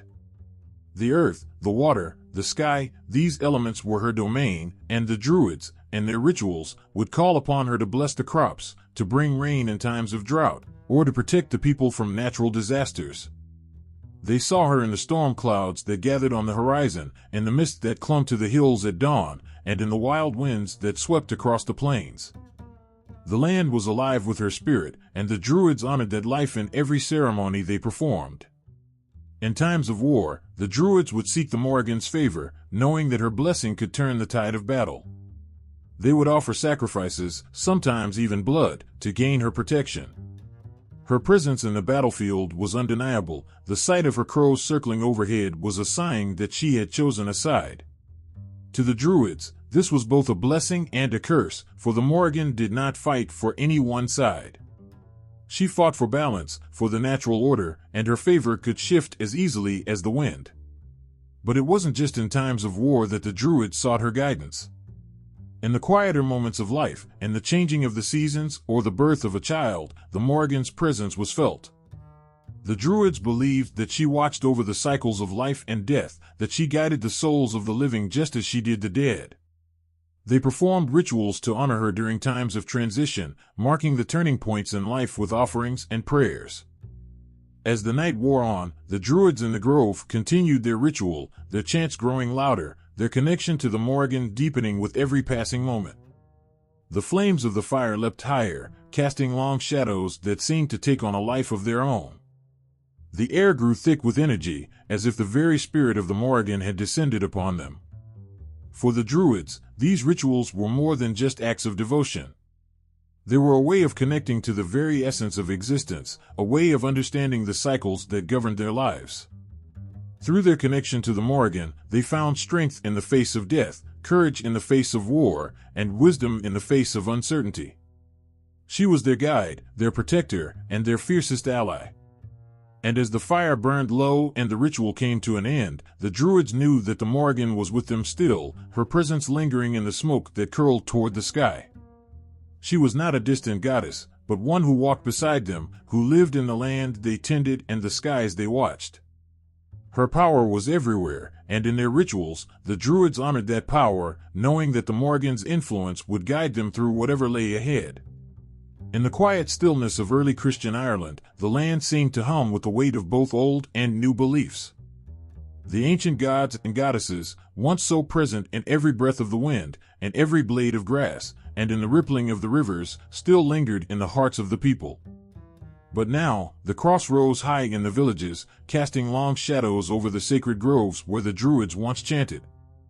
Yet, amidst the rise of Christianity, there was one figure who refused to fade into obscurity, the Morrigan. She was the goddess who walked among warriors, the weaver of fate, the one who saw beyond death's door. As Ireland's new faith spread across the land, the Morrigan did not simply disappear. Her presence clung to the edges of the Christian world, like a whisper in the dark, reminding all who listened that she was still there. For many, she had become part of the earth itself, ancient, untouchable, and woven into the very fabric of life. The early Christian monks, as they transcribed old myths and legends, could not completely silence her. They may have written of saints and miracles, but somewhere between the lines, in the spaces between their words, the Morrigan lived on. She took on new shapes, new stories, but her essence remained the same. Some said she transformed into a warning figure, a spectral woman seen by those about to die. Others claimed she was a twisted reflection of the Virgin Mary, her fierce independence and untamed spirit standing in contrast to the meek and gentle image of the new Holy Mother. But even as the new religion spoke of peace and salvation, the Morrigan's warlike spirit could not be erased. The land itself seemed to carry her echoes. The ravens that circled overhead during battles were said to be her messengers, watching over the fallen with sharp eyes, waiting to carry their souls to the afterlife. Warriors, even those baptized into Christianity, still glanced to the sky when they heard the caw of a crow. Some swore that in the heat of battle, they could feel her presence, wild and fierce, urging them forward, guiding their blades. Her stories, once whispered around fires in the dark of night, found new life in a different form. The old tales were retold, often blending with Christian values, but the Morrigan's core remained untouchable. Her prophecies of death and war were not forgotten. In the monasteries where scribes worked tirelessly to preserve Ireland's history, they wrote of her power. They told of her role in shaping the fates of kings and the destinies of nations. She became both a warning and a reminder that some forces in the world could not be tamed or easily explained. To the people, the Morrigan was still a protector, a guardian of the land, even as they worshipped at the feet of new saints. When plague swept through the villages or famine struck the fields, some would still leave offerings at the old cairns, praying to her for mercy. She was a figure who could not be forgotten, no matter how fervently the new religion tried to cast her aside. For the Morrigan was not just a goddess of war, she was a goddess of the land, of life and death, of the balance that held everything together. The Church may have preached of heaven and hell, of eternal salvation and damnation, but the Morrigan offered something different. She did not promise peace or eternal life. Instead, she offered the truth of what was, the inevitability of death and the power that lay within it. For those who still honored her, there was a sense of acceptance in her teachings. She did not shield them from suffering but showed them how to face it head-on, without fear. Even in the Christianized world, where many feared the wrath of God, there was a quiet reverence for the Morrigan. Some saw her as a figure of the past, a memory of what had been, but others saw her as a necessary force, balancing the gentler aspects of their new faith. They may have knelt in churches, whispering prayers to saints, but in their hearts, they remembered the wild, untamed power of the Morrigan. She was a reminder that the world was not all light, that darkness had its place too, and that sometimes, strength came from embracing that shadow. As the centuries passed, the Morrigan stories continued to survive, passed down through generations. Her presence was felt in the rituals of harvest, and the turning of the seasons, and the unspoken traditions that lingered even as Christianity became more entrenched. The people who worked the land, who fought in wars, who faced hardship and loss, still carried her in their hearts. She was not a goddess to be prayed to for blessings, but one to be understood, to be respected. In some ways, the Morrigan became a part of Ireland itself. She was the mist that rolled over the hills in the early morning, the cry of the raven at dusk, the fierce wind that swept through the valleys before a storm. She was in the blood of the warriors who fought for their land, and the quiet strength of the women who carried the burdens of life and loss. And even as Christianity reshaped the landscape of belief, the Morrigan's power was undeniable.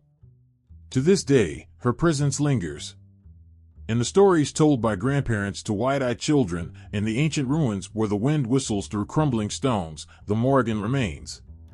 She is a reminder of a time when gods and goddesses walked among men, when the world was raw and untamed, and when life and death were seen as two sides of the same coin.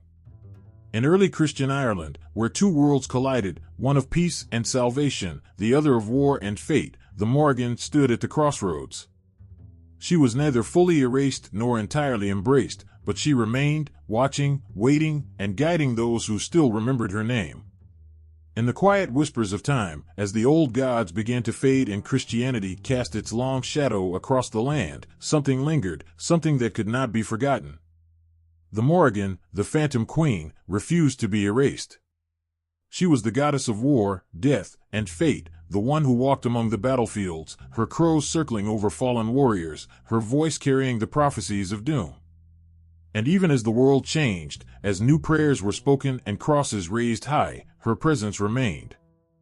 The Morrigan evolved, not by yielding, but by weaving herself into the fabric of the new world. In the years following the rise of Christianity, people spoke of her less openly, yet she was there, in the dark corners of the mind, in the wild winds that howled through the valleys, and in the cry of every raven that soared across the sky. To those who lived in the shifting landscape of faith, she became a symbol of something older, something untamable. She was the force that refused to be contained, a reminder that life was not only about light and salvation but also about shadows and loss. For some, she was no longer the goddess who led warriors into battle, but rather a figure of warning, an omen of death. Her form morphed into the banshee, the wailing woman whose cry foretold the end of life. Her influence crept into the folklore, where she became the one who watched over the dying, her lamentations echoing through the air as a soul prepared to cross into the next world. Though her name was whispered in fear, it was never entirely forgotten. Even as the old rituals gave way to Christian prayers, the people of Ireland could not fully let her go. She was not a goddess who vanished quietly into myth. Instead, she transformed, her essence carried forward through new stories, new symbols. In some ways, she became a shadow of herself, less of a deity, more of a ghost, but she never disappeared. She was the haunting figure who lingered at the edges of memory, the flicker in the corner of the eye that made the hair on the back of the neck stand up. She was there, always, waiting. In the minds of the people, the Morrigan became a bridge between the old and the new. She was a reminder that even in a world of saints and holy men, there were forces that could not be explained or controlled. The Christian faith promised eternal life, but the Morrigan stood as a reminder of death, of the inevitability that came for all. She was not a comforting figure, but there was strength in her presence. She did not offer peace, but she offered truth, the raw, unflinching reality of what it meant to live and die. Her role shifted in the stories told by the firelight. She became the one who guided souls, not just into battle, but into the afterlife. She was no longer simply the goddess who stood over the bodies of fallen warriors. She became the one who watched over the dying, the protector of those about to cross into the unknown. Her connection to death, war, and prophecy remained, but it was softer now, more hidden. She was still the Morrigan, but her face had changed, her voice now a whisper in the wind. For women, especially, she became a symbol of power. In a world where their roles were often diminished by new religious teachings, the Morrigan represented something primal, something fierce. She was the embodiment of female strength, of autonomy. The stories of her standing strong, defiant in the face of gods and men alike, gave hope to those who felt the weight of new societal expectations pressing down on them. She was a goddess who had never bowed, never bent to the will of others. Even in her evolved form, she carried that spirit with her, a quiet rebellion against the forces that sought to contain her. As the centuries passed, the Morrigan became a figure not just of fear but also of reverence. To those who remembered her, she was not a relic of the past, but a force that endured. She had adapted, but she had not been tamed. She was no longer the blood-soaked goddess of war, but she was still the guardian of fate, the weaver of life and death. Her presence could still be felt in the wild places, in the moments when the world seemed to stand still and the veil between life and death grew thin. She was the darkness that balanced the light, the one who showed that not everything could be controlled by prayer and piety. The Morrigan was the reminder that even as the world changed, there were forces older than any church, older than any book, and those forces could not be denied. She had watched the rise of kings and the fall of empires. She had stood at the edge of battlefields and at the doorways of deathbeds. And though her name might not be spoken as often as it once was, she was still there. In modern times, she has been reclaimed by those who seek to reconnect with the ancient power of the land, with the wildness that cannot be tamed. She has become a symbol of resistance, of standing strong in the face of adversity. The Morrigan, who once guided warriors into battle, now guides those who refuse to be silenced, those who fight not with swords but with their spirits. She lives on in the stories of Ireland, in the whispered legends, and the quiet corners where the old ways still linger. The Morrigan may have changed, but she has never truly left. She is the shadow on the hillside, the raven's cry at dawn, the cold wind that sweeps across the fields. She is the force that refuses to be forgotten, the one who stands at the crossroads of life and death, always watching, always waiting. On cold, mist-filled nights, when the air is still and the land seems to hold its breath, a chilling wail cuts through the silence. It's a sound that sends shivers down the spine, the cry of something ancient, something that watches and waits. This is the wail of the banshee, the harbinger of death, and though her figure looms large in Irish folklore, her roots run even deeper. They trace back to the Morrigan, the fearsome goddess of war and death, whose transformation into the banshee became a haunting reminder of life's inevitable end. Once, the Morrigan was known for her fierce presence on the battlefield, her crows circling above, feasting on the fallen. She was the one who foretold the fate of warriors, weaving the threads of life and death with cold precision. But as time passed and beliefs shifted, the Morrigan began to take on a new form, a quieter yet no less terrifying presence. She became the banshee, no longer stalking the battleground, but haunting the homes of the dying, her voice the last thing a soul would hear before crossing over to the afterlife. Her transformation was not one of power lost, but of power reshaped. As the banshee, she no longer screamed over the din of war. Instead, her mournful cries carried over the hills and valleys, reaching the ears of those whose loved ones stood at death's door. The wail of the banshee was not just a sound, it was a promise. It promised that death was near, that no matter how much one might pray or hope, the end was coming. And in that promise was the echo of the Morrigan's old role as the weaver of fate, the one who saw all and knew the hour of every death. In her new form, the Morrigan became even more intimately tied to death. She no longer watched from the sidelines, detached and observing, she became a participant, a guide. The banshee did not merely announce death, she accompanied it, her lament the first step on a soul's journey to the afterlife. She was there at the threshold, her presence both feared and revered, for while her wail struck terror into the hearts of those who heard it, it also meant that death would be swift and certain. This evolution of the Morrigan into the banshee added a personal, almost familial touch to her role. While she once led armies and kings, now she walked among the common folk, watching over their final moments with the same grim certainty she once reserved for warriors. The banshee didn't choose her victims, she simply appeared when the end was near. Her cry was not one of anger or vengeance, but sorrow, as if she herself mourned the inevitable loss of life, no matter how small or grand the soul. For many, the banshee's wail became a thing of legend, passed down through generations, whispered among families. Some spoke of her appearing at night, her hair wild, her face pale and her eyes red with weeping. Others said she could take the form of an old woman, bent and gray, her back curved like the sickle of death itself. But no matter how she appeared, her message was always the same: death was coming, and there was no escaping it. Yet, even as she mourned the dying, the banshee held onto the Morrigan's fierce autonomy. She was still the embodiment of female power, unbound by any force, answering to no one but death itself. In her cries, one could still hear the echoes of the battlefield, the ancient power of the Morrigan's voice that once commanded armies. She had not been tamed, she had simply found a new way to wield her power, one that was quieter, more insidious, but no less commanding. It wasn't only in Ireland that this transformation took hold. Across Celtic lands, the figure of the banshee, this embodiment of death and fate, became a symbol of the thin veil between life and death. Where once the Morrigan had strode boldly into battle, now she slipped silently into homes and cottages, her voice like the wind, reminding all who heard it that no one, no matter how strong or brave, could escape their destiny. The transformation of the Morrigan into the banshee didn't just mark a shift in her role, but a shift in how people viewed death itself. The battles of old had given way to quieter struggles, sickness, age, and time.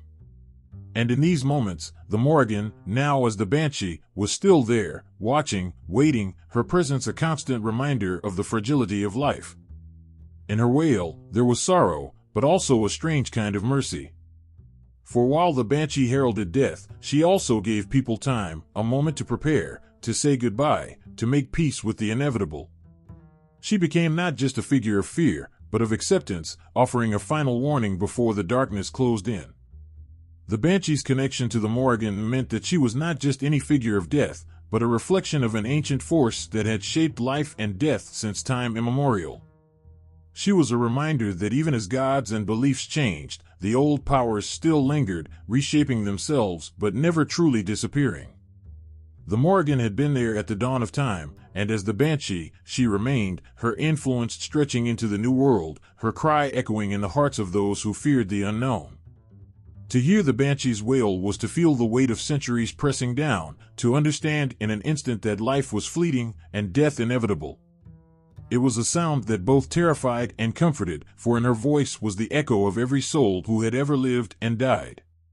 The Morrigan had become death's companion, and in her transformation, she had taken on a role that, while quieter, was no less powerful. Even today, the figure of the banshee endures, her wail still heard in the tales told by firelight, and the gust of wind that seems to carry a message no one wants to hear.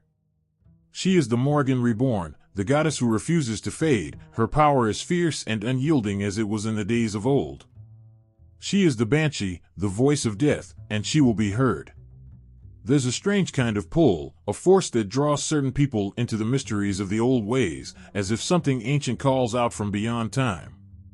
For many who walk the paths of Neopaganism and Wicca, the Morrigan's voice is that calling, haunting, powerful, and impossible to ignore.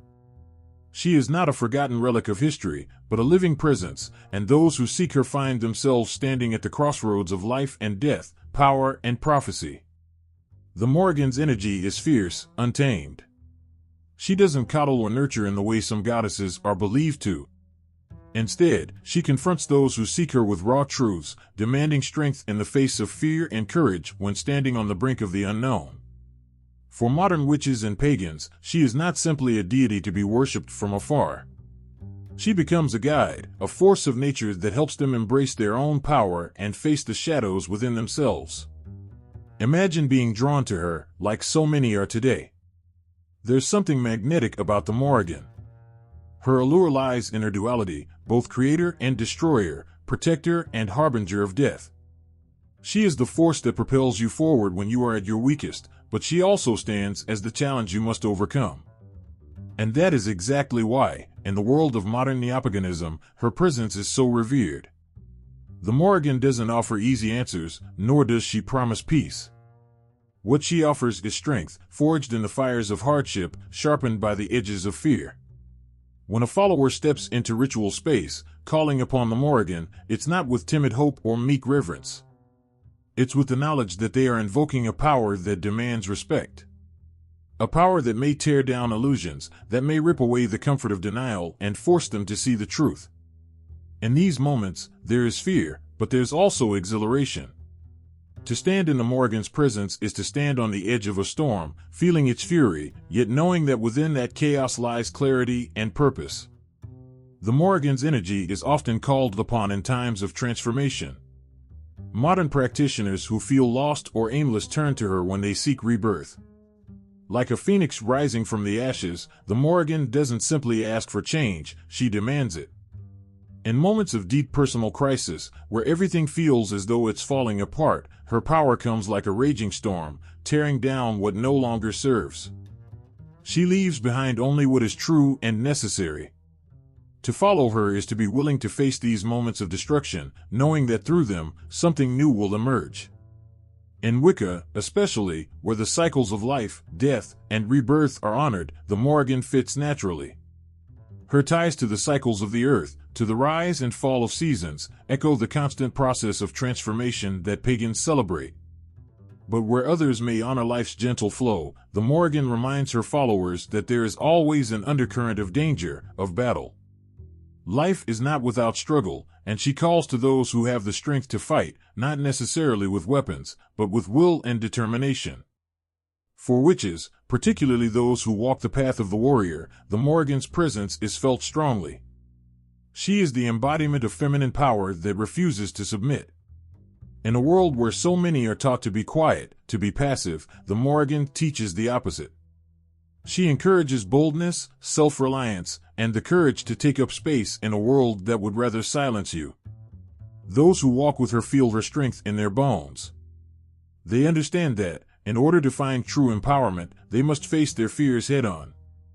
It's not just women who are drawn to her, though. Many men who feel a kinship with the Morrigan see her not just as a goddess of war, but as a guide in their own personal battles. Whether those battles are external or internal, the Morrigan stands beside them, pushing them to dig deeper, to find their own strength and independence. She doesn't promise an easy road, but for those who are willing to walk it, the rewards are immeasurable. In modern rituals, offerings to the Morrigan are often made at the edge of forests, beside rivers, or at crossroads, places where the boundaries between worlds feel thin. It is here, in these liminal spaces, where her presence feels strongest. Some may leave offerings of blood-red wine or dark berries, symbolic of her ties to life and death. Others offer up blades or feathers, symbols of the battlefield and the crow that is forever linked to her name. These offerings are not made lightly. There is an understanding among her followers that when the Morrigan is called, she comes, and her presence is not something to be taken for granted. And yet, despite the fierce, sometimes terrifying aspects of the Morrigan, there is a deep sense of loyalty from those who follow her. For once you have walked with her, once you have faced her trials and come out the other side, you realize the strength she has given you.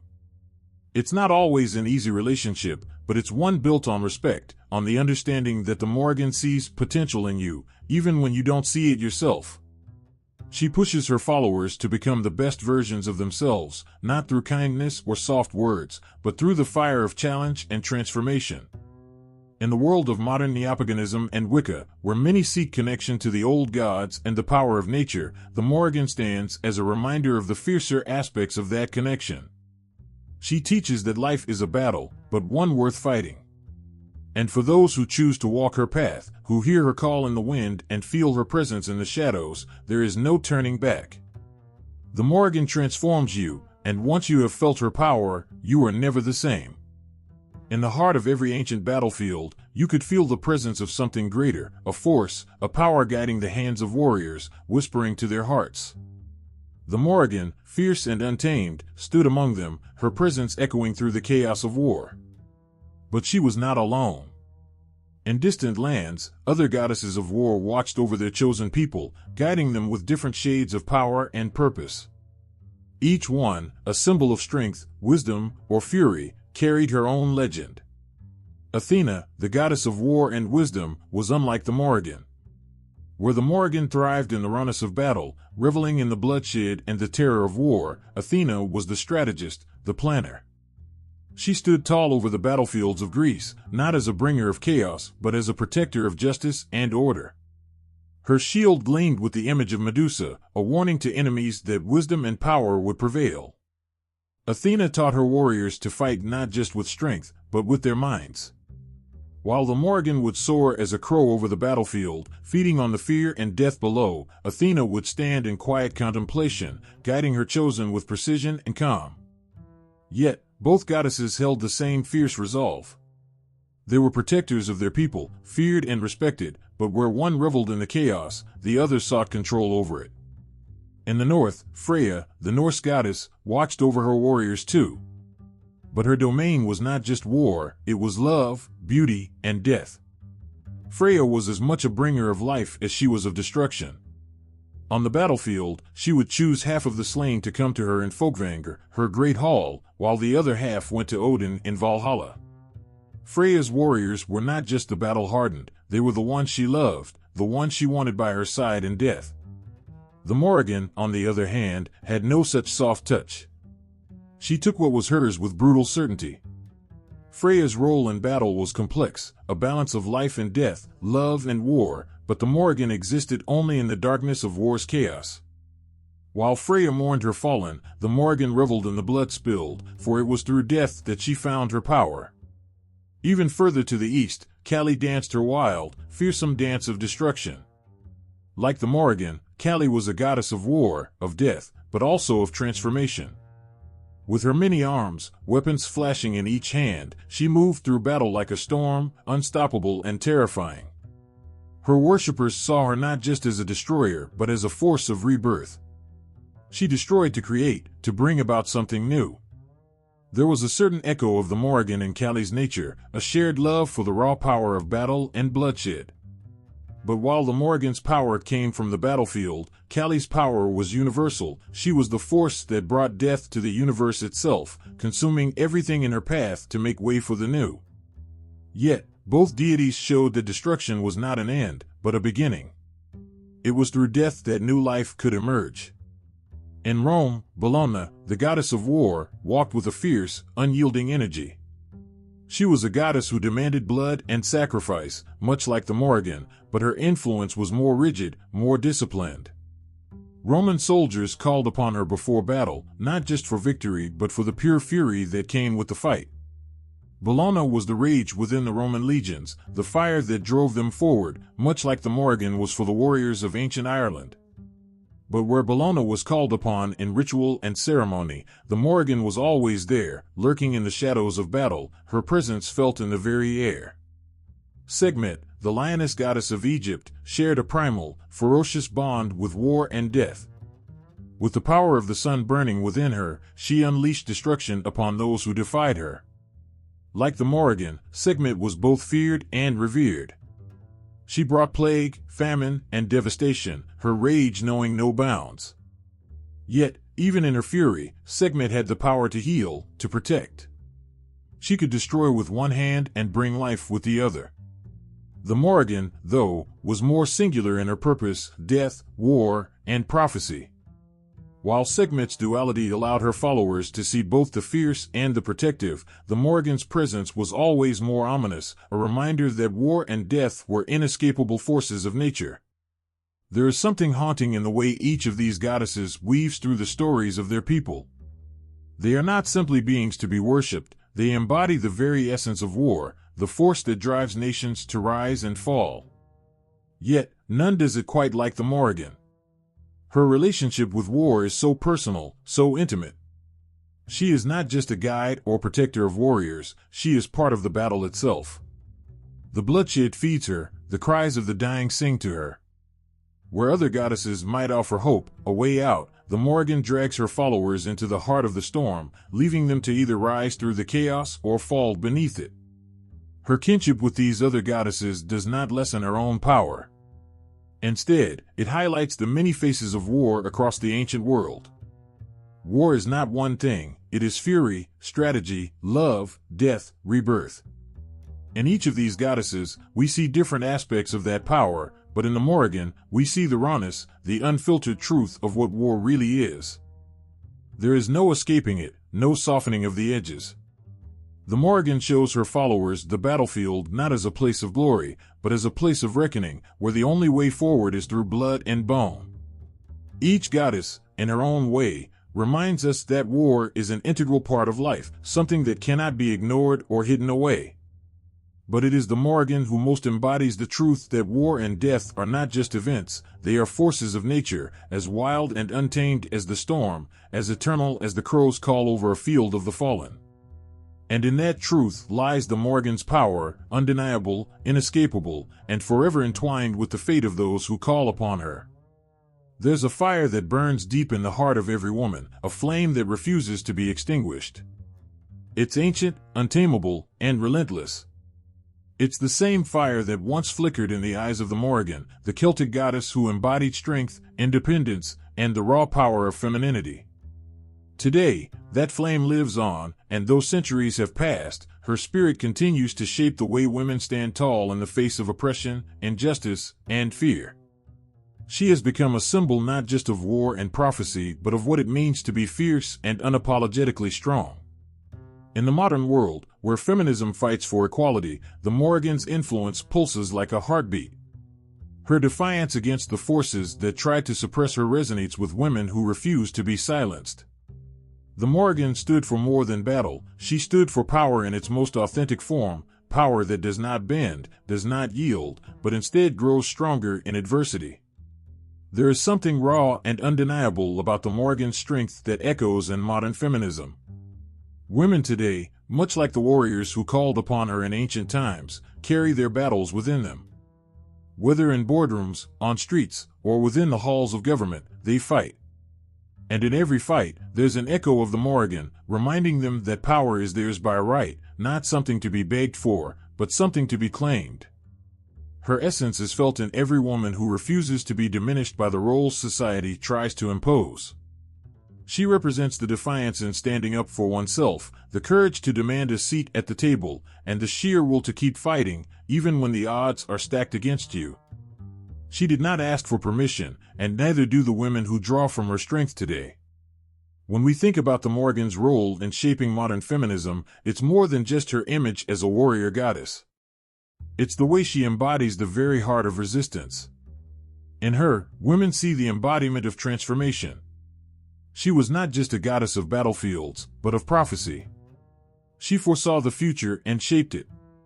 Today, women are shaping their own futures, breaking down barriers and rewriting narratives that once confined them. The Morrigan's ability to shapeshift reflects the fluidity and adaptability of women's roles in society. She was not one thing, bound by definition.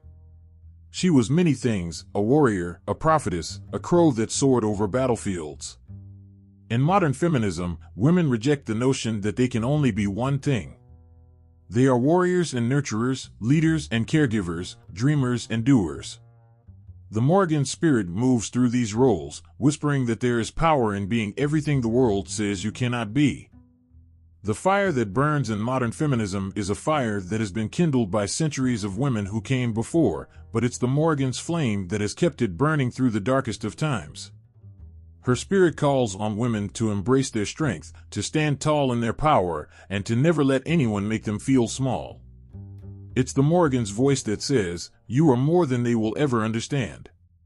And every woman who stands up against injustice, who speaks out when she is told to stay quiet, the Morrigan is there. She is the defiance in their voices, the courage in their hearts, and the strength in their fists. She is the reminder that power is not something given, it's something taken.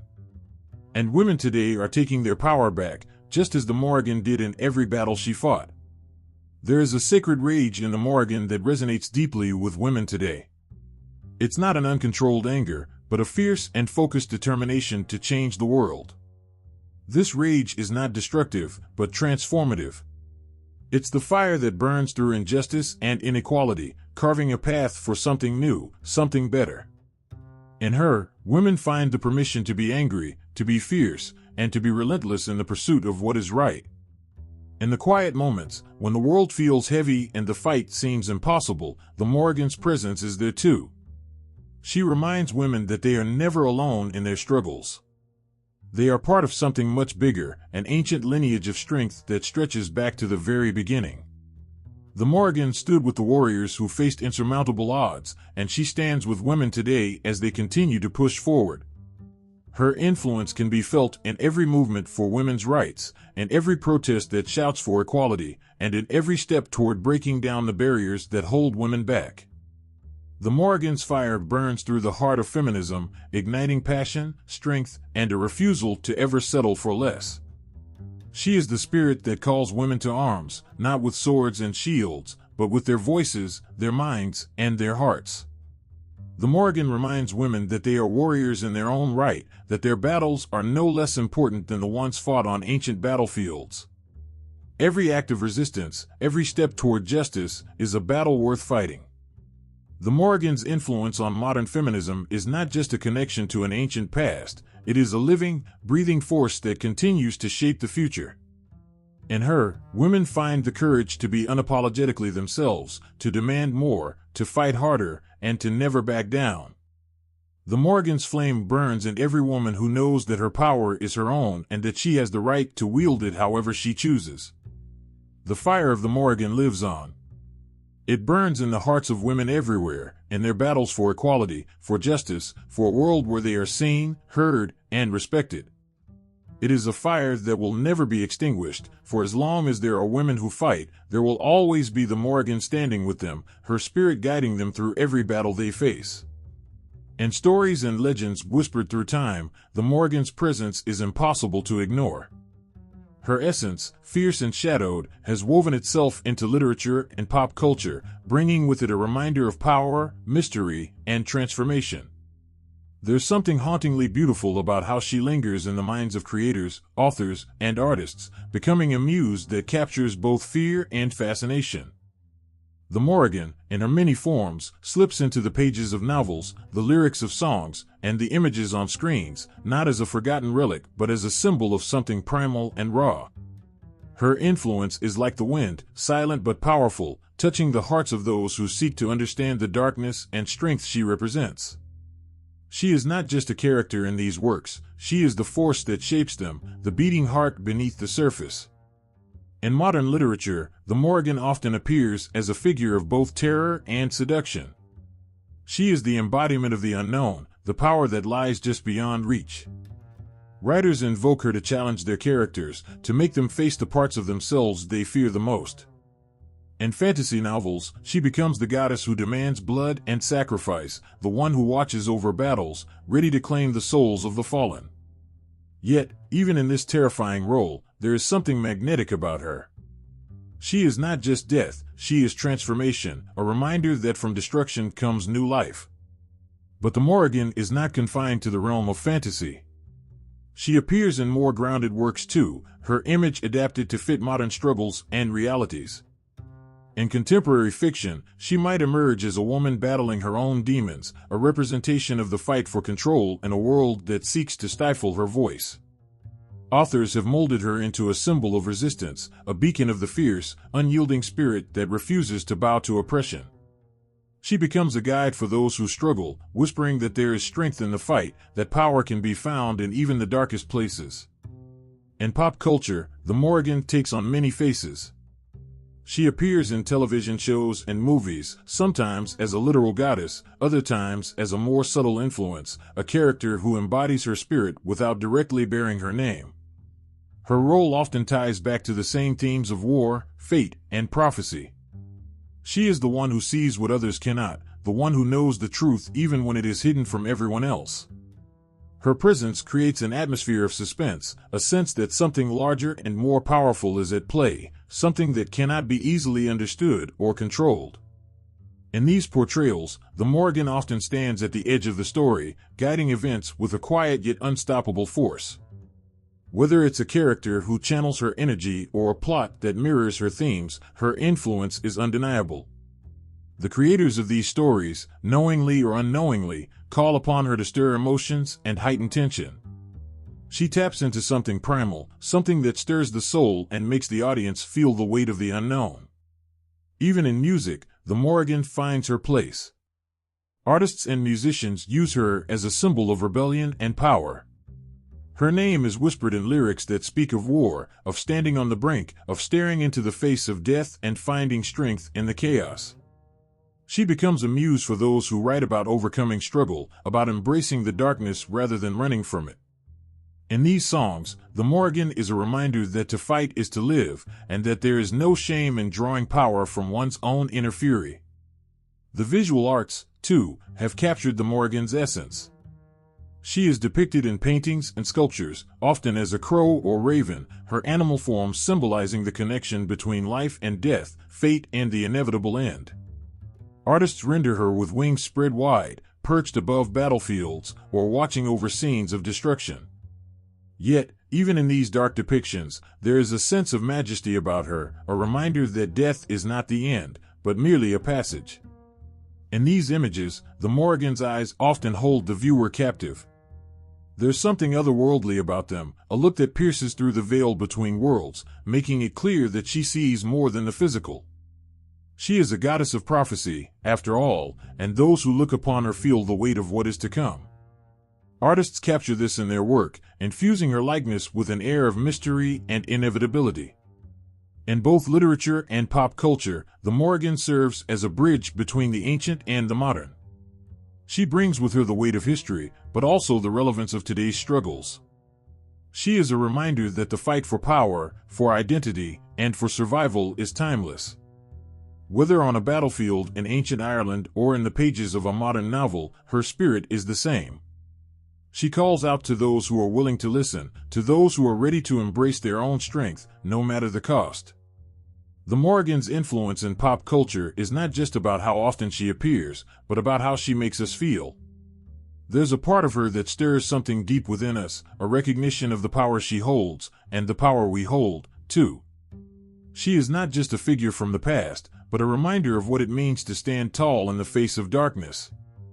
In every story she touches, she leaves behind a trace of that power, a spark that tells us to be unafraid, to be fierce, to embrace the strength that lies within.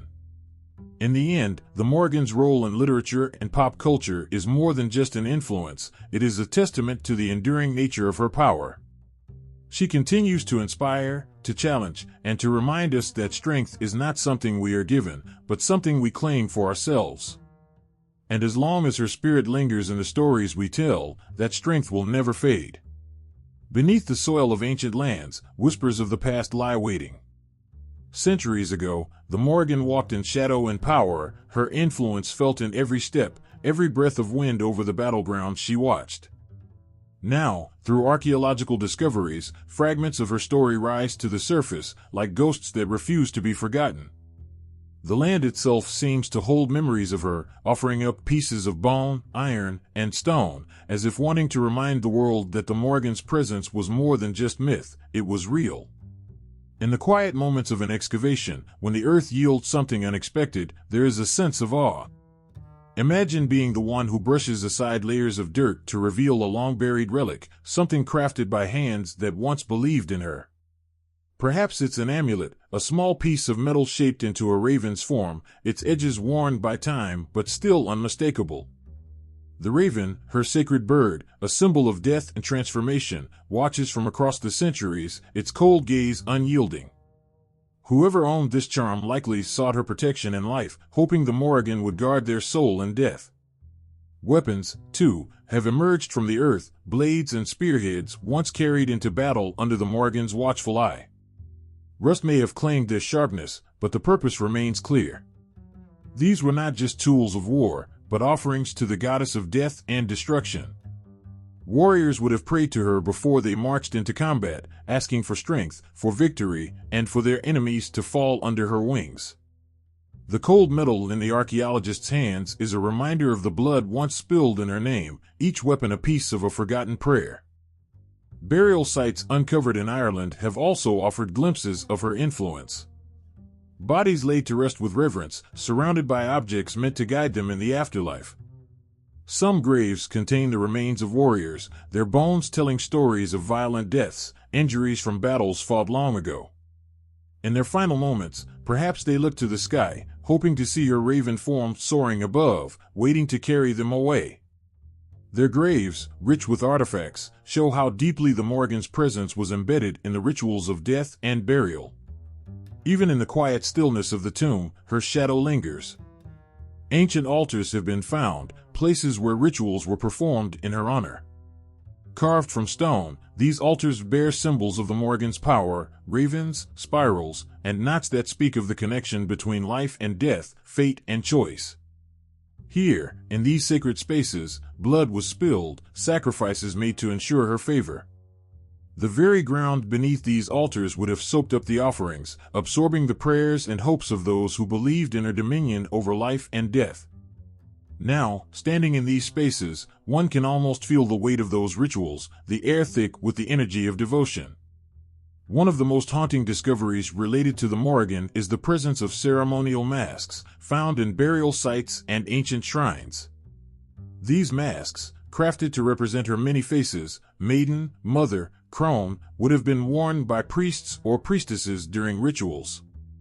The eyes of these masks, hollow and dark, seemed to stare into the soul, as if channeling the Morrigan's gaze. They were meant to invoke her, to bring her presence into the ceremony, to bridge the gap between the physical and spiritual worlds. Holding such a mask in one's hands, the weight of it, the smoothness of the stone or wood, there's an undeniable sense of connection to the past.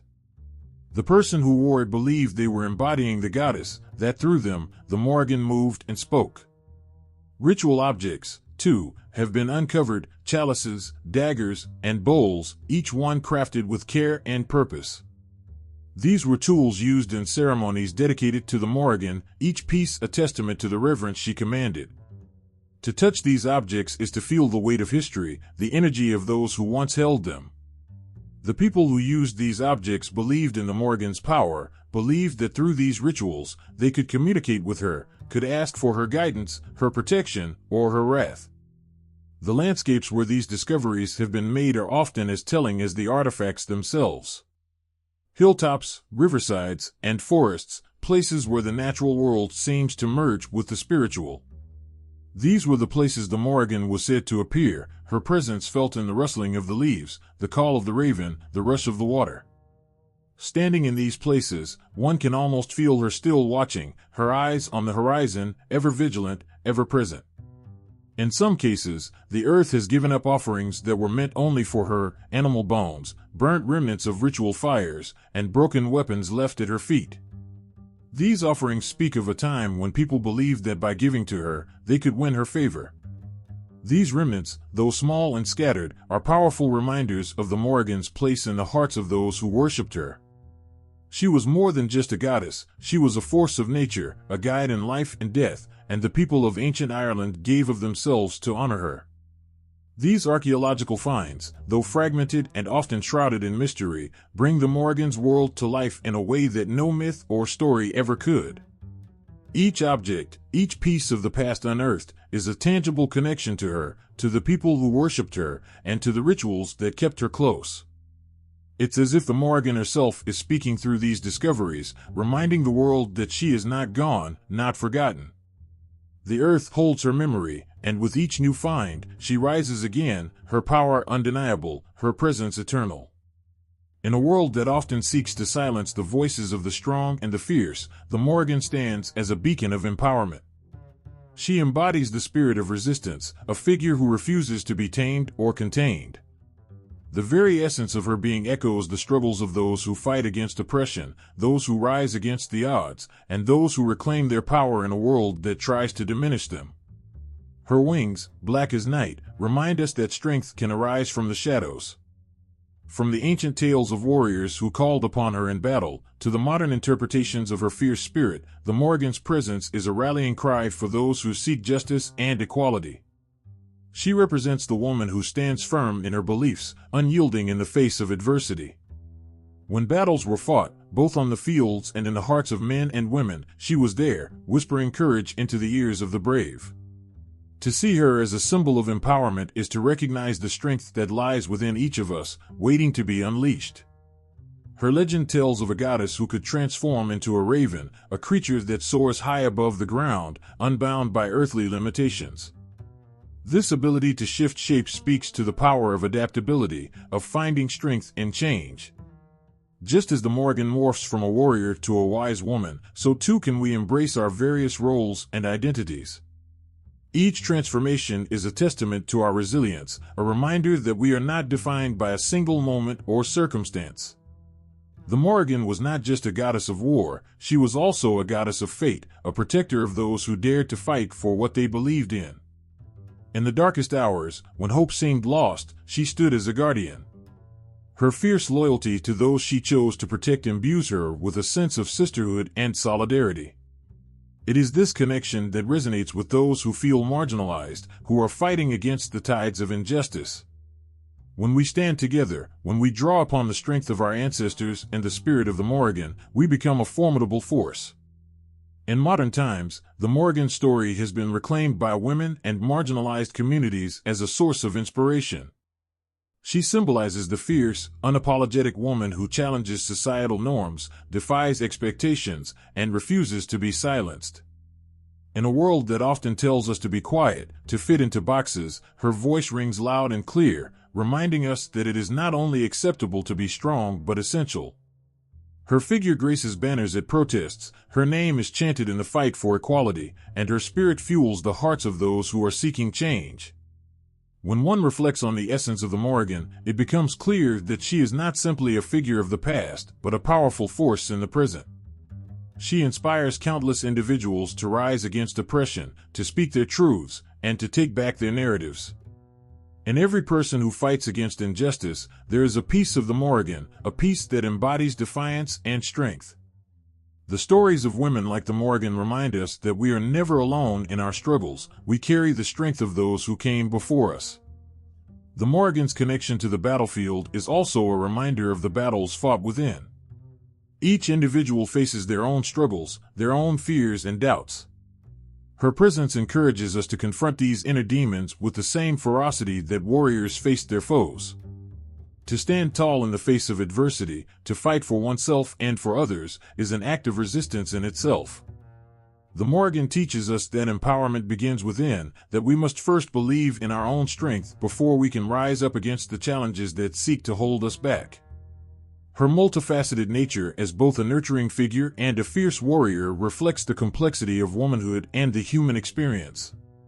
She reminds us that strength is not solely defined by physical prowess, but also by compassion, resilience, and the courage to stand up for what is right.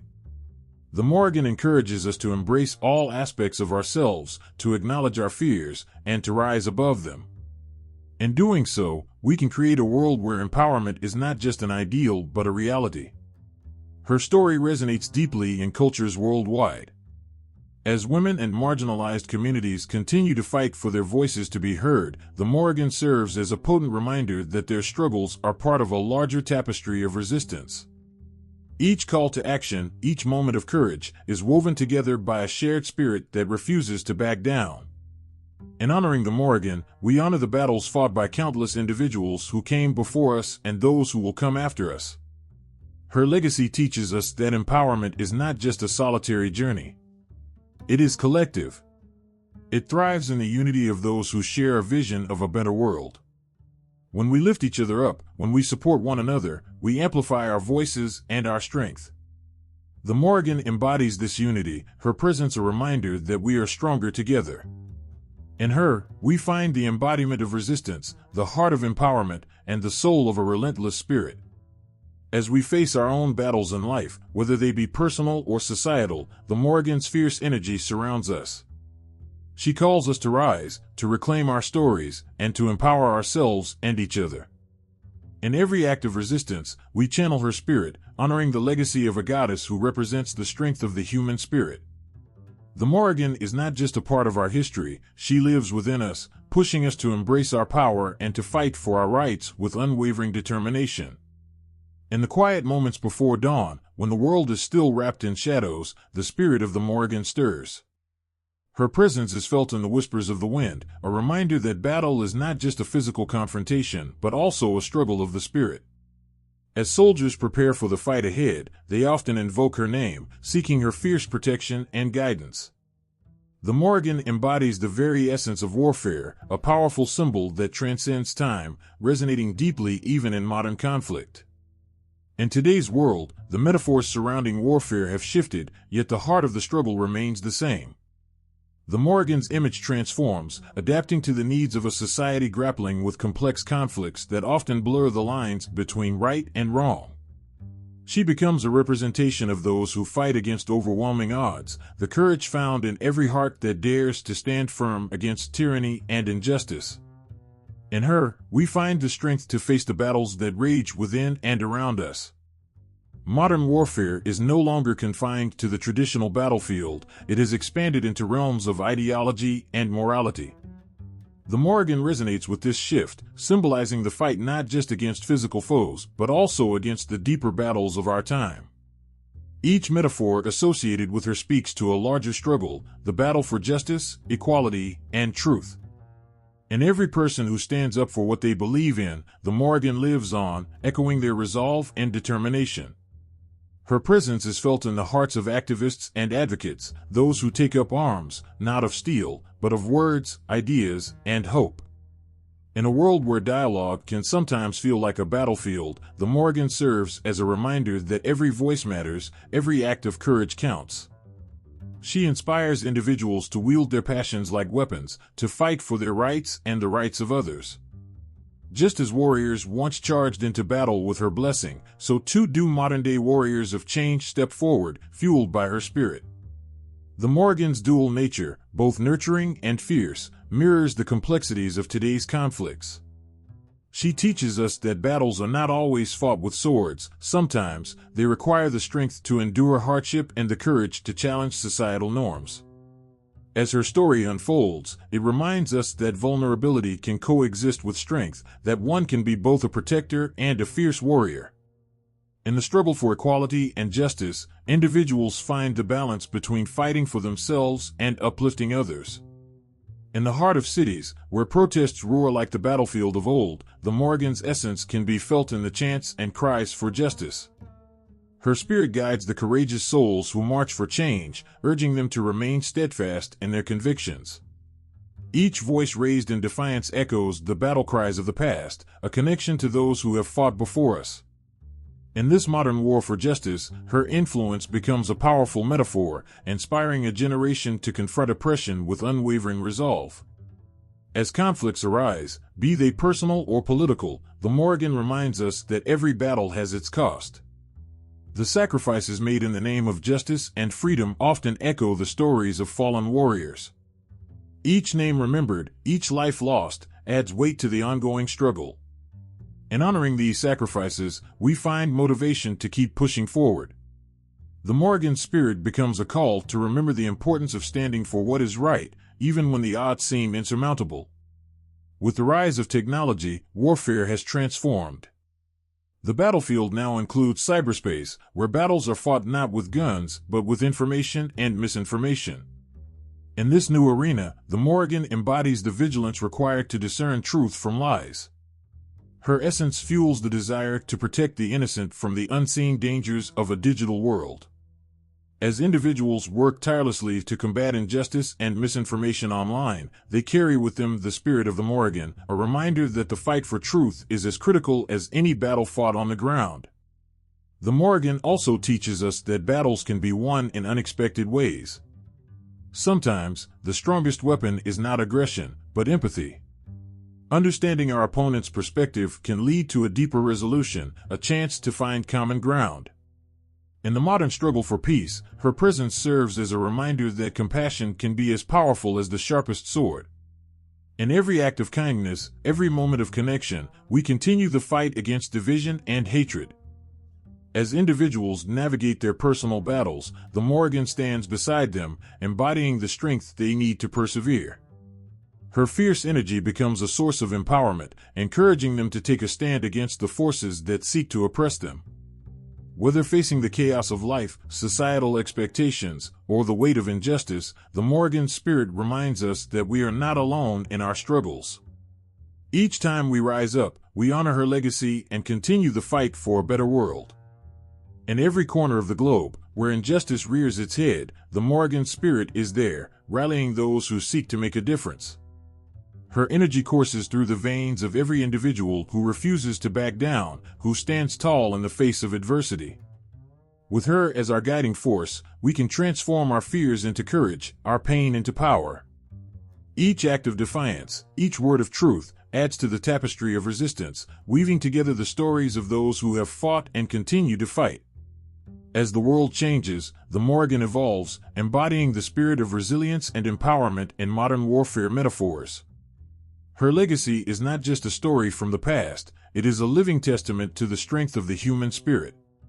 In every struggle, we carry her essence with us, allowing her spirit to guide us through the darkness and into the light. Through our battles, we honor her, and in doing so, we create a world where justice, compassion, and courage reign. In the heart of every warrior, there exists a yearning for strength, courage, and resilience.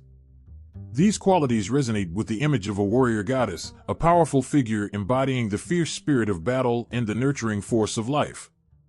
Across cultures and generations, warrior goddesses have emerged as symbols of empowerment, standing tall against adversity. Today, their stories continue to inspire, reminding us of the strength that lies within. When we think of a warrior goddess, the image that comes to mind is often one of a fierce woman, sword raised high, eyes ablaze with determination. This powerful figure transcends mere mythology. She represents every woman who has fought against oppression, every individual who has faced their fears head-on. These archetypes embody not just physical strength, but also emotional resilience, illustrating the depth of human spirit in the face of challenges. One of the most compelling aspects of warrior goddesses is their duality. They are both fierce and compassionate, strong yet nurturing. Take Athena, for instance, the Greek goddess of wisdom and warfare. She embodies strategy and intelligence in battle, reminding us that strength is not solely about physical prowess. Her wisdom guides warriors to think critically and make informed decisions. In modern times, she represents the idea that true power comes from knowledge and understanding, encouraging individuals to harness their intellect alongside their strength. Then there is Freya, the Norse goddess who embodies love, beauty, and war. Freya teaches us that vulnerability can coexist with power. Her tales tell of battles fought not just for glory but for love and loyalty. In a world often dominated by aggression, her story serves as a reminder that compassion and fierce loyalty are just as important as the sword. In today's society, she inspires individuals to embrace their emotions, channeling their passions into their battles, whether they be personal struggles or larger societal issues. The Morrigan, the Celtic goddess of war, further illustrates the complexity of these archetypes. She stands at the crossroads of life and death, embodying the chaos of battle while also nurturing the land and its people. The Morrigan invites us to confront our fears and embrace the darker aspects of life, teaching that true strength comes from acceptance. In her presence, warriors find solace, knowing that they are not alone in their struggles. Her essence resonates in the hearts of those fighting against injustice, inspiring them to stand firm in their convictions, knowing they have a fierce protector by their side. Modern interpretations of these warrior goddess archetypes often emerge in literature, film, and art.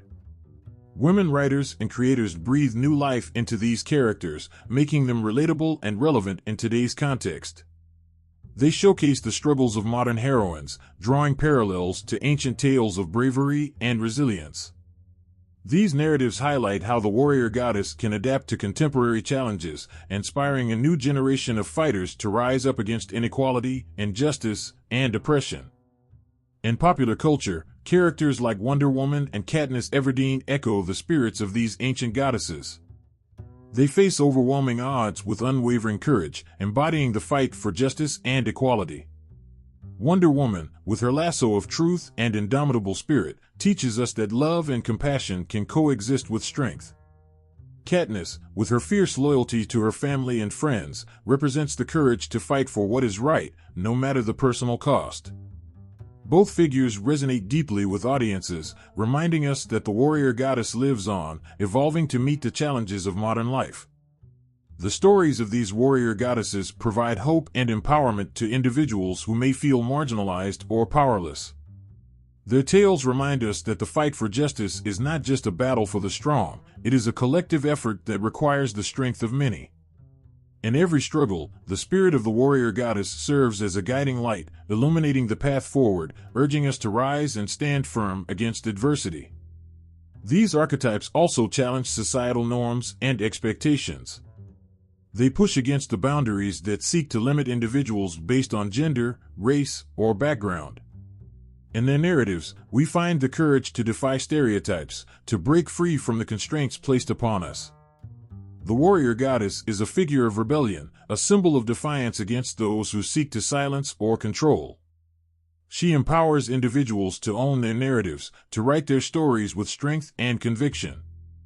As we embrace the stories of these warrior goddesses, we also acknowledge the struggles of those who came before us.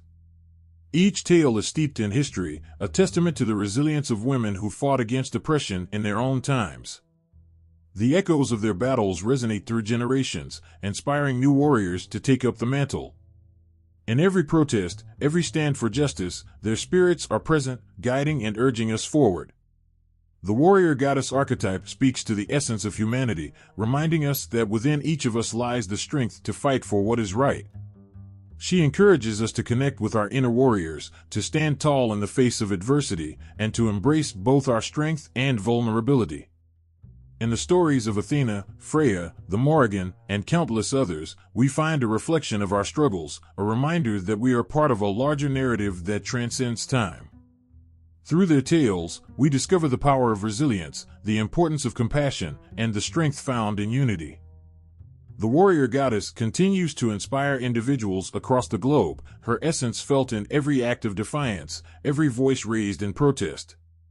In the face of challenges, we can draw from the well of her strength, allowing her spirit to guide us as we navigate our battles, knowing that we are never truly alone. The warrior goddess lives on, fierce and proud, urging us to fight for our truths and to never back down in the pursuit of justice. In the silence of a dimly lit room, a brush sweeps across a canvas, creating a figure that stirs the soul. The Morrigan emerges, cloaked in shadows and light, a symbol of power, mystery, and strength. This goddess has not just stayed rooted in ancient texts, she has leaped into the hearts and minds of artists, musicians, and creators who seek to express her essence in vibrant colors and haunting melodies. The Morrigan's presence in art and music is a testament to her enduring influence, echoing through time, touching those who dare to feel. As artists depict her fierce beauty, each stroke of the brush captures not just her form, but the emotions she evokes: fear, admiration, and respect. In paintings, the Morrigan is often shown with her dark hair flowing like a river of night, her eyes gleaming with the wisdom of ages. She is not just a warrior, she is the embodiment of life and death, a powerful reminder of the cycles that govern our existence. Artists often frame her within a backdrop of battlefields or lush landscapes, showing how she straddles the line between destruction and creation, chaos and calm. Each piece tells a story, inviting viewers to step closer, to feel the energy emanating from her figure. In sculpture, the Morrigan takes on a three-dimensional form, becoming tangible and real. A stone carving of her might showcase her standing tall, wings unfurled, ready to soar into battle. The texture of the stone feels cool against the skin, but the power it represents is palpable, sending shivers down the spine. Each curve and detail captures her fierce spirit, reminding those who pass by of the strength that resides within all of us. The sculptures breathe life into her legend, inviting passers-by to touch the stone and, in doing so, to connect with the warrior goddess who has watched over warriors and dreamers for centuries. In the world of music, the Morrigan spirit dances through melodies and lyrics that resonate with the heart. Musicians draw inspiration from her tales, creating haunting ballads that echo the struggles and triumphs of those who have fought for justice. The lyrics often weave together themes of love, loss, and empowerment, inviting listeners to reflect on their own battles. A poignant song may begin softly, like a whisper of the wind, then crescendo into a powerful anthem of strength. As the chorus rises, it feels as if the Morrigan herself is singing through the voices of the artists, urging everyone to rise against adversity, to embrace their inner warrior. The drums echo like the heartbeat of the earth, calling to those who gather to listen. Each beat pulses with life, mirroring the ancient rituals that once honored the goddess. As the music flows, it transcends time, connecting listeners with the spirit of the Morrigan and the warriors who came before them. In those moments, it becomes clear, her essence is alive in the hearts of those who dare to remember. Poets, too, have found inspiration in the Morrigan. In verses filled with rich imagery, they paint her as a fierce protector and a wise guide. The words dance across the page, capturing the essence of her duality. Through their verses, the Morrigan becomes a muse for those grappling with their own fears and struggles. A poem might speak of a warrior standing alone on a battlefield, only to feel her presence, an unseen force giving strength and courage. The power of the written word has the ability to reach deep into the soul, igniting a fire within that reminds us we are never truly alone in our battles. The Morrigan's presence is also felt in theater and performance art, where her stories come alive in powerful, emotional portrayals. Actors embody her spirit, expressing the complexities of her characters through movement and voice. The stage transforms into a battleground, a sacred space where ancient tales are retold, allowing audiences to witness her power firsthand. Each performance becomes an invocation, a ritual that honors the goddess and celebrates the strength found in vulnerability. The audience feels the weight of history as they watch, a collective heartbeat echoing through the theater, binding everyone together in a shared experience.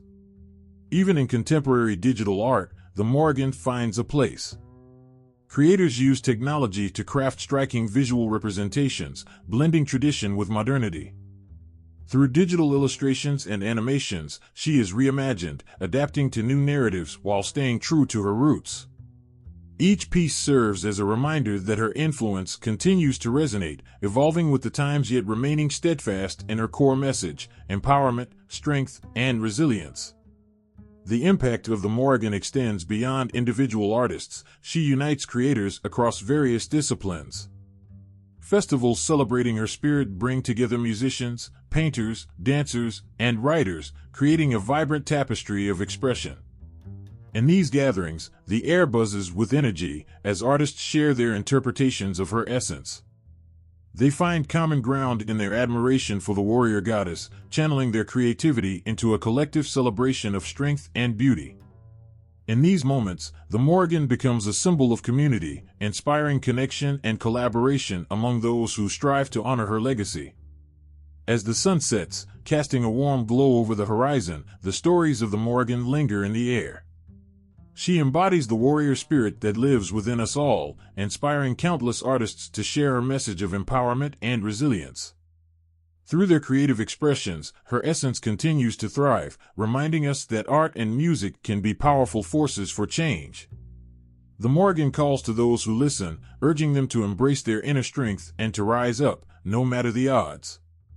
In every brushstroke, every note, every line of poetry, her spirit dances, weaving through time and connecting generations. The Morrigan is not merely a figure of the past, she is a vibrant force that lives on in the hearts of those who seek to honor her legacy. Her presence in art, music, and creative expressions is a testament to her enduring power, reminding us that we, too, can be warriors in our own lives, fighting for our dreams, our truths, and our futures. A quiet evening settles over the landscape as the sun dips below the horizon, casting hues of orange and purple across the sky. The air is charged with energy, a feeling that something profound is about to unfold. A circle of people gathers in a sacred space, each one carrying the weight of their own stories, hopes, and fears. In the center, an altar adorned with candles, flowers, and symbols dedicated to the Morrigan stands proudly, inviting all who approach to connect with her powerful spirit. As the flickering flames dance in the gentle breeze, participants close their eyes and take a deep breath. They feel a collective heartbeat, a rhythm that echoes the ancient traditions honoring the Morrigan.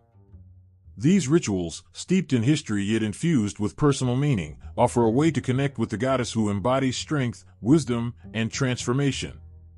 The gathering is not just a moment in time, it is a powerful act of reverence and healing. In this sacred space, offerings are made, each item holding significance. A sprig of rosemary is laid down, symbolizing remembrance and protection. A small vessel filled with water is placed on the altar, representing life and renewal. As the participants share their intentions, they voice their struggles, their desires, and their dreams, calling upon the Morrigan to guide them on their paths. Tears may fall, but they are met with understanding and compassion. Here, vulnerability is strength. A leader of the gathering steps forward, her voice calm and steady. She invites everyone to join in a chant, a melody that rises into the night sky, echoing through the trees. The sound is haunting yet beautiful, a call to the Morrigan that transcends words. As the voices blend, they become one, a powerful expression of unity and strength. The Morrigan spirit is felt, wrapping around the participants like a warm embrace, reminding them they are never alone in their battles. After the chant, a story is shared, one that tells of the Morrigan's courage in times of war and peace. As the tale unfolds, the flickering candlelight casts shadows, creating an atmosphere that is both comforting and intense. Each person listens intently, allowing the goddess's essence to seep into their hearts. They see reflections of their own struggles and her journey, her resilience igniting a flame within them. As night fully descends, a ritual of release begins. Participants write down their fears and doubts on small pieces of paper. These burdens, often too heavy to carry, are offered to the flames, symbolizing a transformation. As the papers catch fire, a collective sigh of relief escapes from the group. The smoke carries their worries into the night, freeing them from the shackles that hold them back. The act is cathartic, a reminder that letting go is just as important as embracing. In another corner, a participant steps forward to share a personal experience, a moment when she felt the Morrigan's presence in her life. Her voice trembles with emotion as she recounts how she faced a challenging decision, feeling lost and uncertain. Just when she thought all hope was lost, she found a feather on her path. In that instant, she felt a rush of courage. The Morrigan had sent a sign, guiding her toward her truth. As she shares this intimate story, tears glisten in the eyes of those around her, resonating with the shared human experience of seeking guidance in times of confusion. As the night unfolds, offerings are made, not just to honor the Morrigan but also to celebrate the strength within each person. A small wooden carving of a crow, representing the Morrigan's wisdom, is placed on the altar. Each participant is encouraged to bring something meaningful, whether it be a stone, a piece of jewelry, or even a photograph. These tokens become vessels of intention, anchoring their hopes and prayers. The atmosphere thickens with anticipation as the ritual of gratitude begins. Participants take turns expressing appreciation for the Morrigan and for each other. Words flow freely, a symphony of heartfelt sentiments that amplify the energy of the gathering. Laughter and tears intermingle, creating a tapestry of emotions that bind everyone together. In this moment, they realize they are all warriors, fighting their own battles yet standing strong in solidarity. Finally, as the gathering draws to a close, everyone joins hands, forming a circle that symbolizes unity and support. They breathe together, feeling the rhythm of life pulse through them. A final chant rises into the night sky, echoing the themes of empowerment, resilience, and hope. As the last notes fade into the darkness, the participants feel transformed, infused with the Morrigan's energy. With their hearts full and their spirits lifted, each person leaves the sacred space, carrying a piece of the Morrigan with them. They walk away not just with memories of the evening but with the knowledge that they are part of a greater story, one that transcends time and connects them to those who have come before and those who will come after. The rituals honoring the Morrigan are more than just traditions, they are pathways to healing, empowerment, and resilience. In their daily lives, they may find themselves facing challenges, but they know the Morrigan is always with them. Each feather found, each shadow cast, becomes a reminder of her enduring spirit. They realize that honoring the Morrigan is not limited to one night of rituals, it is a lifelong practice. As they go forth, they carry her strength into their lives, embodying the warrior spirit she represents. In moments of doubt, they can close their eyes and feel the flicker of candlelight, hear the echo of chants, and know they are never alone. The Morrigan lives on, not just in the stories of the past, but in the hearts of those who choose to honor her in every act of courage and every expression of love. In a world filled with chaos, uncertainty, and constant change, the whispers of the Morrigan can be felt like a soft breeze brushing against your skin. Her messages echo through the ages, reminding us that we are warriors, capable of facing our fears and rising above the challenges that life throws our way.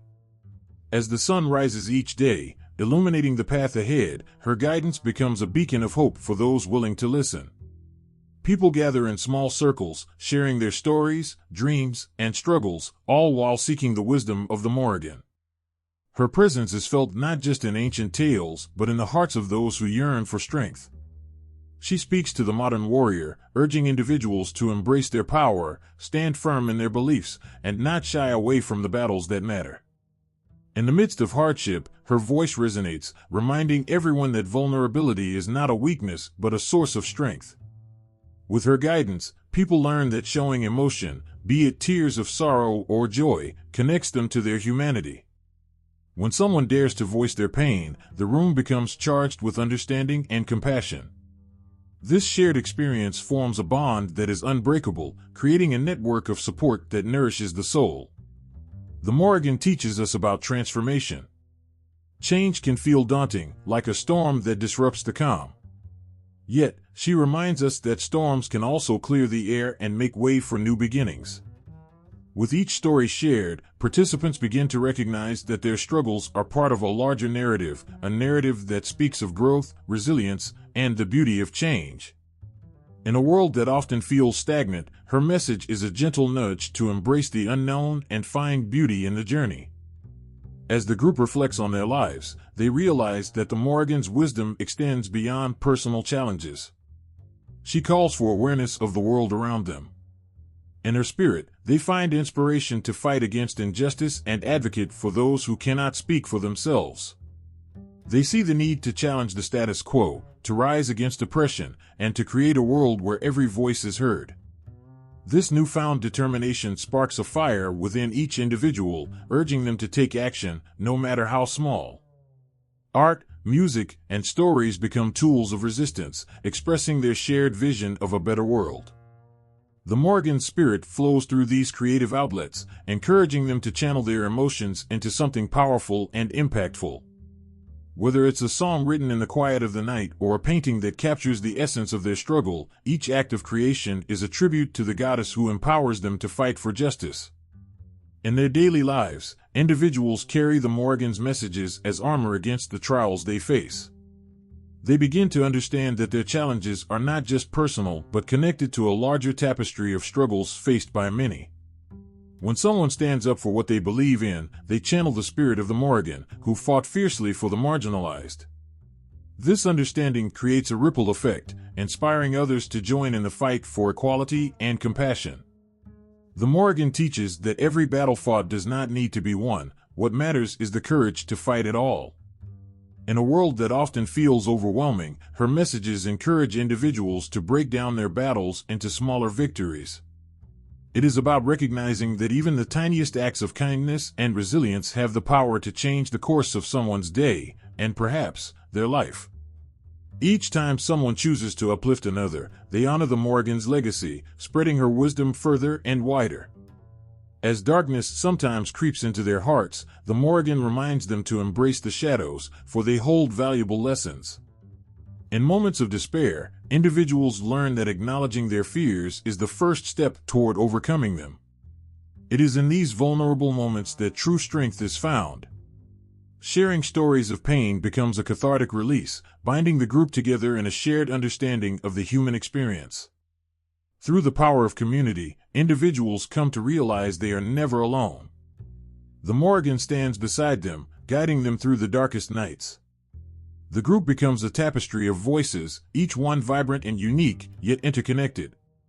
Together, they learn that their collective strength is far greater than any individual struggle. As they reflect on the Morrigan's messages, participants understand that the fight for justice and empowerment extends beyond their immediate circles. It becomes a call to action that ripples through their communities. They are inspired to engage with local organizations, support grassroots movements, and advocate for change on a larger scale. Each small effort contributes to a collective movement toward a more just world, resonating with the essence of the Morrigan herself. In the quiet moments of reflection, the Morrigan's essence lingers, reminding each person that they are the architects of their own destiny. With courage in their hearts and her wisdom in their minds, they step into the world with newfound purpose. The journey ahead may be fraught with obstacles, but the Morrigan teaches them that they have the power to forge their path, no matter how difficult it may seem. As they embrace her messages, they feel a sense of responsibility to carry her spirit forward. They become messengers of her wisdom, sharing it with those who may need it most. With every act of kindness, every moment of vulnerability, and every battle fought for justice, they honor the Morrigan's legacy. In a world that often feels chaotic and uncertain, the Morrigan's messages shine like a beacon, urging everyone to awaken the warrior within. With her guidance, individuals learn that their voices matter, that their stories are significant, and that they can create change. Each person walks away with the understanding that they are not just participants in their own lives, they are warriors, champions of their truth, and advocates for a world filled with love, compassion, and strength. The Morrigan spirit lives on in them, igniting a fire that can never be extinguished. The air thickens with an ancient energy, crackling with the weight of stories untold. The Morrigan, the fierce and enigmatic goddess, has been woven into the very fabric of time. Her presence lingers like a haunting melody, a whisper in the winds that sweeps through the valleys of Ireland and beyond. Her essence resonates in the hearts of those who seek her, binding them through shared struggles and triumphs. In the echoes of the past, her power becomes evident. Warriors once sought her blessing before battle, their hearts heavy with fear yet filled with hope. They prayed for strength, for courage, for her fierce spirit to guide them through the chaos of war. Even in the darkest moments, they believed that the Morrigan would stand beside them, fierce and unyielding. The tales of her valor became legends, passed down through generations, igniting flames of inspiration in the souls of many.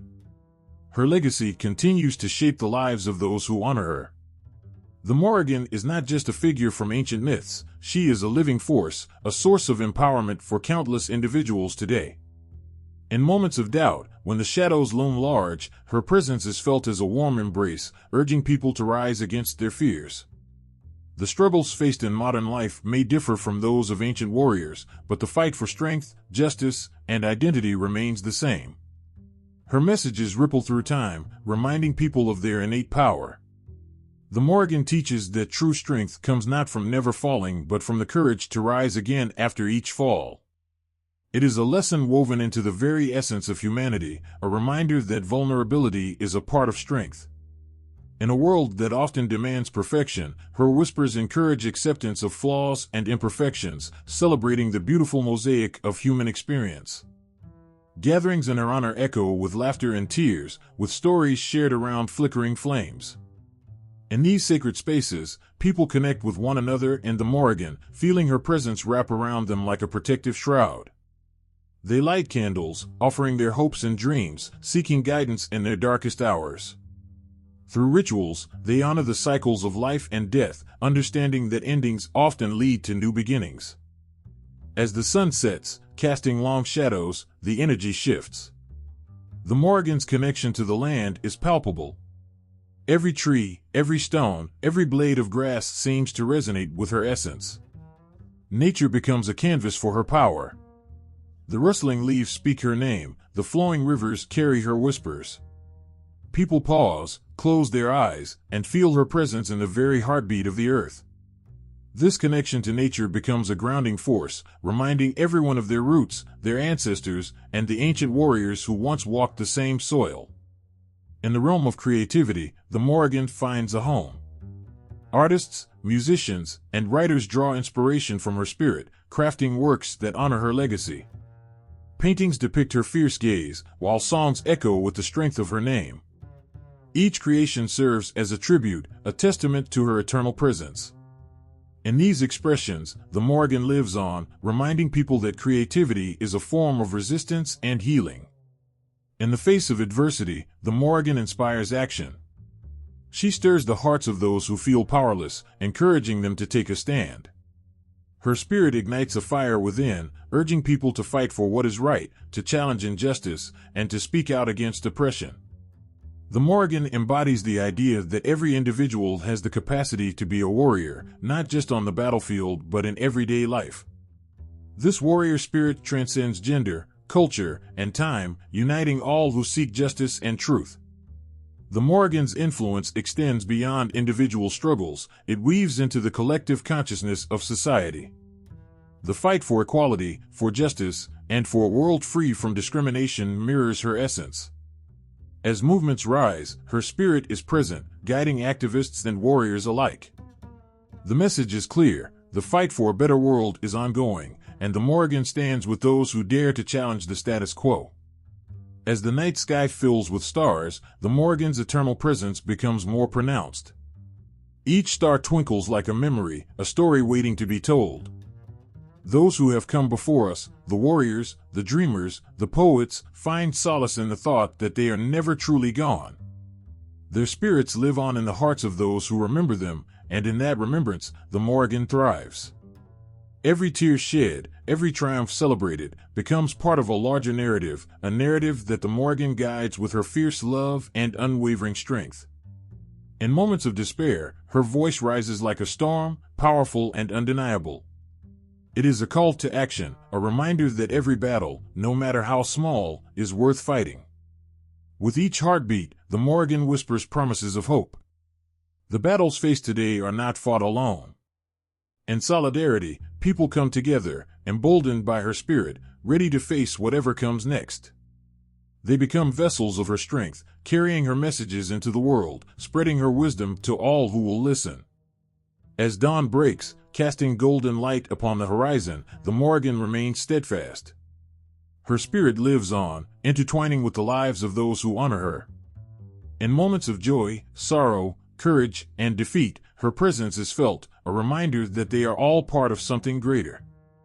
The Morrigan is not just a distant figure of the past, but a living force that breathes life into the hearts of those willing to listen.